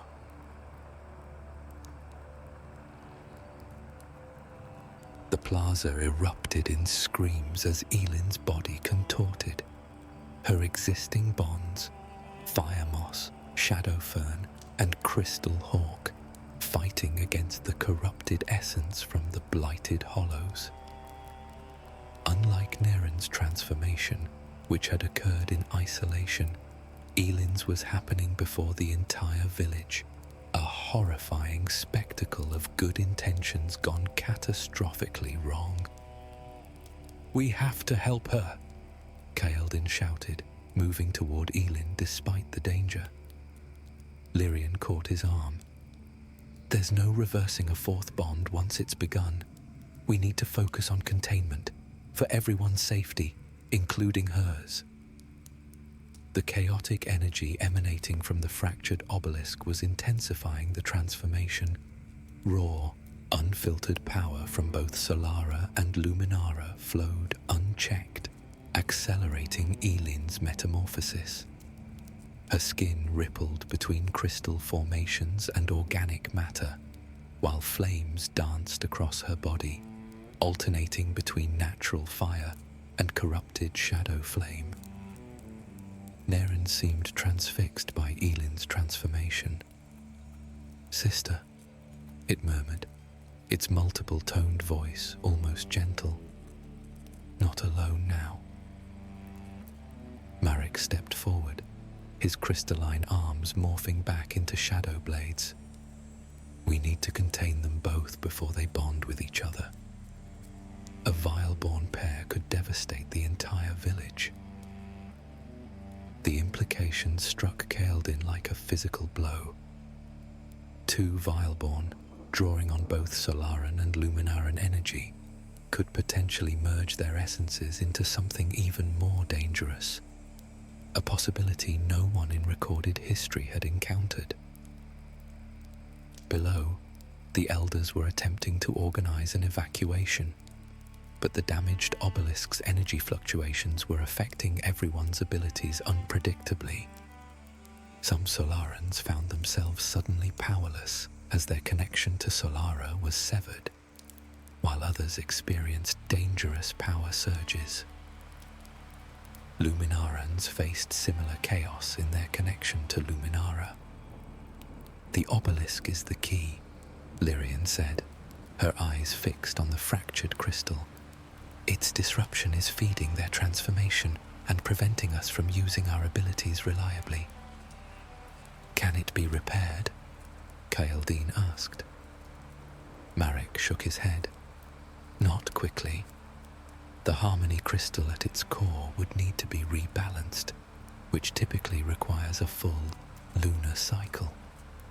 Then we need to neutralize its output," Kaeldin decided, his mind racing. "If we can't repair it, we can at least stop it from making things worse." As they spoke, Elin's transformation reached a critical point.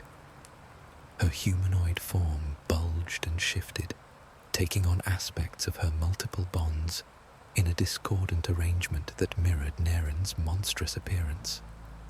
Her eyes, once warm brown, now blazed with amber flames, vertical slits of shadow fire in their center.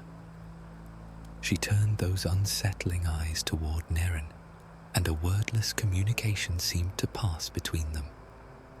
The Vileborn began moving in tandem, circling the platform like predators assessing prey. "They're working together," Lyrian whispered in horror. "Their discordant energies are finding harmony with each other." Kaeldin felt a surge of determination. Despite the chaos, despite the fluctuating powers, they had to act. "Lyrian, can your starlace bend light around the obelisk? Create a barrier?" She nodded, understanding immediately.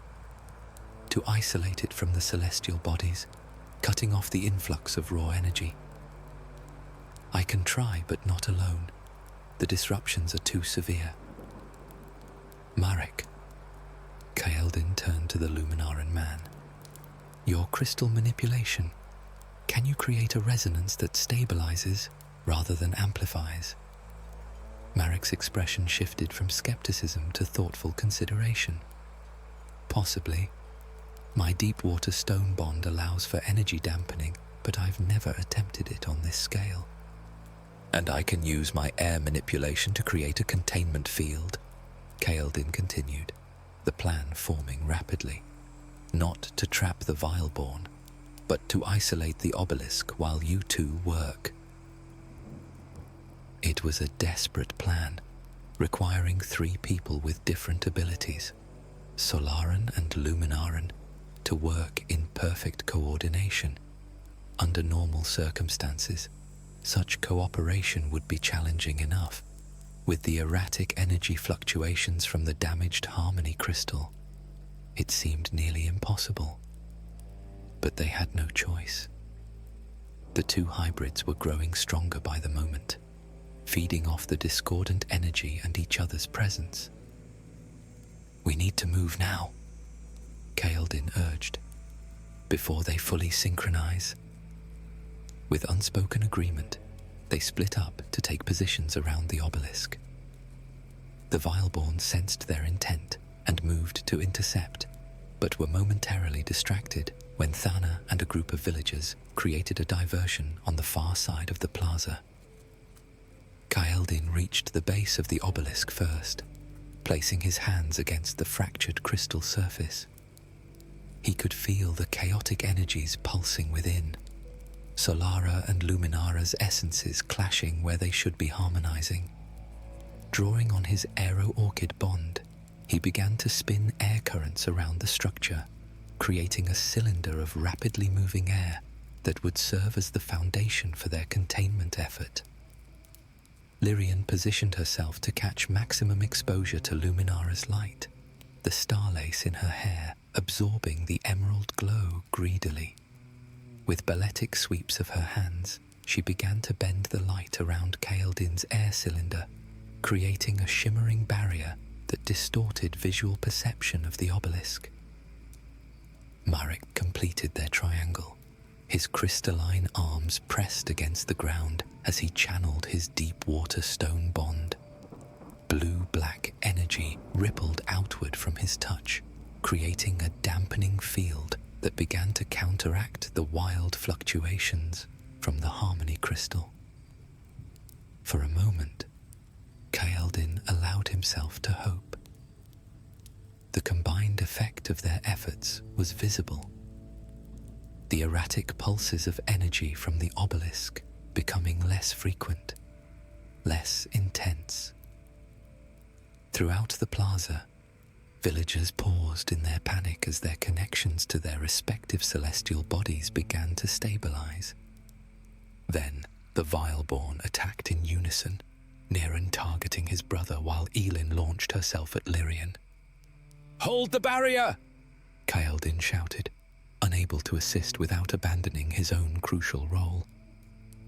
Marek met his brother's attack with grim determination, his crystalline arms forming a defensive network that barely held against Neren's multifaceted assault. The Vileborn that had once been his brother attacked with terrible coordination, each of its disparate parts working in horrific unison. Lyrian faced equally dire circumstances as Elin unleashed a combination of fire and shadow that threatened to overwhelm her light-bending abilities. The star lace in Lyrian's hair writhed defensively, creating patterns of light that momentarily confused her attacker. Kaeldin maintained his air cylinder with increasing difficulty, the strain of prolonged manipulation taxing his reserves. He could feel his connection to Solara weakening further as the night deepened, while the disruptions from the obelisk continued to make his power fluctuate unpredictably. "I can't hold this much longer," Lyrian groaned, her voice strained as she fought to maintain her light barrier while defending against Elin's relentless attacks. Marek was similarly struggling, blood now visible on his human portions where Neren's attacks had penetrated his defenses. Kaeldin faced a terrible choice: maintain the air cylinder and hope his companions could defend themselves, or abandon the containment effort to help them. Either option seemed likely to end in failure. Then, from the crowd below, new voices called out, "For Eden's balance! For harmony!" Villagers began moving toward the obelisk, not fleeing from the danger, but approaching with purpose. What struck Kaeldin was the composition of the group, Solarans and Luminarans moving together, organized into pairs and trios. Elder Moraine and Elder Vessa led them, their ancient rivalry set aside in the face of this existential threat. "Join your powers," Moraine commanded. Throughout the plaza, villagers who had spent their lives separated by celestial allegiance began to coordinate their efforts. Solarans with dwindling but still potent daylight powers paired with Luminarans whose abilities waxed with the rising moon. Where their energies met, the same teal harmony Kaeldin and Lyrian had discovered began to manifest. The sight gave Kaeldin renewed strength. "Focus on the obelisk," he shouted to Lyrian and Marek. Indeed, the coordinated villagers were now forming a perimeter around Neren and Elin, using complementary abilities to contain their corrupted power. Thana worked alongside a frostborn Luminaran, their opposing elements creating a steam barrier that confused the creature's senses. Others employed similar tactics, powers that would normally clash instead finding unexpected harmony when properly aligned.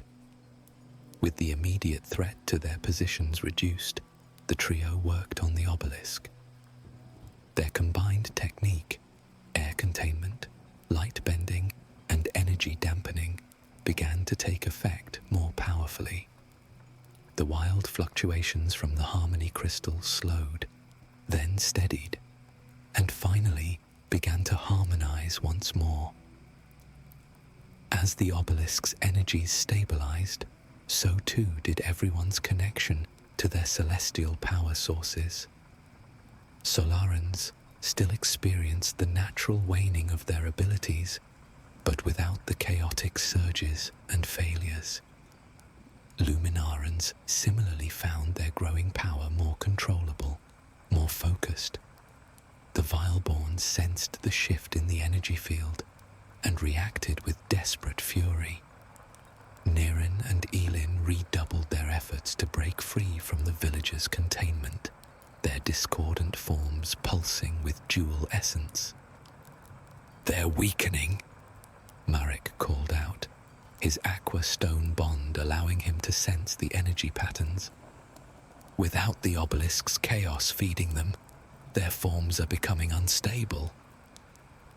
Indeed, both Vileborn seemed to be struggling to maintain cohesion, their multiple bonds fighting against each other without the external energy disruption to bind them together. It was both pitiful and terrifying to witness, beings caught between transformations, unable to find balance within themselves. Lyrian's expression softened with unexpected compassion. "They're in pain. Terrible pain." Kaeldin had never considered that aspect of a Vileborn's existence, the perpetual agony of incompatible bonds tearing at one's essence. Is there any way to help them, to reverse what's happened? Marek shook his head grimly. No known method exists to unbind someone once the transformation has progressed this far. The best we can offer is... He couldn't finish the thought. "Containment," Elder Vesa supplied, approaching their position with solemn dignity. "And perhaps, with time and study, a way to ease their suffering." Elder Moraine joined them, his golden Solaran skin dulled in the moonlight, but his resolve undiminished. "The sanctum beneath the Elder's Hall has chambers designed for such purposes. With your combined technique stabilizing the obelisk, we can now safely transport them." The Elders organized teams of villagers, balanced groups of Solarans and Luminarans, to create a secure pathway to the Elder's Hall. Working together with newfound coordination, they managed to guide the increasingly unstable hybrids away from the plaza. As Niren passed Marek, the creature paused momentarily, its mismatched eyes focusing on its brother with what might have been recognition.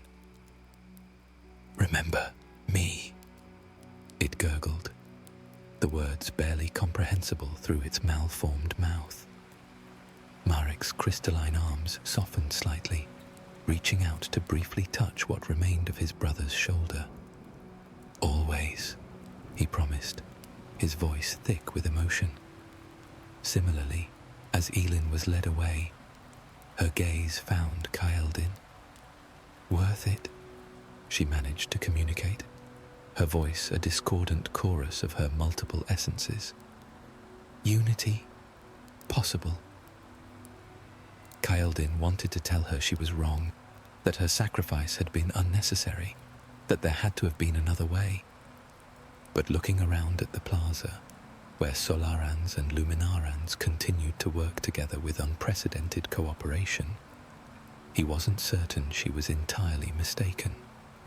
As the Vileborn were finally removed from the plaza, Kaeldin, Lyrian, and Marek maintained their positions around the obelisk, ensuring the harmony crystal remained stable. The immediate crisis had passed, but the night's events had forever changed Marasha, and perhaps all of Eden.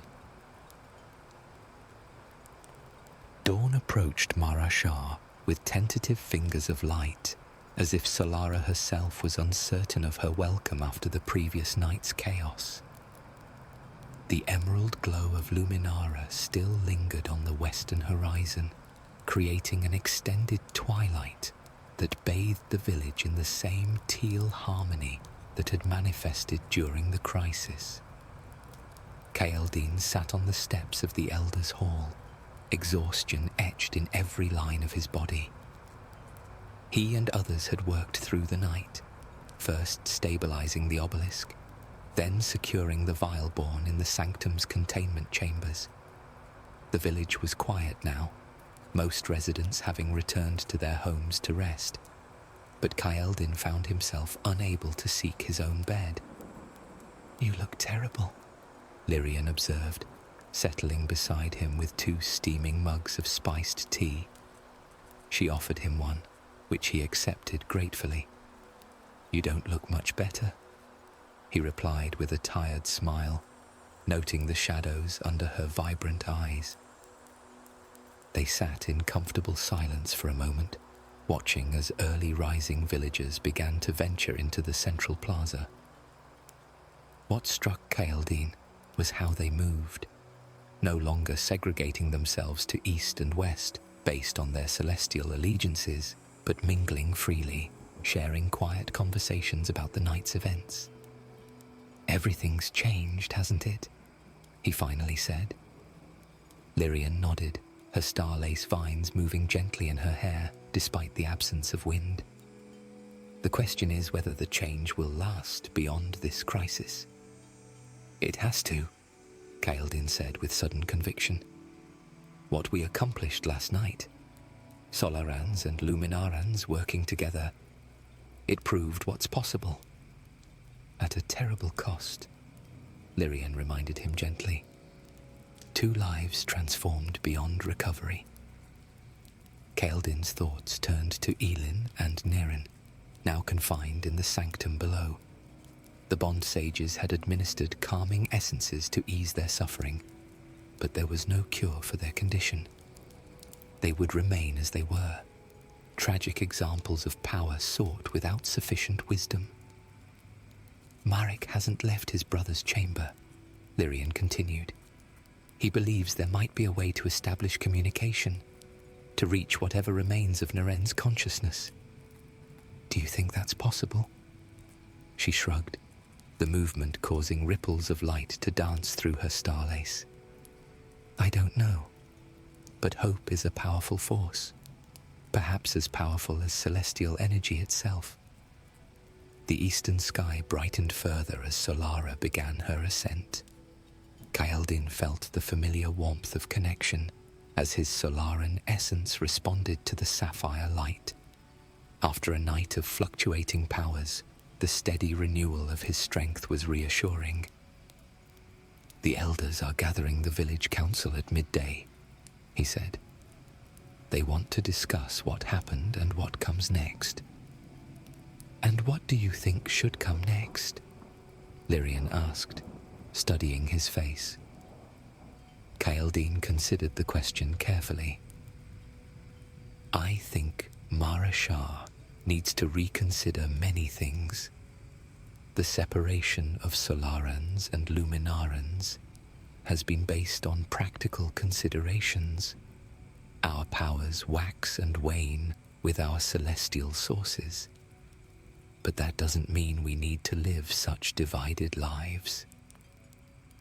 "Some would say it's tradition," Lyrian pointed out, though her tone suggested she wasn't among them. "Traditions should serve the people, not limit them."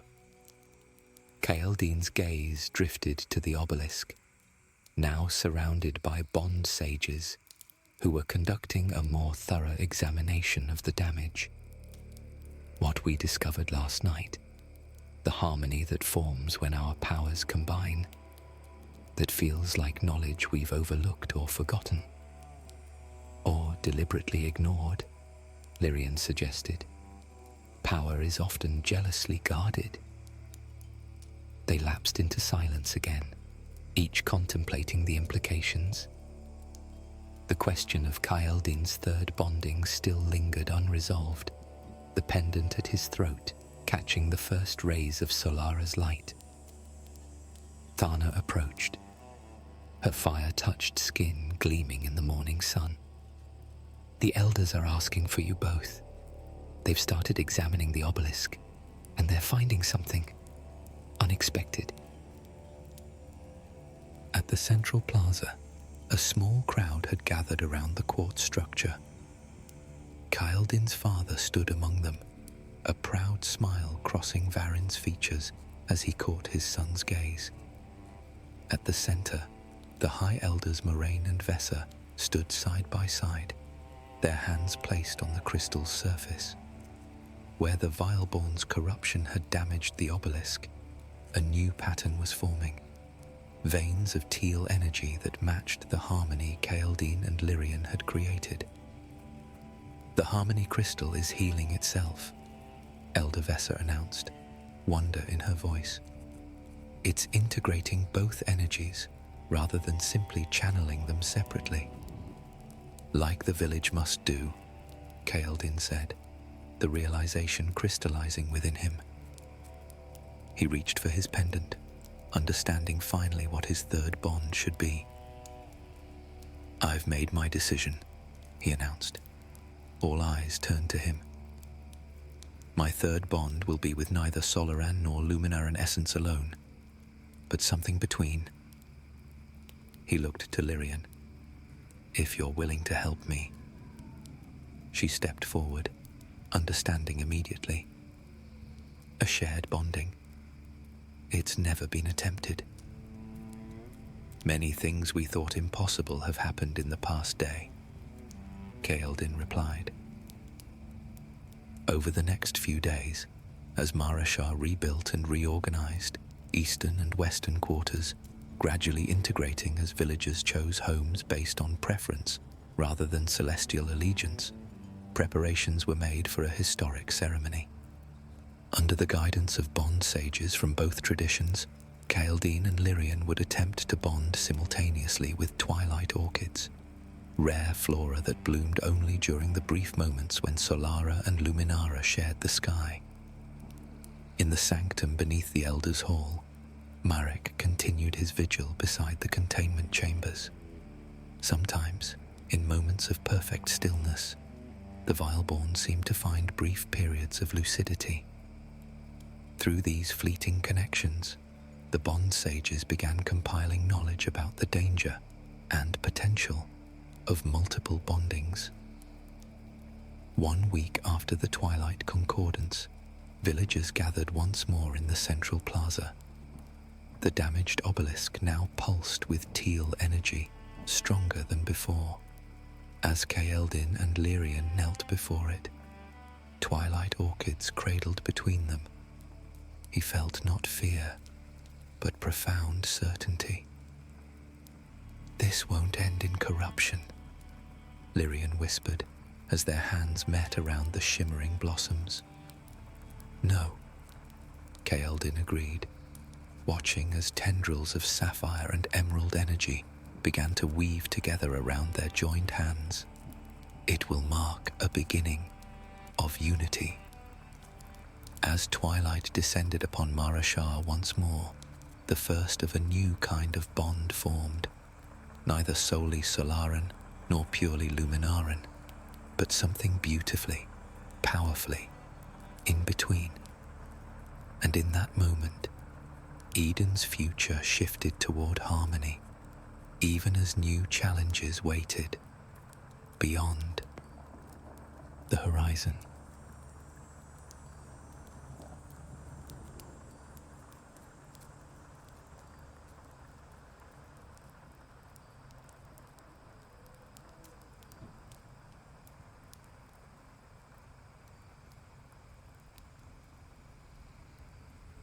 The midday sun held all in its lavender gaze as the once tranquil expanse of the moonglade bore silent witness to escalating chaos. The surface of the celestial pond rippled, reacting to the icy attacks that clashed like thunder. Moon lilies glowed with every shade of green upon its quivering waters, echoing the Luminarin energy that permeated this sacred place. Avians darted away in frantic arcs, frightened by the glacial clash of the two combatants below. Aris's feet scarcely touched the ground, her form a mere blur as she evaded another icy projectile. Her hair, a rippling cascade of liquid sapphire, shimmered before absorbing back into the aqueous orchids that adorned her slender frame.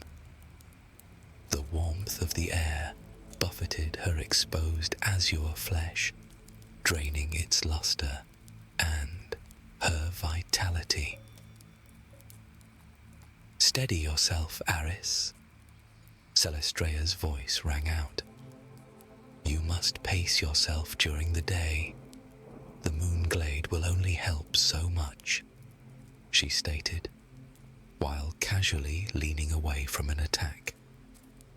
The commander and first spear of the Luminaran watch moved with deliberate grace, her icy skin as hard as terrastone, her sharp features flattened into a disapproving scowl.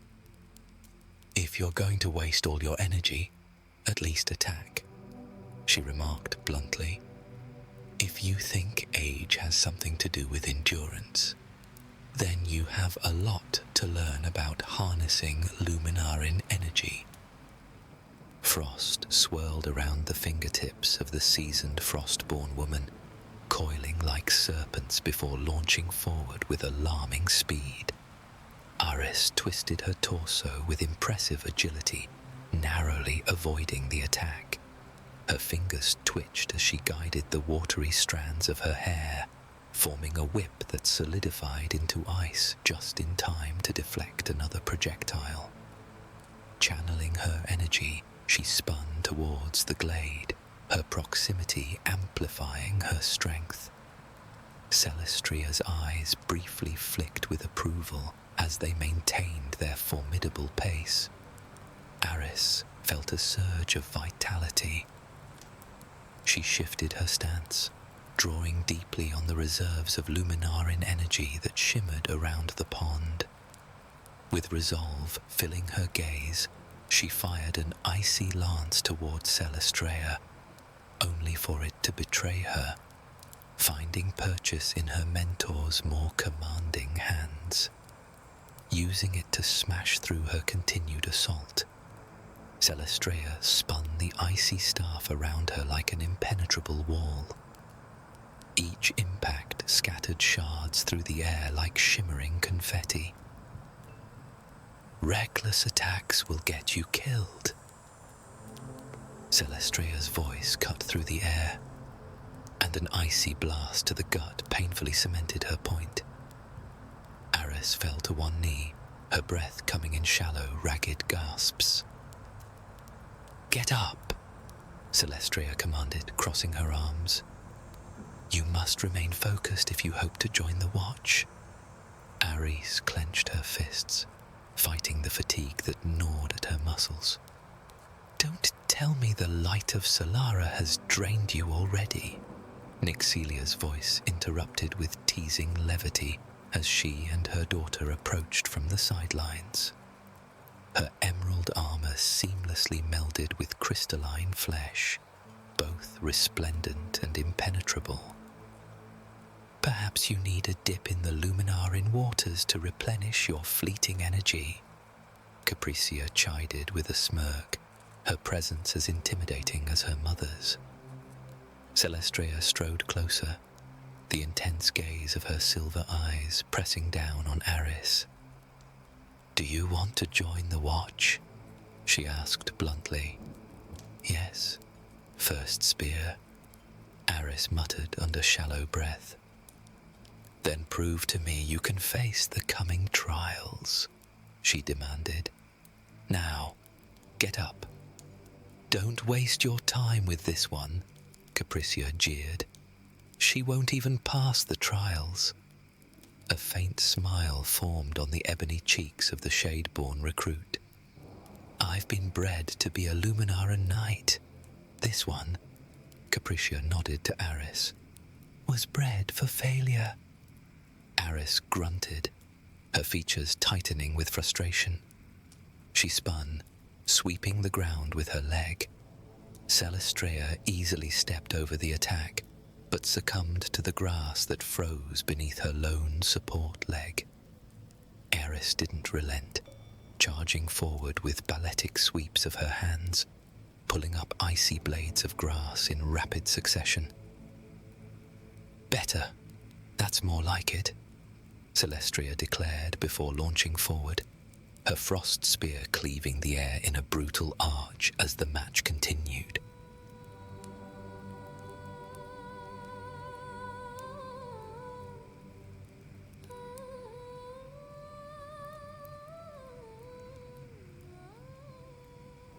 Luminara draped Aris's cozy home in an emerald glow, filtering through translucent panels adorned with delicate frost orchids. Their vibrant blooms swayed gently in the cool breeze, casting playful shadows that danced across the smooth, aqua stone floors. Outside, the crystal cascades gushed forth with laughter-like murmurs, sparkling as the moonlight hit its crystalline waters. The sound wove through the air, creating a symphony of tranquility that contrasted with the tension between mother and daughter. Seated on a plush moss-covered cushion, Aris fidgeted with her fingers, the tension palpable in her youthful frame.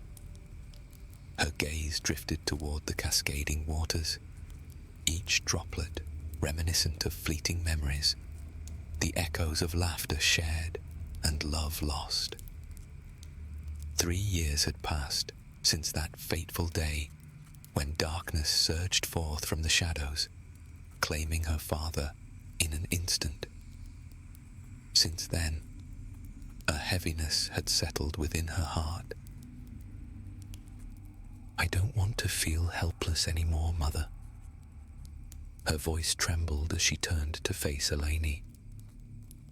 "After losing Dad, I can't stand by and watch others suffer. I need to be part of the watch. I must protect Mara Shah." Eleni's cobalt eyes shimmered with both pride and concern as she studied her daughter's resolute expression.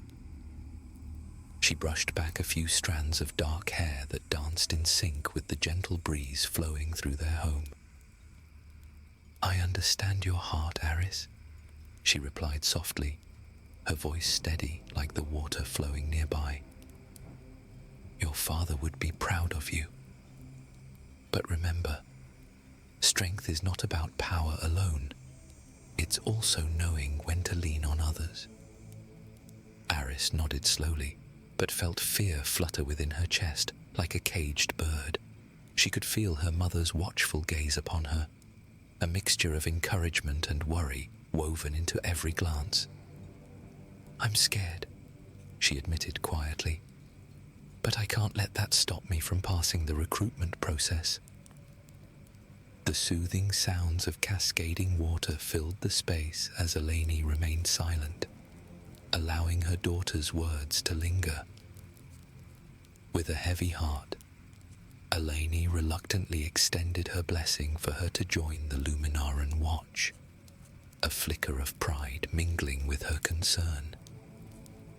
Aris stepped forward and embraced her mother, feeling the slight chill of Eleni's frost-touched skin against her aqueous form. Where they touched, tiny droplets formed and glistened like morning dew on ice. "Thank you, Mom," she whispered, her voice rippling with emotion. "I won't let you down." Eleni's arms tightened around her daughter, a protective gesture that spoke volumes beyond words. When they finally separated, Aris tucked a flowing strand of liquid hair behind her ear, her excitement causing small ripples across her reflective blue skin. "There's a recruitment tent near the Lunar Bazaar," she said, eyes brightening with determination. "I'm going to sign up tomorrow night when Luminara's glow is at its strongest." The words hung between them like delicate frost crystals, fragile yet sharp with possibility. Eloini nodded silently, her eyes reflecting both the fear and pride that warred within her heart as she watched her daughter take the first step toward a path from which there might be no return.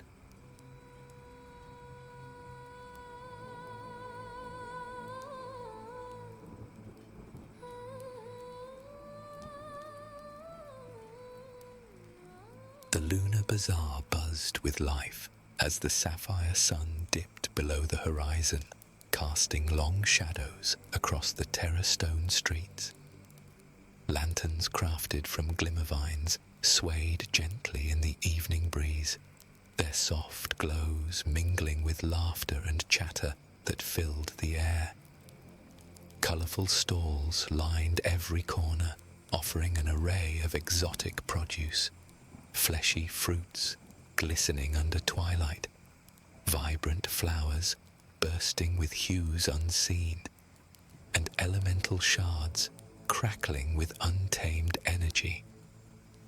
Aris stood at the heart of this vivid tapestry, her gaze flitting between stalls adorned with iridescent trinkets and bubbling potions. Yet amidst the revelry, an electric tension surged through the gathering crowd. A gruff voice rang out from a makeshift podium draped in moonlit fabric.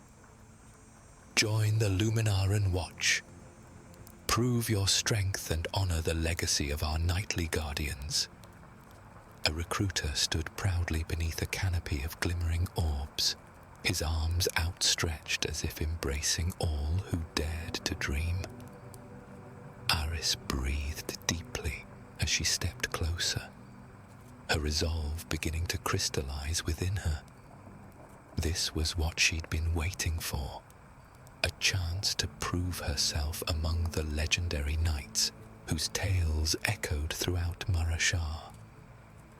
Why even bother Aris? Capricia scoffed, materializing beside her like a shadow cast in disdain. Her features bore that signature smirk of superiority as she flicked a strand of obsidian hair over her shoulder. "You think just because you can splash water around, they'll choose you?" The words stung like frost against exposed skin. Aris clenched her jaw but held her ground. "I'll show them I'm more than just some watered-down version of a knight," she shot back defiantly. With newfound determination, Aris stepped forward. The parchment lay on the podium, a simple roll waiting for signatures of ambition and promise. She reached out with trembling fingers and inscribed her name firmly across its surface, sealing her commitment. Capricia's laughter rang out, sharp and piercing, as if to cut through her moment of triumph, echoing in the air with a taunting ring. "Good luck trying to outrun your mother's shadow," she sneered, her voice laced with a mixture of amusement and condescension. But as Aris straightened her posture, a fire ignited within her heart, fueling her defiance. "I could say the same about you.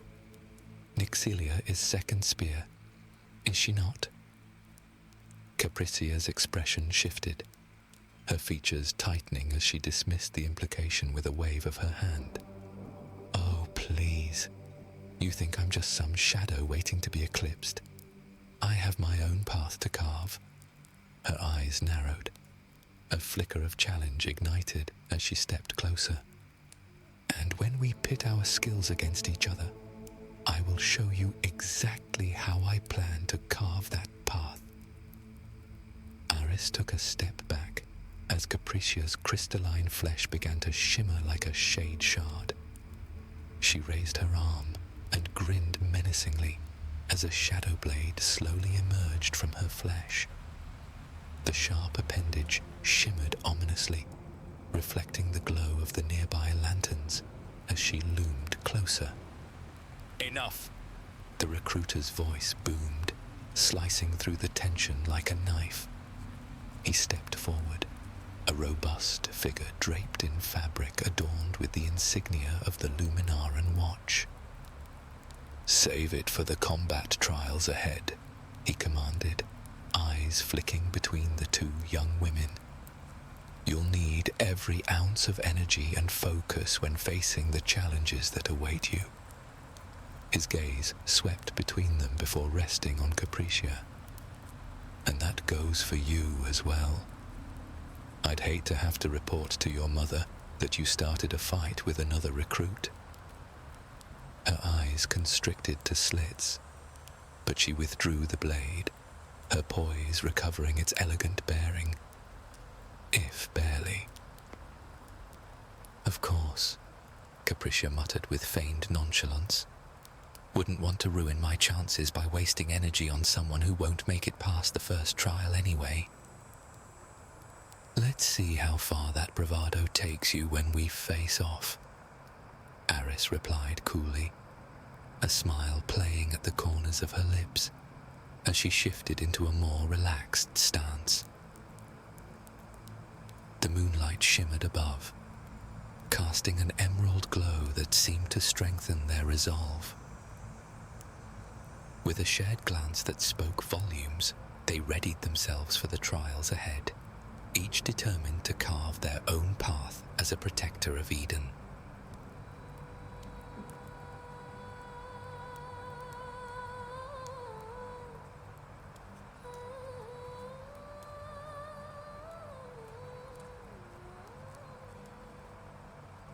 As dawn broke over the Luminaran watch training grounds, the soft glow of the sun spilled through the branches overhead, bathing the arena in a warm, celestial light.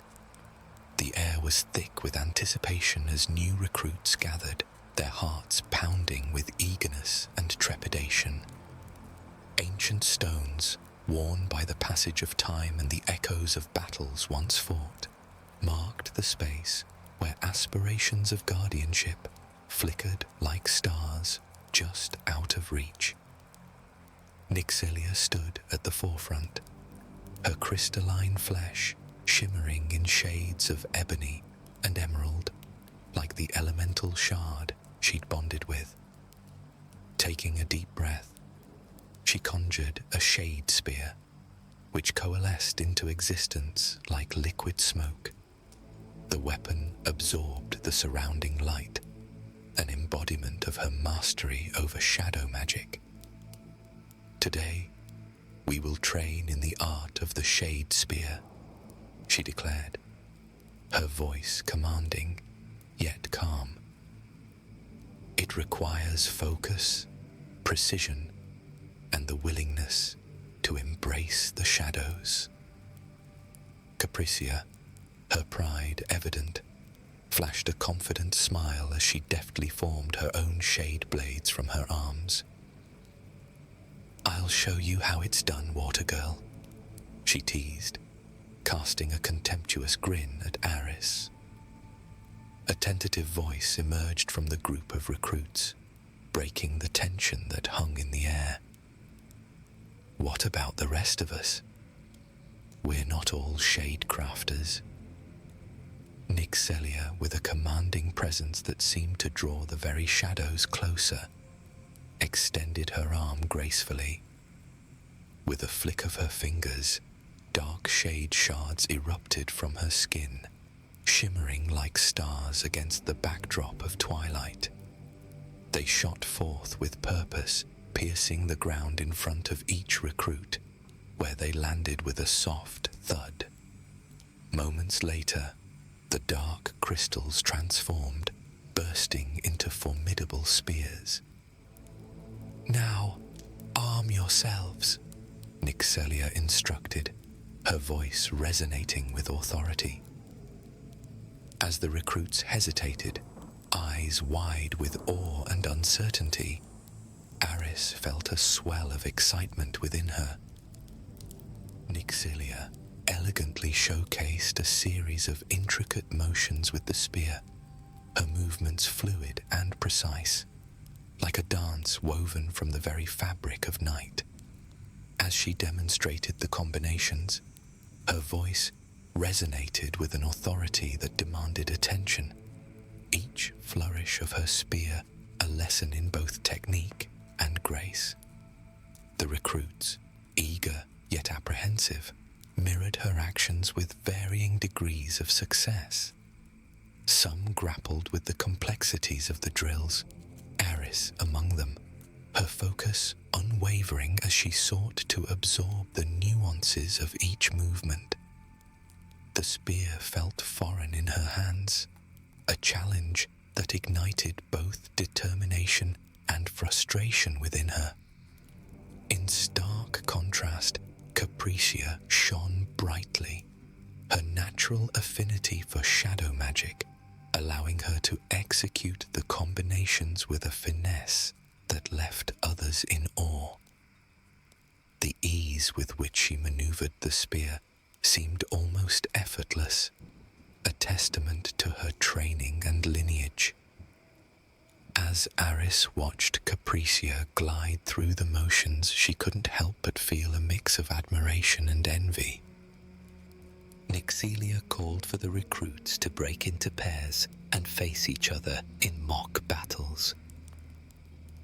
Aris found herself pitted against Capricia and failed to hide her dismay. "Let's see what you've got," the shade-born woman jeered, blades glimmering ominously as she took her stance.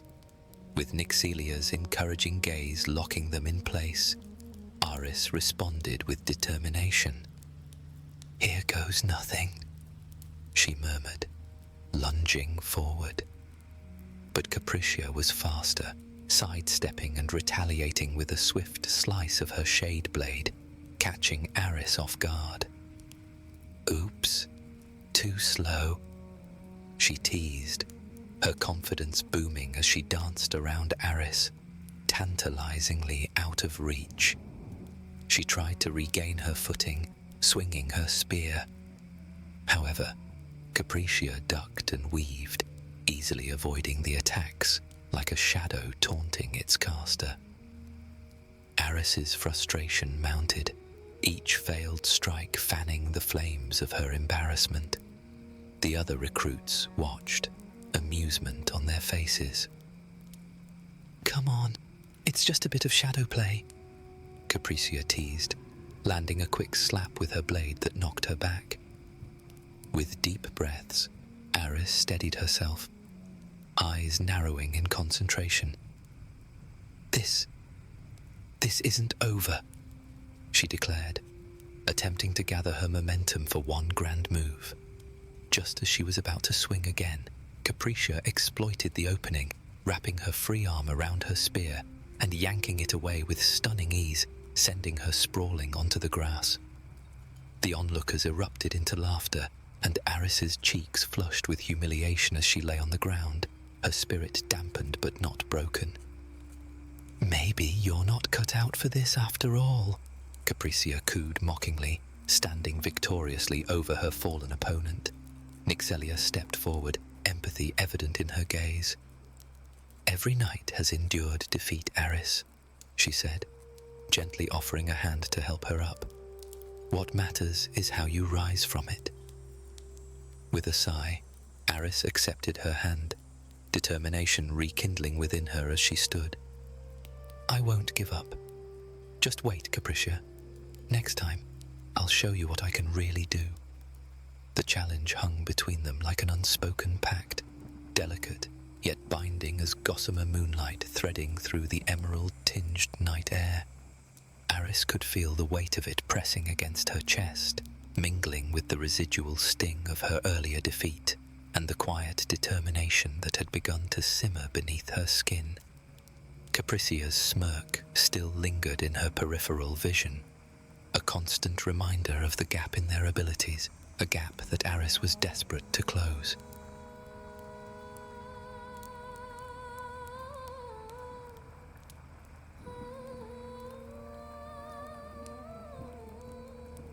The training grounds thrummed with the energy of the night, bathed in the soft, ethereal glow of Luminara overhead. A symphony of nocturnal creatures filled the air, their sounds mingling with the whispers of leaves swaying gently in a warm breeze. The arena, a circle of smooth lunar stone marked by ancient etchings, beckoned the recruits as they gathered for their evening practice. Star lace vines bordered the arena, illuminating the determination etched on each face.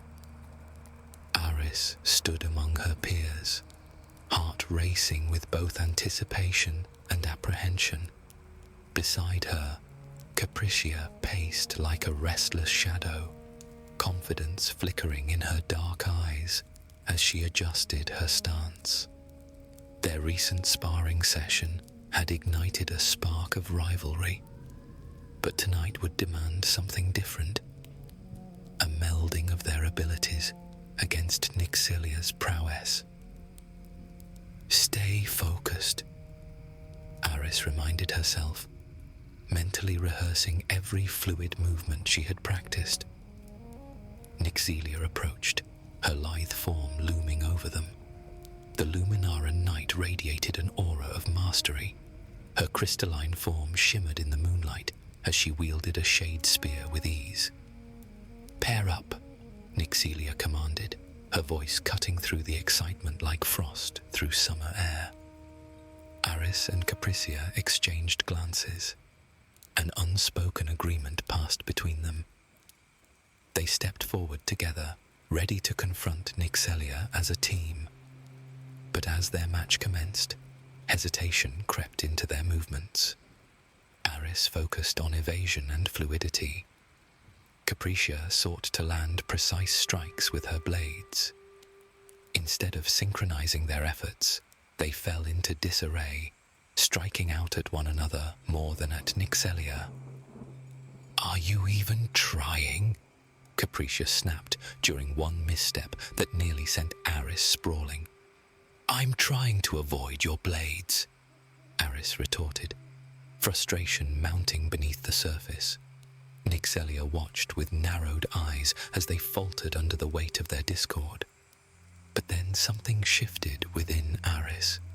She began to embrace her own fluidity instead of fighting against it. "Let's try again," she urged Capricia, catching her breath as they circled Nixilia again. With renewed resolve coursing through them like an electric current, they finally coordinated their efforts. Aris moved gracefully around Nixilia's strikes while deftly using her hydromancy to block attacks that came too close for comfort. Meanwhile, Capricia found rhythm in her offense. Each strike became more relentless and deliberate as she began to dance through shadows, unleashing energy from within. Aris felt a surge of satisfaction ripple through her as they worked in harmony, Capricia's prowess complementing her agility seamlessly for once.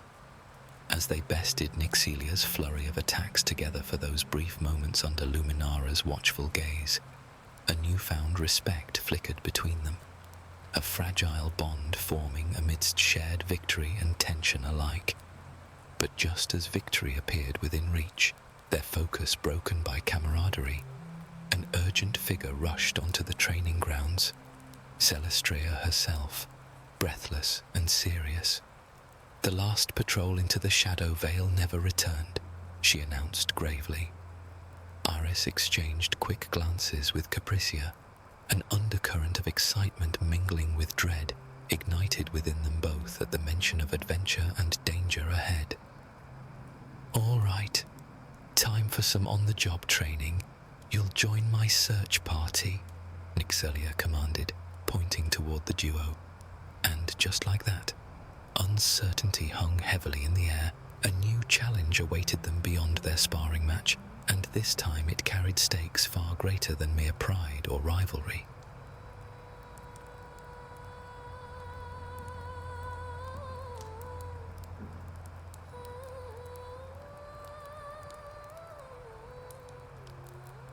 The journey through the Idaean fields stretched before them like a tapestry of Eden's most vibrant offerings.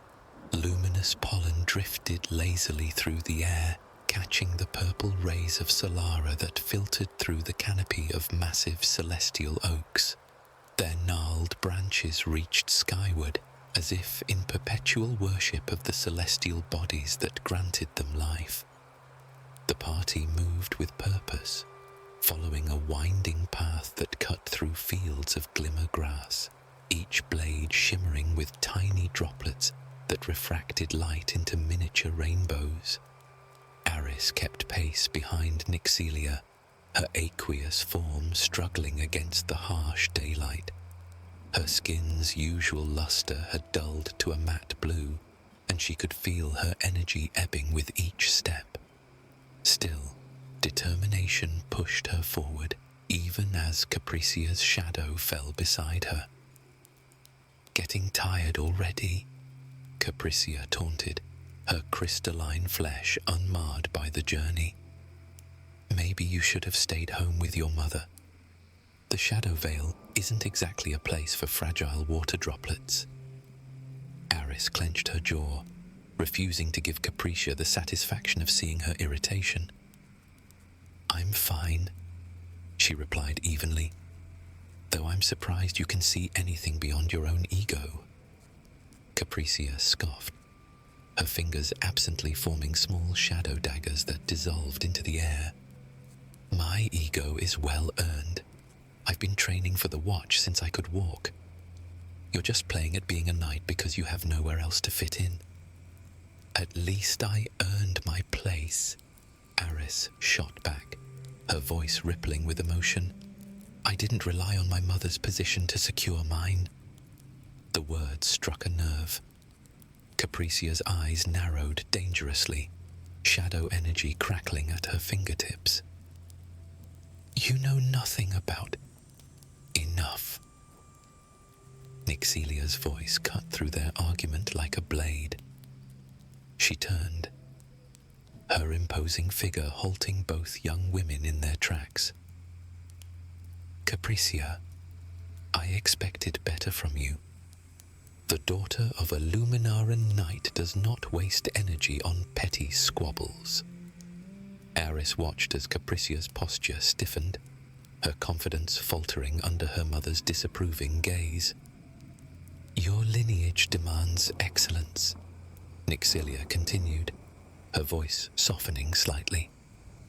"Our family has served the Watch for 7 generations. Remember the weight of that legacy when you speak." For a brief moment, Aris glimpsed something unexpected in Capricia's eyes. Not anger, but a flash of vulnerability quickly masked by practiced indifference. "Yes, Mother," she replied, her voice carefully controlled.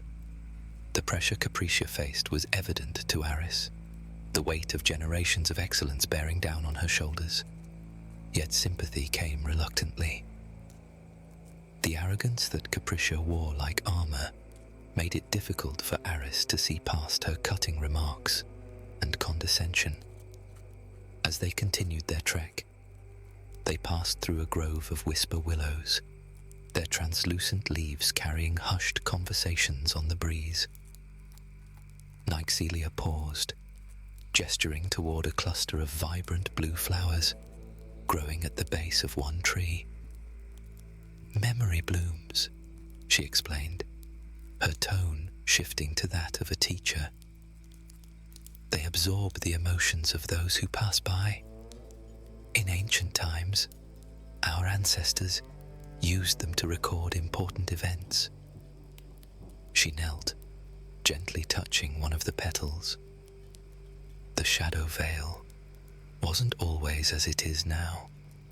Once, it was part of the Idaean forest, teeming with life and harmony. "What happened?" Aris asked, momentarily forgetting her animosity toward Capricia. Nyxelia's expression darkened. "The blight. It began as a whisper, a corruption that spread from the Morbus tree at the heart of what we now call the Shadow Vale. The trees there no longer hear Eden's whispers. they listened to something else entirely. Capricia remained silent, but Aris noticed how she hung on her mother's every word, as if desperately seeking approval. As they approached the border, lush vegetation gradually gave way to twisted, darkened flora. Aris felt a chill run through her body, one that had nothing to do with her frostborn abilities.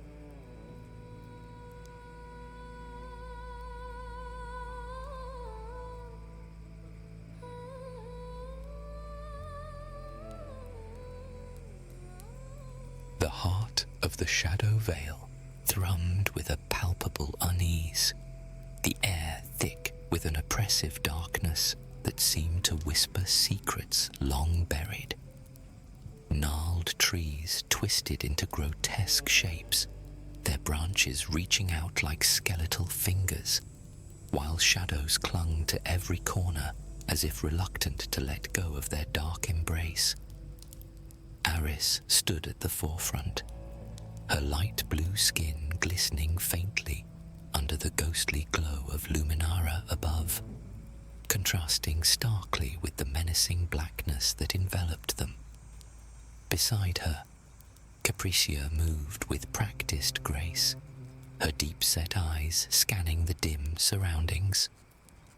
"This place gives me the creeps," she muttered, her voice barely breaking through the tension hanging in the air. Aris nodded, but kept her gaze forward.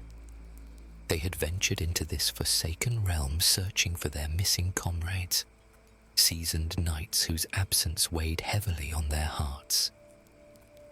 "Stay together. Don't let them separate you." Nixelia's commanding voice cut through the suffocating silence from a distance as she led the small contingent of Luminaran knights behind them.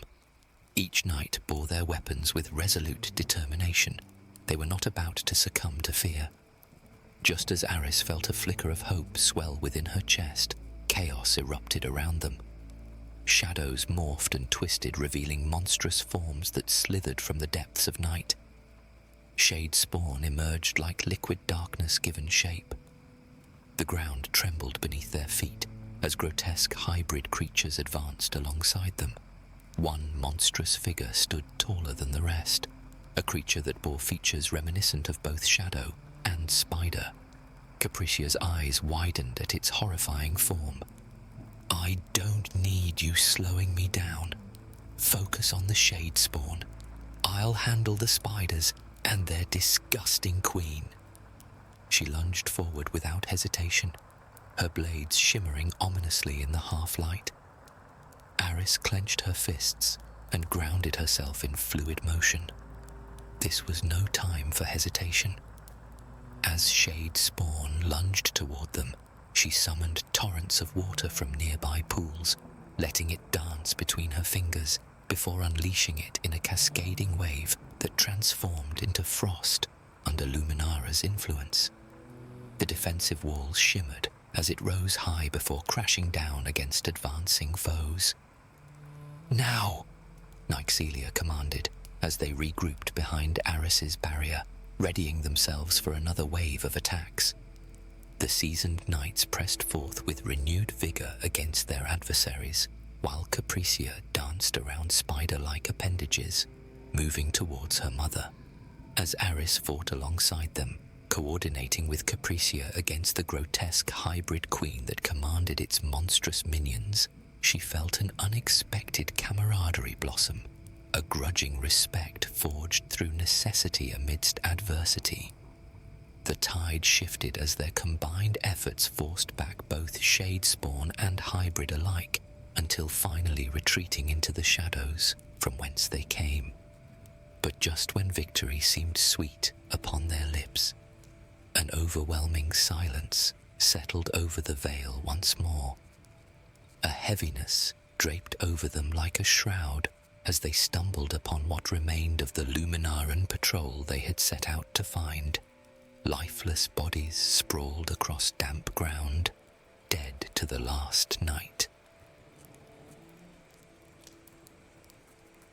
Aris stood frozen, the icy tendrils of fear gripping her heart as the reality of their discovery sank in. The lifeless forms of their comrades lay scattered across the forest floor, shadows draping over them like a dark cloak. Each knight had fought valiantly, but now they appeared merely as echoes of strength extinguished too soon. Her breath caught in her throat, and Aris felt a shiver run down her spine. "Is this?" Capricia's voice trembled beside her, disbelief etched into every feature as she stared at the fallen knights. "Not just anyone," Aris replied, forcing her voice to steady. "These were our protectors." She swallowed hard, her heart aching for the lost lives that had dedicated themselves to safeguarding Marashar. Nyxelia stepped forward, eyes narrowing as she surveyed the scene. "We need to move," she ordered with grim determination. "We cannot linger here." Capricia clenched her fists, defiance flaring in her eyes. "We can't just leave them like this," she gasped. "They deserve a proper—" "Now!" Nyxelia cut in sharply, silencing her daughter with an intensity that echoed through the clearing. The tension hung thick between them, an unspoken understanding passing through Aris as she felt Capricia's frustration bubble beneath the surface. But there was no time for grief. Not now. With heavy hearts, they began to retreat from Shadow Vale's grasping shadows.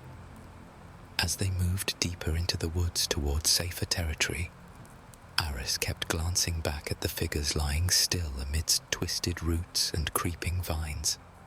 Each step felt like a betrayal against those who had fallen. Suddenly, a low growl reverberated through the air, a sound that chilled Aris to her core. The trees around them seemed to thrum with tension as shade spawn emerged from behind gnarled trunks and clumps of darkness, new predators attracted by death's scent. "Get ready," Nyxelia barked as she readied her spear again. Capricia gritted her teeth and held firm beside Aris, shadows gathering around them once more like a tempest about to erupt. Aris focused on summoning water from nearby roots. It surged at her command, coiling and twisting into defensive barriers while echoing whispers of Luminara's energy resonated within her being. They would fight for those lost lives, their spirits igniting newfound resolve within each knight, standing together against encroaching darkness. As shadowy creatures lunged toward them with predatory intent, Aris exchanged determined glances with Capricia. This time, they would not falter under pressure. They would stand united against whatever terror awaited them in this forsaken realm. Aris braced herself as shadows flickered and writhed at the edge of their vision. Just when they thought they had faced the worst, a new horror emerged. A towering figure materialized from the darkness. A hybrid woman with the form of a spider, verdant green skin glistening in the dim light, long limbs extended like grotesque tendrils, her eyes gleaming with predatory hunger as she surveyed the knights. "A Vileborn," one soldier gasped, his eyes wide with horror. "Attack!" Nyxelia shouted, urgency threading through her voice. Before Aris could react, the creature lunged forward, weaving silken threads that shimmered in the moonlight. Knights caught off guard stumbled into her trap, entangled in webs that sparkled like dewy strands of twilight. Panic surged as smaller spiders scuttled from their queen's side, skittering toward the ensnared knights. Aris clenched her fists, adrenaline racing through her veins. If we don't stop it together, more innocent lives may be at risk. She could feel her heart pounding against her chest as she glanced at Capricia. The shade-born woman nodded sharply, determination sparking in her eyes. Fine. You just try to keep up, water girl. Without another moment to waste, they sprang into action. Aris summoned frosty waters from nearby roots, her fingers dancing through the air in fluid, balletic movements. The liquid responded instantly, spiraling upward in crystalline tendrils that caught Luminara's emerald glow. Meanwhile, Capricia brandished her shade blades with renewed ferocity, the obsidian weapons humming with dark energy as shadows coalesced around her arms like living gauntlets. "Follow my lead," Aris called, her aqueous hair flowing like a living current as she pivoted gracefully on her heels, directing the icy streams toward their monstrous opponent.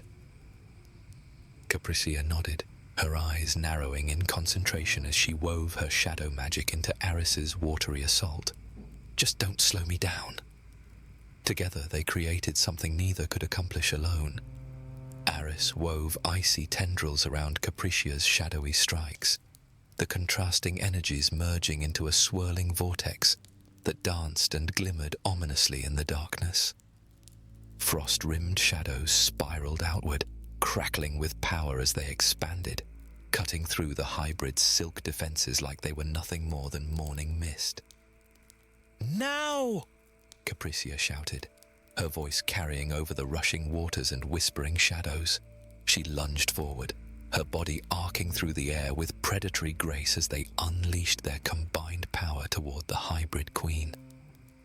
The frosty winds swirled around them, carrying particles of ice that glittered like diamond dust in the dim light, while shadow blades sliced through silk and sinew alike. A devastating symphony of destruction echoing through Shadow Vale. The smaller spiders scattered in panic, their chittering cries filling the air as they retreated from the unexpected onslaught. The hybrid monster staggered back under the force of their united attack, her multiple legs buckling as verdant skin frosted over with a layer of shadow-infused ice. Anger seeped into every fiber of her being as she reeled away from the onslaught, her predatory eyes now wide with something neither girl had expected to see: fear. But even as victory hung tantalizingly close within their grasp, Aris felt an electric thrill surge between them. No longer rivals, but partners fighting against encroaching darkness together. The realization washed over her like a cool wave, refreshing and invigorating. Their energies flowed in perfect harmony, Luminaran power amplified through their synchronized efforts.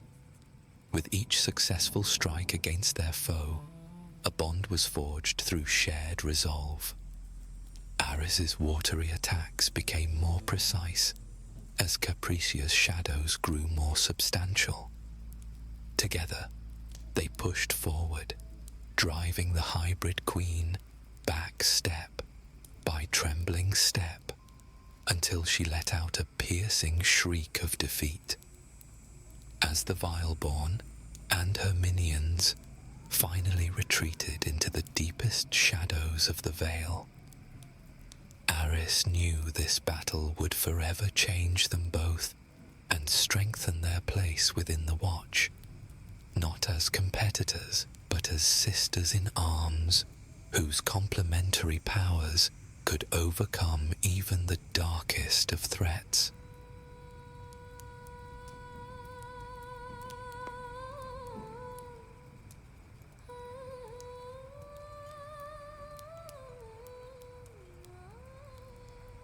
During the next full moon, the Luminaran Watch's ceremonial arena stood quiet beneath Luminara's emerald glow, which filtered through the open dome above. Celestial banners swayed in the evening breeze, their colors muted yet dignified. Knights gathered in the stands, their whispers creating a gentle hum that rippled through the cool night air. Aris stood at the edge of the arena, her posture rigid as she bristled with pride. The bioluminescent flora lining the ceremonial space cast a soft glow across her light blue skin. Beside her, Capricia maintained a composed stance, though the shadows in her hair flickered restlessly, betraying her excitement. Celestria stepped forward, her stoic presence beaming with authority. Her eyes swept across the gathering as she addressed them with measured precision. "You have proven yourselves worthy of the Watch, both through the trials as recruits and as knights in battle," she stated, her voice carrying without effort, not through individual glory, but through cooperation when it mattered most. The surrounding knights knelt in unison, their gazes set on Luminara above. Aris felt a subtle nervousness replace her pride as the weight of responsibility settled more firmly on her shoulders. "The Watch accepts your service," Celestria continued, her expression remaining stern. "Remember that your oaths bind you not to each other, but to Eden itself."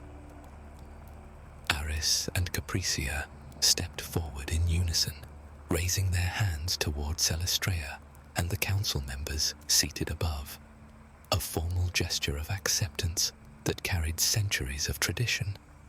From the shadows near the council seats, Nyxelia emerged, her crystalline form catching fragments of light.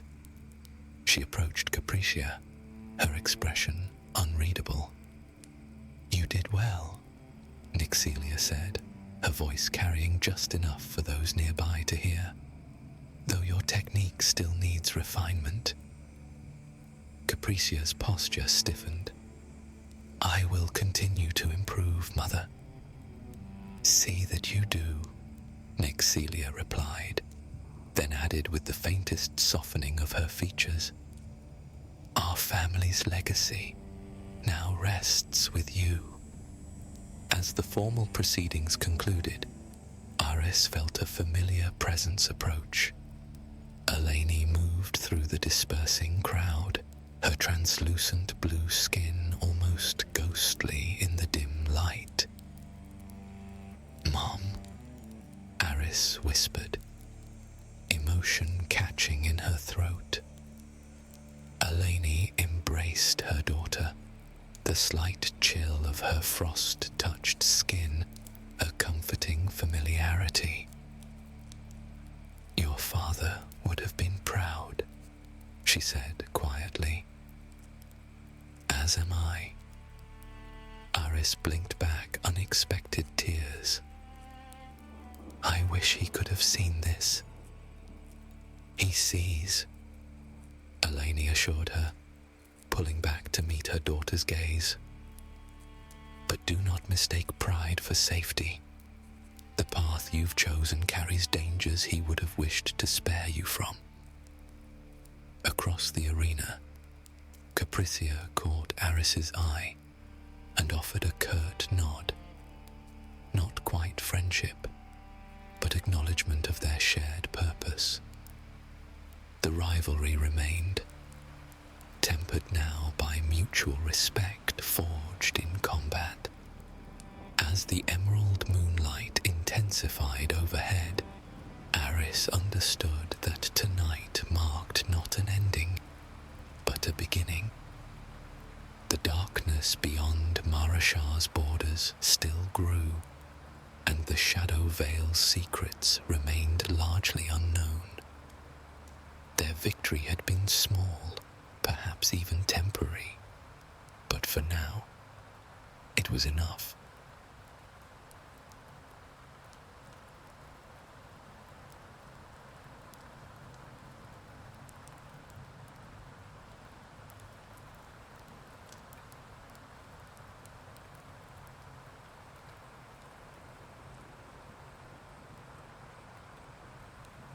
The emerald glow of Luminara painted Vala Shah in shades of jade as Mesrin knelt in her mother's garden, pressing her fingers into the cool soil.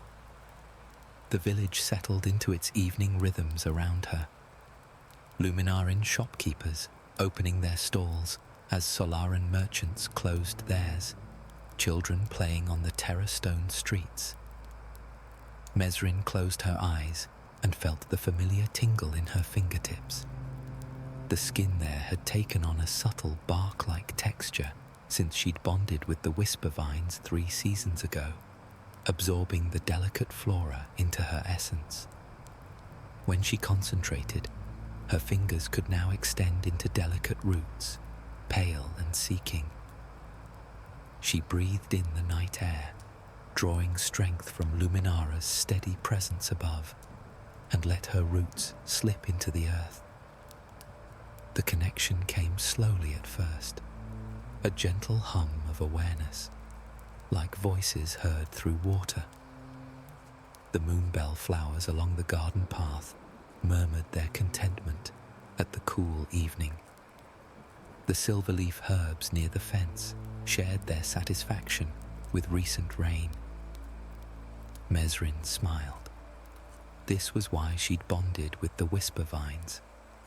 The ability to hear Eden's oldest voices, to understand the subtle language of root and stem. It made her feel connected to something vast and ancient. But tonight, something was different. The moonbell's contentment wavered, replaced by an undercurrent of unease. Mesrin pressed deeper, extending her roots further through the soil, reaching for the wild grasses beyond the garden. Wrong, wrong, wrong, they whispered. Darkness seeping, brothers dying. Mesrin's eyes snapped open. Her heart quickened as she reached for the rose vine climbing the garden wall, its thorny stems wrapping around weathered wood. Shadow teeth, it hissed. Veil bleeding, run hide worn. She pulled her roots back, watching them retract into her fingers, the pale tendrils disappearing beneath her skin. The bark-like texture remained, a permanent reminder of her bond. Mesrin stood, brushing soil from her knees, and looked toward the dark line of trees visible beyond Valashar's eastern border. Shadow Vale Forest. The ancient woodland had stood there for generations, a source of medicinal herbs and lumber, home to peaceful shade stalkers and glowmoss harvests. Mesrin's own whisper vine cutting had come from its depths, gifted by her grandmother before the bonding ceremony. "Mesrin," her mother's voice called from the cottage doorway. "Supper's ready." Mesrin glanced back at her home, warm light spilling from windows, the smell of spiced root stew drifting on the breeze. Safe, familiar. But the plant's warnings echoed in her mind, cryptic and urgent. Veil bleeding. She needed to know what that meant. "Coming," Mesrin called back, but her gaze remained fixed on the forest's distant shadows. She would eat with her family, wait until they slept, and then she would go. Whatever corruption the plants sensed, she had to see it for herself. Only then could she warn the village properly, with details instead of vague fears whispered by flowers. Inside, her younger brother Darmin sat at the table, his skin holding the faint luminescent quality of someone bonded with lunaris blossoms. Tiny, barely visible petals seemed to shimmer across his cheeks when he moved, catching Luminara's light through the window. At 13 seasons, he was already showing the restless energy of a Luminarin coming into his power during the night hours. "You've got dirt under your nails again," he said, grinning. "And you've got pollen in your hair," Mesrin shot back, reaching over to ruffle his dark locks. Sure enough, a shimmer of silver pollen dusted her fingers. "Been practicing your jumps?" Darmin's grin widened. He flickered, there one moment, gone the next, and reappeared behind her, tapping her shoulder. "Getting better, aren't I?" "Show off," Mesrin said, but she smiled. Darmin's teleportation was impressive for someone who'd only bonded 6 months ago. The Lunaris blossom essence had merged with him smoothly, giving him the ability to shift his physical location across short distances, trailing silver petals in his wake. Their mother set down bowls of stew, her own bonding marks visible in the way her eyes held flecks of amber, evidence of a bond with sunset crystals that let her sense temperature changes in her immediate surroundings. Practical for cooking, she always said. "Eat up, both of you," she said. "And Mesrin, whatever you're planning, the answer is no." Mesrin looked up sharply. "What do you mean?" "You have that look, the same one your grandmother used to get." Her mother's expression softened with concern. "What did the plants tell you?" Mesrin hesitated. "Just strange whispers. Probably nothing. Maybe I'm still learning to interpret correctly." Her mother didn't look convinced, but she didn't press further. They ate in companionable silence, but Mesrin's mind raced. She would need supplies, water, a light source, something for defense. The veil wasn't dangerous under normal circumstances, but if the plants were frightened... She pushed the thought aside and focused on her stew, trying to appear calm. Tonight, when Luminara reached her zenith and her family slept soundly, she would investigate, alone.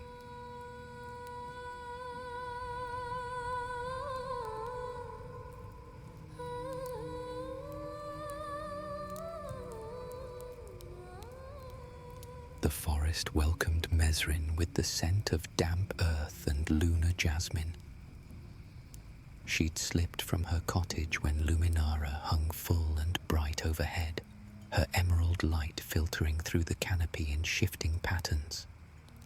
The power that came with the moon's peak thrummed through Mesrin's veins, stronger, sharper, more attuned to the Edian energy that connected all living things. Her pack contained simple supplies: water, dried fruit, a small knife, and a jar of glow moss she'd harvested last week. The moss pulsed with soft blue light in her hand as she made her way along the familiar eastern trail. The forest had always felt like a second home. As a child, she'd played among these trees with other Luminaran children, collecting shade lilies and watching the luminescent moths dance on the breeze. Even now, the great silverbarks rose around her like ancient guardians, their pale trunks smooth and welcoming. But something was different tonight. The usual chorus of night sounds, cricket songs, owl calls, the rustle of small creatures in the undergrowth, felt muted, subdued. Mesrin paused and knelt, pressing her palm against a patch of moss. Afraid, it whispered immediately, "Deep wrong, spreading." She moved deeper into the vale, following a game trail that wound between massive tree trunks. The air grew cooler. Mesrin pulled her cloak tighter and raised her glow moss jar higher. That's when she noticed the first signs.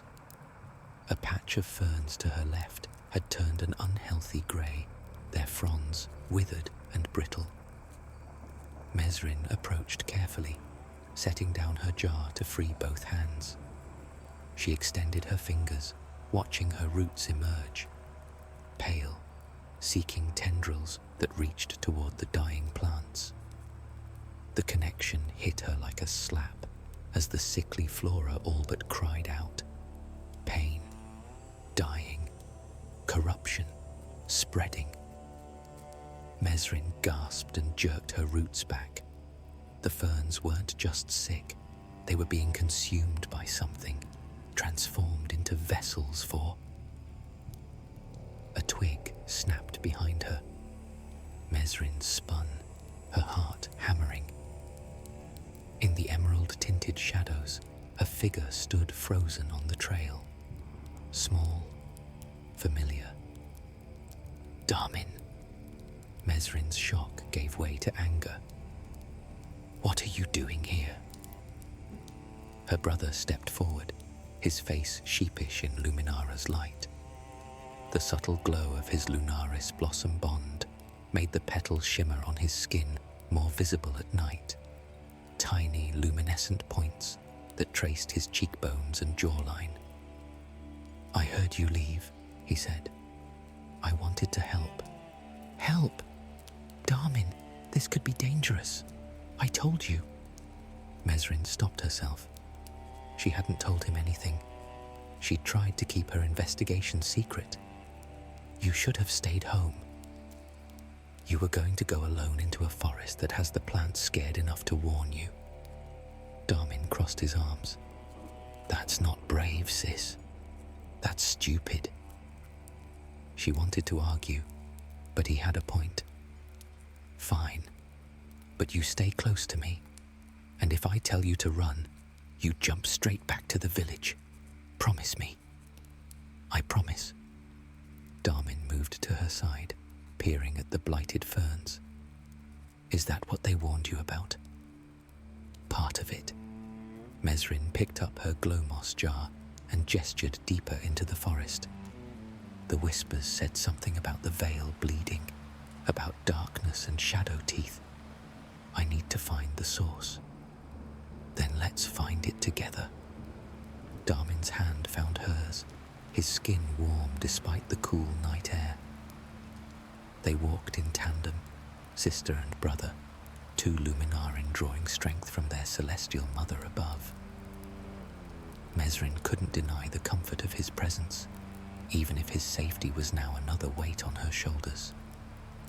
The trail descended into a hollow where a stream normally babbled over smooth stones. Mesrin remembered this place. She and her grandmother had collected watermint here once, the plants growing thick along the banks. Now, the stream ran black. The water moved sluggishly, like oil, its surface reflecting Luminara's light in sick rainbow swirls.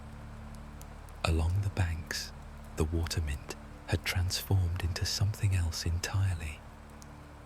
The plants had grown massive, their leaves jagged and sharp-edged, dripping with dark ichor. As Mesrin watched, one of them shifted, its stem bending toward them with unsettling awareness. Back up, she whispered. Slowly. The corrupted flora lashed out. Mesrin shoved Darmin aside and dove in the opposite direction. The plant's leaves slashed through the air where they'd been standing, sharp enough to draw blood. More plants along the bank began to move, their roots tearing free of the corrupted soil with wet, sucking sounds. Run! Mesrin shouted. Darmin flickered, his teleport carrying him 15 feet up the trail in a shower of silver petals.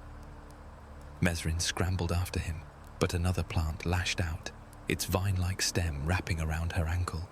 She hit the ground hard, air rushing from her lungs. The plant dragged her backward, toward the blackened stream. Mesrin twisted, extending her roots instinctively, driving them into the plant's stem. The connection was agony. Pure rage flooded through the link, mindless hunger and corrupted need. But beneath it, Mesrin sensed something else, a fragment of what the plant had been before the darkness took it. She pushed her awareness deeper, finding that spark of original essence. Remember, she urged through their connection. You grew in sunlight and moonlight. You fed travelers. You were gentle. For a heartbeat, the plant's grip loosened. Mesrin ripped her ankle free and scrambled backward, severing the connection. The corrupted mint writhed, caught between its true nature and whatever darkness had claimed it. Then it collapsed, its leaves blackening further before crumbling to ash. Darmin appeared at her side in a flash of petals, helping her up. "Are you okay?" "Yeah." Mesrin's hands shook as she brushed dirt from her cloak. "But we need to get out of this hollow. Now!" They climbed the slope together, Mesrin limping slightly from where the plant had grabbed her.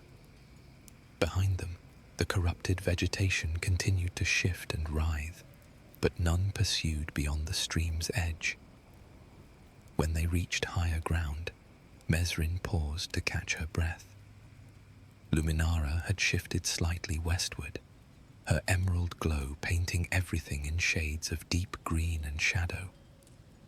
The celestial body that gave them strength also illuminated their danger.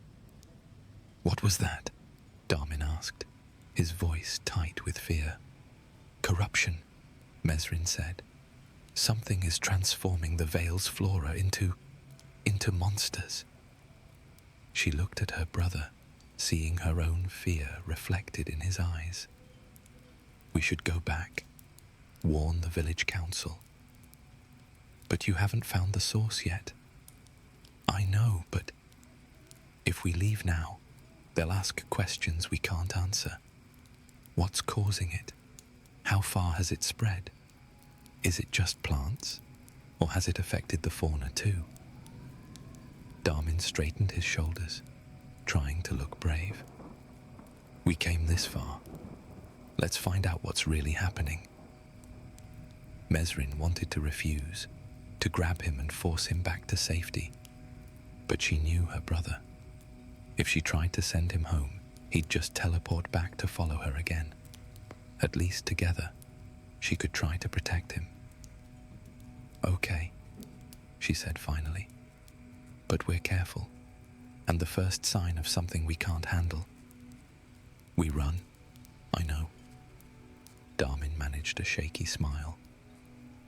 They pressed on, deeper into the shadow veil, as Luminara watched from above, and the forest whispered its warnings all around them.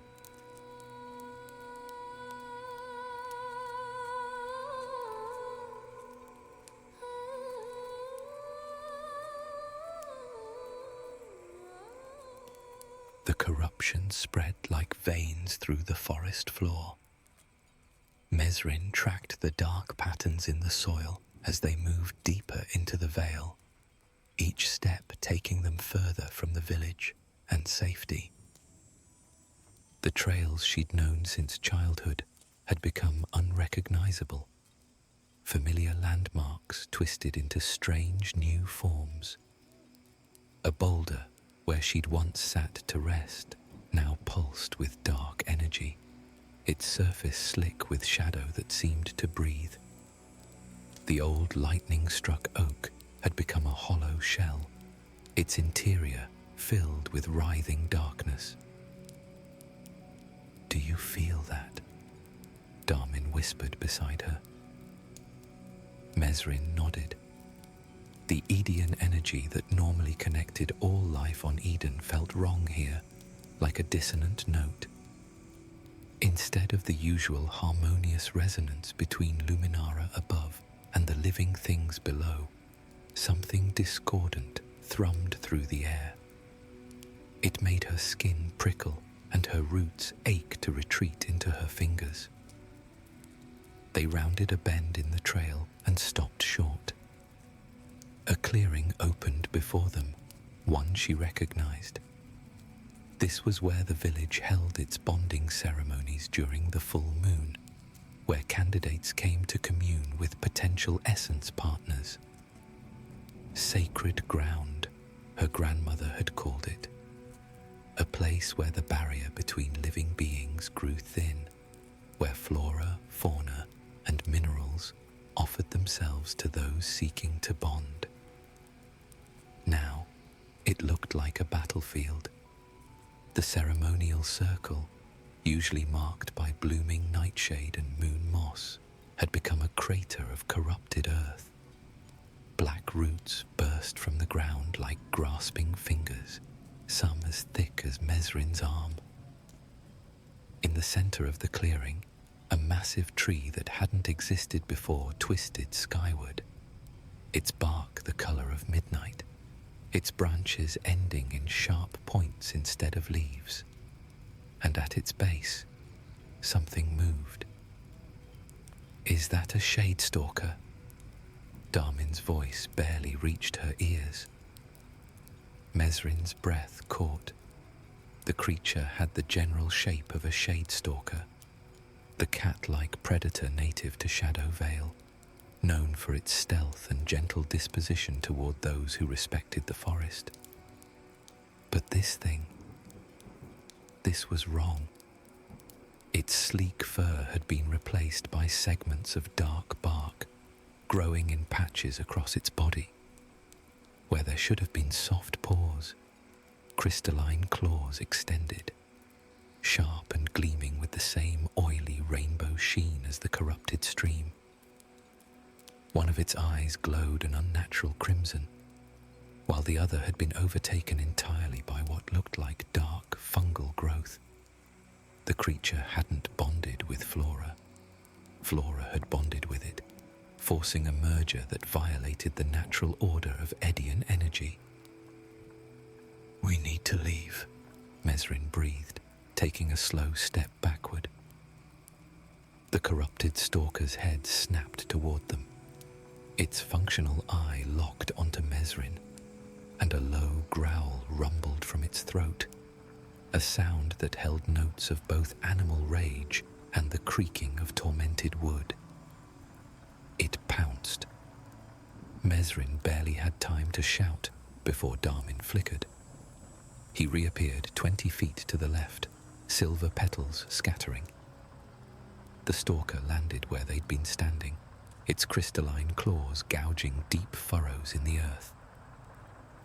"Mesrin!" Darmin called from his new position. But she was already moving. The creature was fast, faster than a normal shade stalker, and unlike the corrupted plants, it had predatory intelligence. Running would trigger its hunting instincts. Fighting seemed impossible. The stalker turned toward Darmin, muscles bunching for another leap. Mesrin dropped to her knees and drove her roots deep into the forest floor, seeking any uncorrupted plants nearby. She found them, small, frightened, but still pure. A patch of moon lilies, hidden beneath the shadow of a stone. "Help!" she urged through the connection. "Help us!" The lilies responded. Their luminescent bulbs brightened, flaring with Luminara's borrowed light.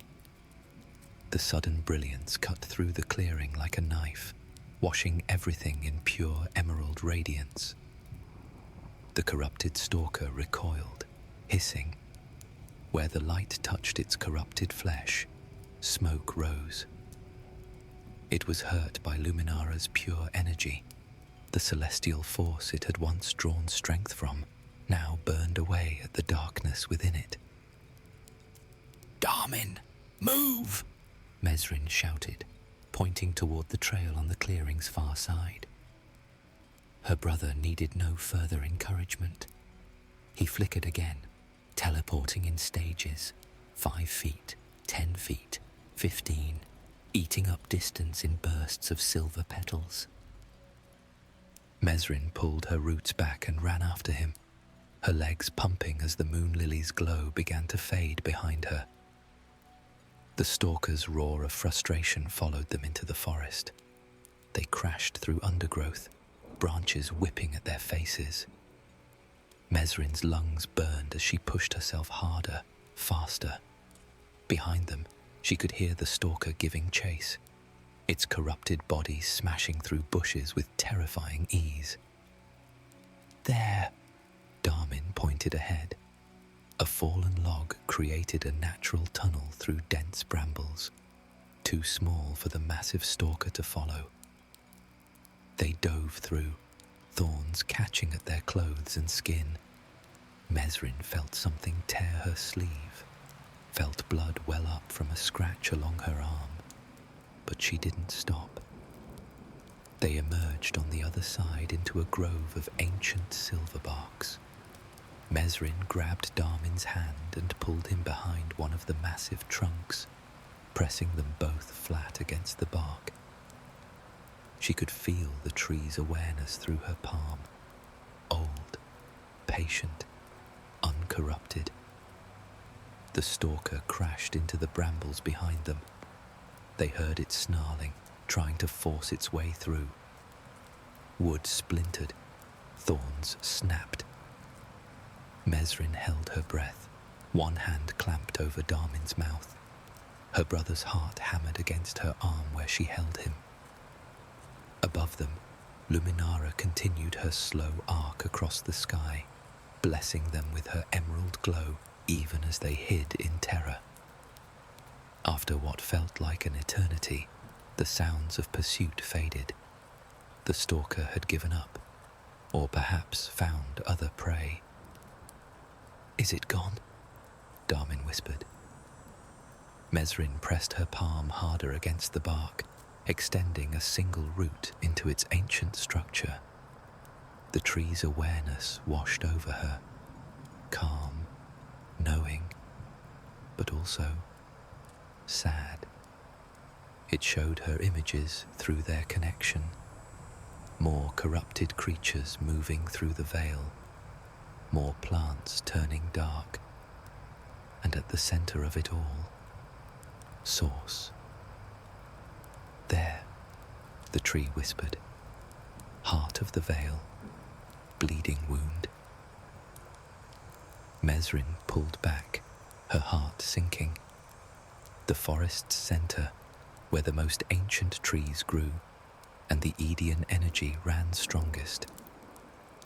If the corruption had reached there, "We have to go deeper," she said quietly.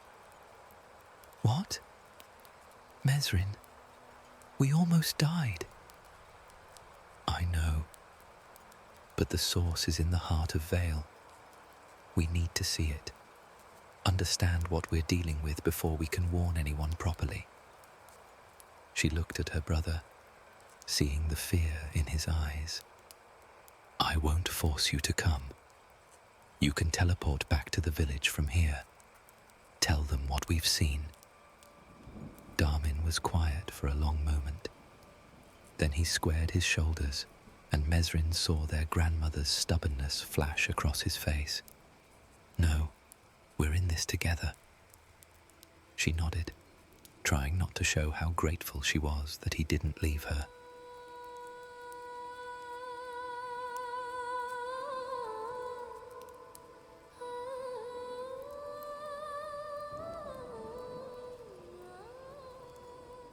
The heart of the Vale had always been beautiful. Mesrin remembered visiting it once with her grandmother, back when she was barely 8 seasons old. The clearing at the forest's core had taken her breath away. Massive trees that predated Valashar itself, their trunks so wide that 10 people holding hands couldn't encircle them.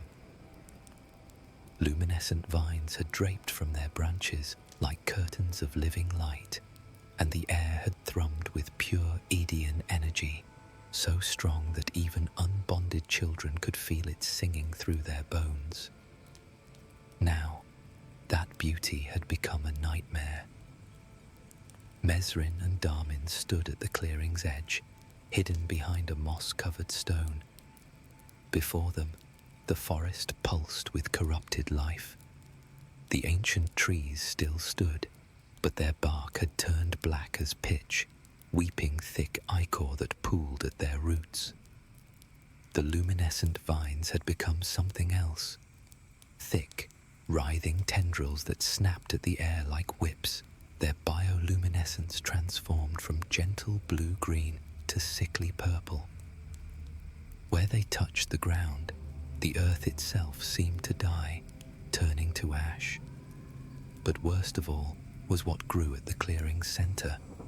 A massive crystal jutted from the earth, easily 3 times Mesrin's height. It pulsed with dark energy, throb, sending ripples of corruption radiating outward through the soil. The crystal's surface was the color of dried blood, shot through with veins of shadow that moved like living things. "What is that?" Darmin breathed. Mesrin shook her head, unable to answer. She'd never seen anything like it. Crystals existed on Eden.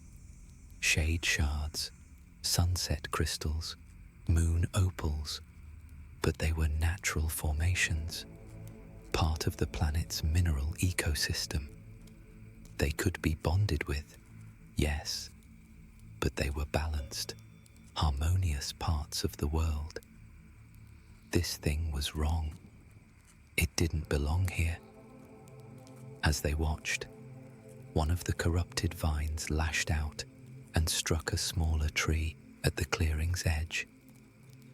The tree shuddered, its healthy bark darkening where the vine had touched it. Within seconds, the corruption spread, consuming the tree from the outside in. Its leaves turned black and fell, its branches twisted into cruel shapes. "It's spreading," Mesrin whispered. "The crystal is the source, and it's transforming everything around it." "Then we destroy it," Darmin said, his hand moving to the small knife at his belt. "With what? We're two children with basic bonding abilities. That thing is..." A howl cut through the night. Mesrin's blood ran cold. She knew that sound. Every child in Valashar grew up hearing the stories, the warning songs sung by mothers to keep their little ones from wandering too far into the wilds. A nightmare, shadowy, lupine creatures that always travelled in packs. The beasts emerged from the forest on the clearing's opposite side.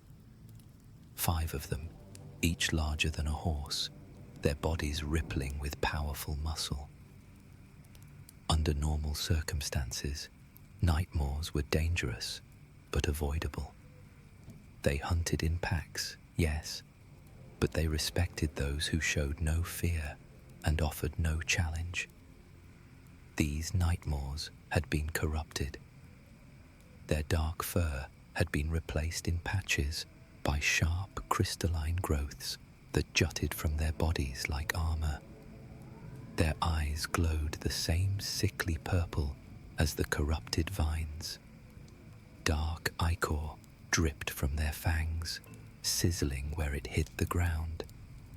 And strangest of all, plants grew from their flesh, thorny vines that wrapped around their legs, dark flowers that bloomed from their shoulders.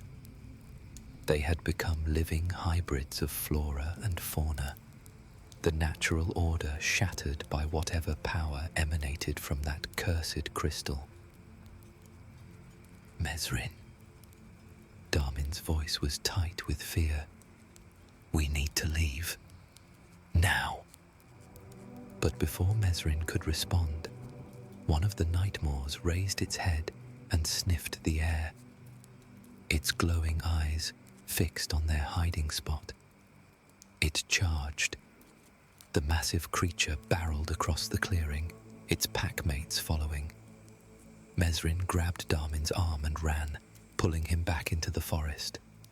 Behind them, the nightmares crashed through undergrowth with terrifying speed. "Jump!" Mesrin shouted. "Get away!" Darmin flickered, teleporting ahead in bursts of silver petals. But the nightmares were fast, and Mesrin's longer strides couldn't match her brother's instant movement. She felt hot breath on her neck, heard the snap of jaws too close. Darmin appeared directly in the lead nightmare's path, his hands raised. The creature's attention shifted. It pounced at Darmin, who flickered away at the last second. The nightmare crashed into a tree trunk, dazed, but the others were still coming, circling around to cut off their escape. Mesrin's mind raced. They couldn't outrun these things. Darmin's teleportation had limits. He could only jump a short distance, and each jump took energy. Eventually, he'd exhaust himself.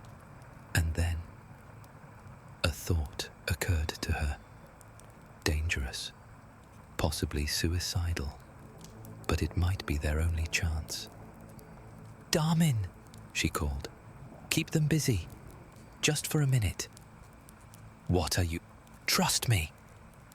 Mesrin dropped to her knees and drove her roots into the earth, seeking, searching. The corrupted plants wouldn't help her. They were too far gone, consumed by whatever darkness the crystal spread. But maybe, just maybe, there were still pure plants deep enough in the soil, below the corruption, below the taint. She pushed her awareness deeper than she'd ever gone before, her roots extending until they ached, until the bark-like texture on her fingers began to crack and bleed. The Edian energy around her felt wrong, diseased, but she pushed through it, diving deeper. There, ancient roots, the primal network that connected all the forest's plants, running deep beneath the corruption where the darkness hadn't yet reached. Mesrin latched onto that network and poured everything she had into a single, desperate plea. "Help us, please. Your children are dying. Help us." For a terrible moment, nothing happened. Then the forest responded. The uncorrupted plants deep in the earth stirred. They couldn't fight the crystal's power directly. They were too old, too set in their ways. But they could help the young ones, the outsiders, the children who carried Luminara's blessing in their very bones. Roots burst from the ground around the clearing, pure and whole. They wrapped around the corrupted Nightmore's legs, tripping them, holding them. The ancient tree's deepest roots, untouched by the surface corruption, formed barriers and snares. "Run!" Mesrin gasped, pulling her roots back. Her fingers were bleeding where the bark had split, and she felt dizzy from the effort.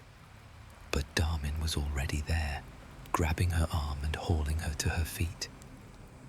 They fled through the forest as the Nightmoors struggled against the pure roots holding them. Behind them, Mesrin heard the creatures breaking free one by one, but the delay had given them precious seconds. The siblings ran until their lungs burned and their legs threatened to give out. They ran until Luminara's emerald light began to fade at the edges, signaling the approach of dawn. They ran until finally, mercifully, they burst from the forest's edge onto familiar ground. Vala Shah's eastern fields spread before them, touched by the first hints of Solara's approaching light on the horizon. The sapphire sun would rise soon, and with it, the Solarans would wake to begin their day, while the Luminarin settled into rest. Mesrin and Darmin collapsed onto the grass at the forest's edge, gasping for air. They were cut, bruised, exhausted, but alive. "We made it," Darmin panted. "We made it," she agreed, looking back at the veil with a mix of relief and fear. The corruption was still spreading. Even now, she could sense it, a wrongness seeping through the forest like poison through veins. "Come on," Mesrin continued. "We'll warn the village council in the morning. All of them, Luminarin and Solaran alike. This threatens all of us."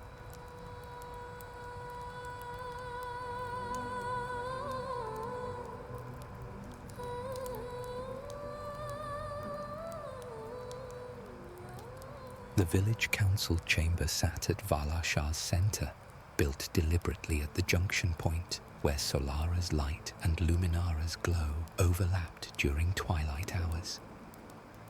Right now, in the pale pre-dawn, both celestial bodies were visible. Luminara setting in the south, her emerald light fading, while Solara crested the northern horizon with her sapphire radiance. Mesrin stood before the council, Darmin at her side. Her hands still ached from pushing her roots too deep, and dried blood cracked on her fingers. She'd washed the worst of the dirt and ichor from her clothes, but evidence of their ordeal remained in torn fabric and fresh scratches. The council consisted of 6 members, 3 Luminarin, 3 Solaran, ensuring balanced representation. Elder Thessa, a Luminarin bonded with moon opals that gave her skin a subtle opalescent sheen, studied Mesrin with sharp eyes. Beside her, council member Vaughn, a Solaran whose bond with a sun salamander had left him with faintly scaled hands and an internal warmth he could channel at will, leaned forward.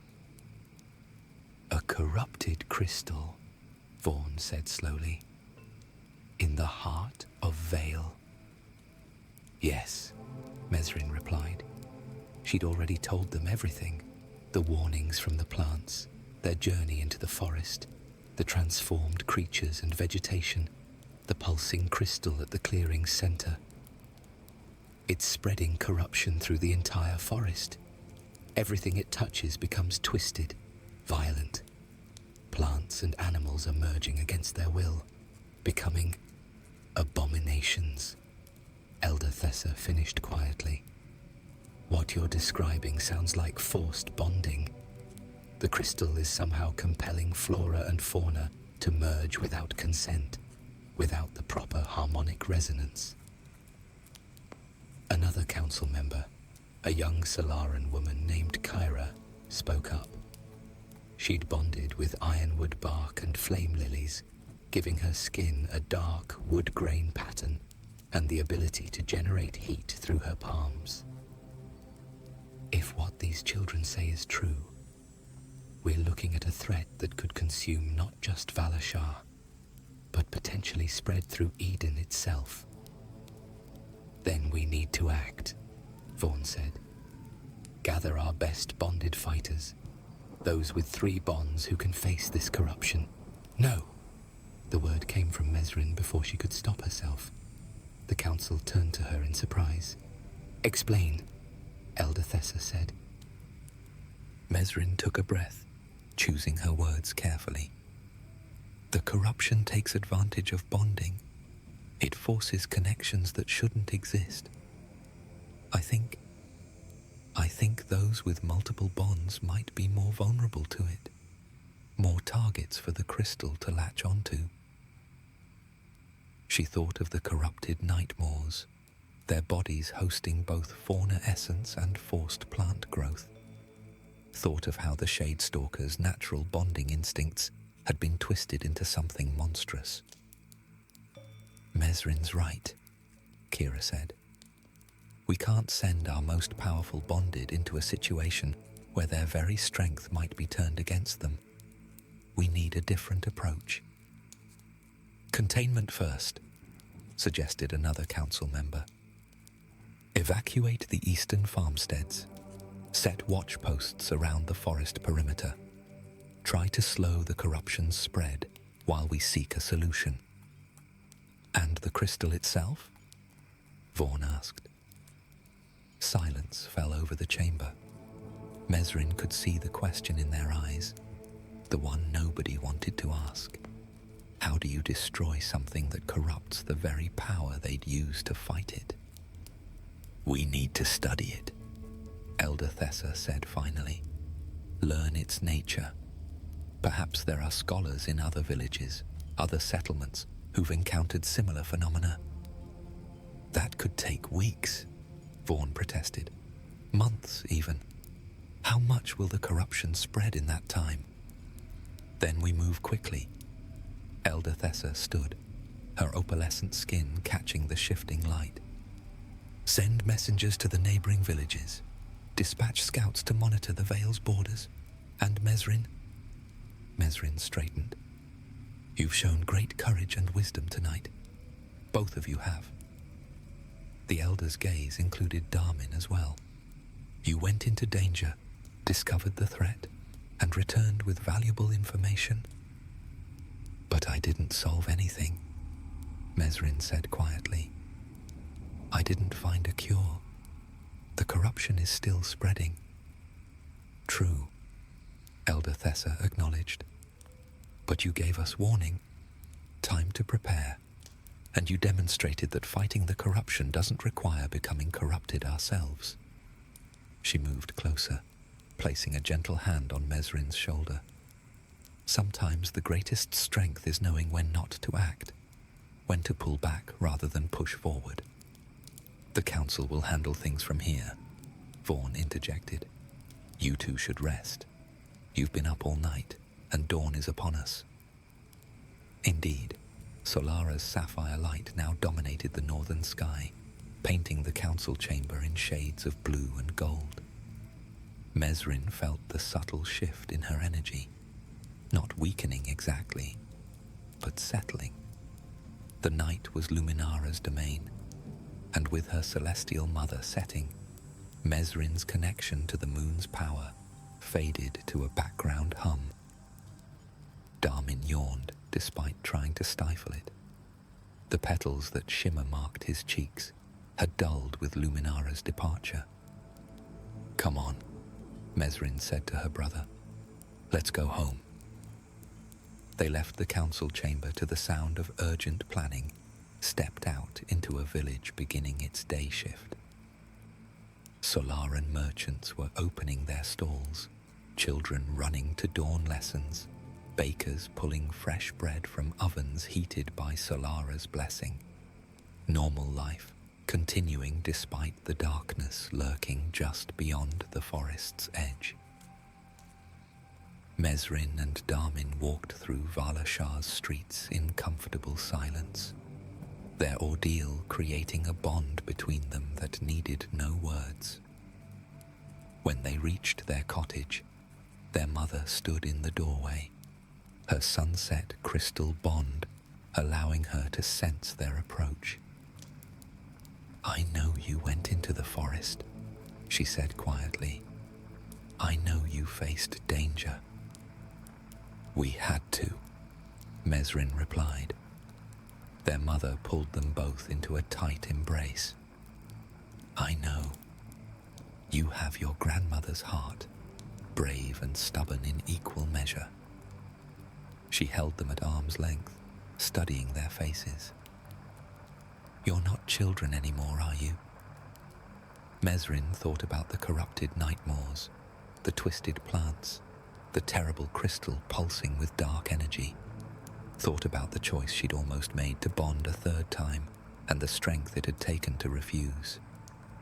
No, she said softly. I don't think we are. Then come inside, rest, and when you wake, we'll face whatever comes together.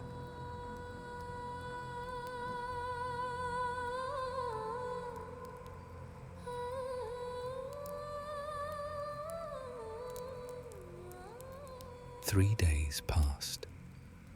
Mesrin stood at her mother's garden wall, watching Solara sink toward the southern horizon, while Luminara rose in the north. The transition hour, when both celestial bodies shared the sky, when Luminarin and Solaran alike could draw strength from their respective sources. The village had transformed in the past 72 hours. Watch posts now ringed the forest's perimeter, staffed by volunteers from both celestial alignments working in rotating shifts. The eastern farmsteads had been evacuated, their residents temporarily housed with families deeper in the village. Runners had been dispatched to neighboring settlements, seeking anyone with knowledge of corrupted crystals or forced bonding. And the corruption continued to spread. Mesrin could sense it, even from here. The plants in her mother's garden whispered fearfully about their brothers and sisters in the forest, the ones consumed by darkness. Each night when Luminara rose and strengthened Mesrin's connection to the living world, those whispers grew more desperate. "Still no word from the messengers?" Darmin asked, appearing at her side. "Nothing yet," she replied. "Elder Thessa thinks it might be another week before we hear back from the farthest villages. And in another week, how much more forest will be lost?" Mesrin had no answer. She'd returned to the forest edge each night, extending her roots into the soil to communicate with the plants still clinging to purity. They told her the corruption had spread another 30 feet deeper into healthy woodland. More creatures had been transformed. More ancient trees had fallen to the crystal's influence. They stood in silence, watching the sky shift colors as Solara and Luminara traded dominance. The sapphire sun painted the clouds in brilliant blues and golds, while the emerald moon cast everything in shades of jade and silver. Beautiful and eternal, the celestial dance that had governed Eden for as long as anyone could remember. "Mesrin! Darmin!" Their mother's voice called from the cottage. "Council's summoning you. Now!" They exchanged glances and ran. The council chamber was packed when they arrived. Not just the 6 council members, but dozens of concerned citizens, Luminarin and Solaran alike, their various bonding marks creating a tapestry of varying characteristics. Scaled skin beside bark-textured hands, eyes that glowed with internal fire next to skin that shimmered with crystalline patterns. Elder Thessa stood at the chamber's center, her face grave. "One of the runners has returned from Thornhaven, 2 days' journey east." A young man stepped forward, his Solaran bond with a desert hawk, evident in the slight feathering at his temples and the keen sharpness of his eyes. He looked exhausted, as if he'd pushed his abilities to their limit. "I ran straight through," he gasped. "Didn't stop, because they need to know.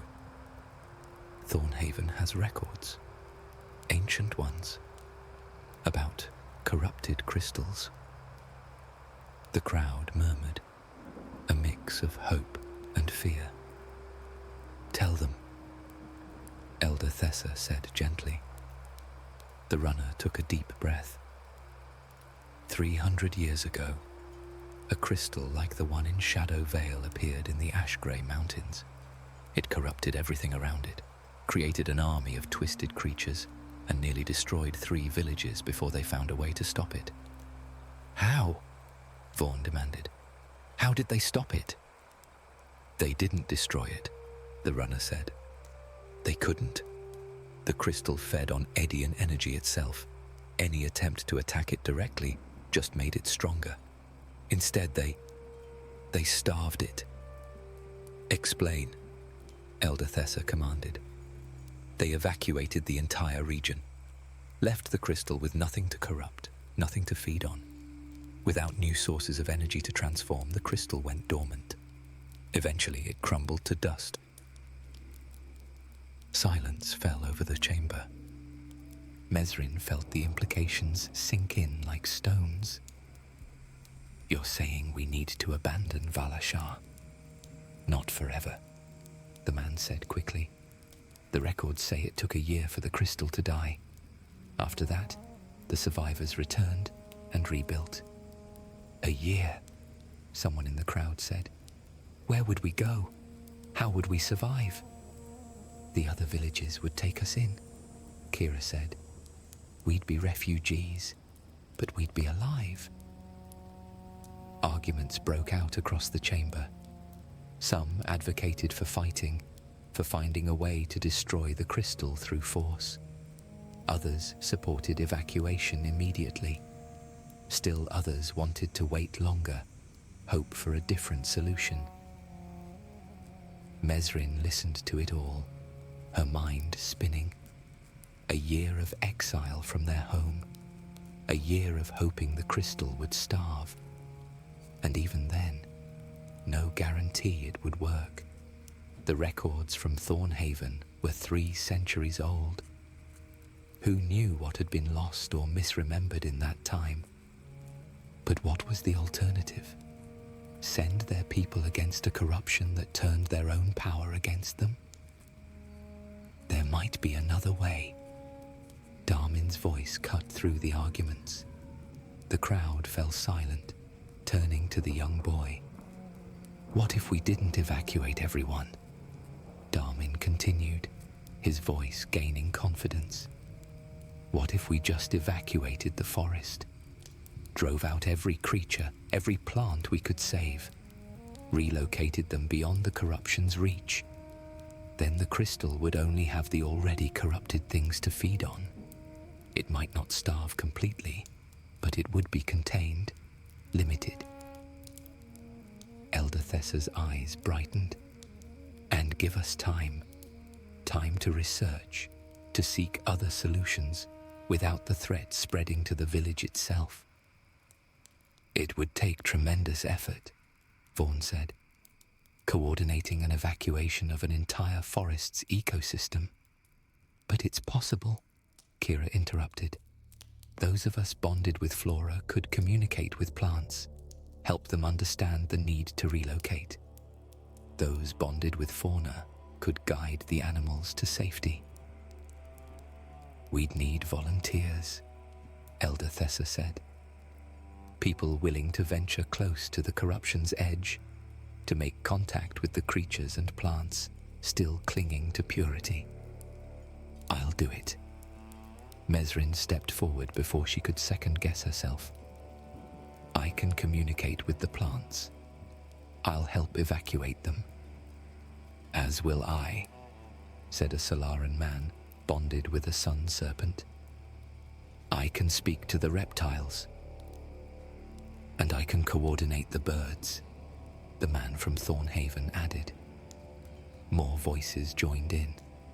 Within minutes, 24 volunteers had stepped forward, Luminarin and Solaran, young and old, each willing to risk proximity to the corruption to save what could be saved.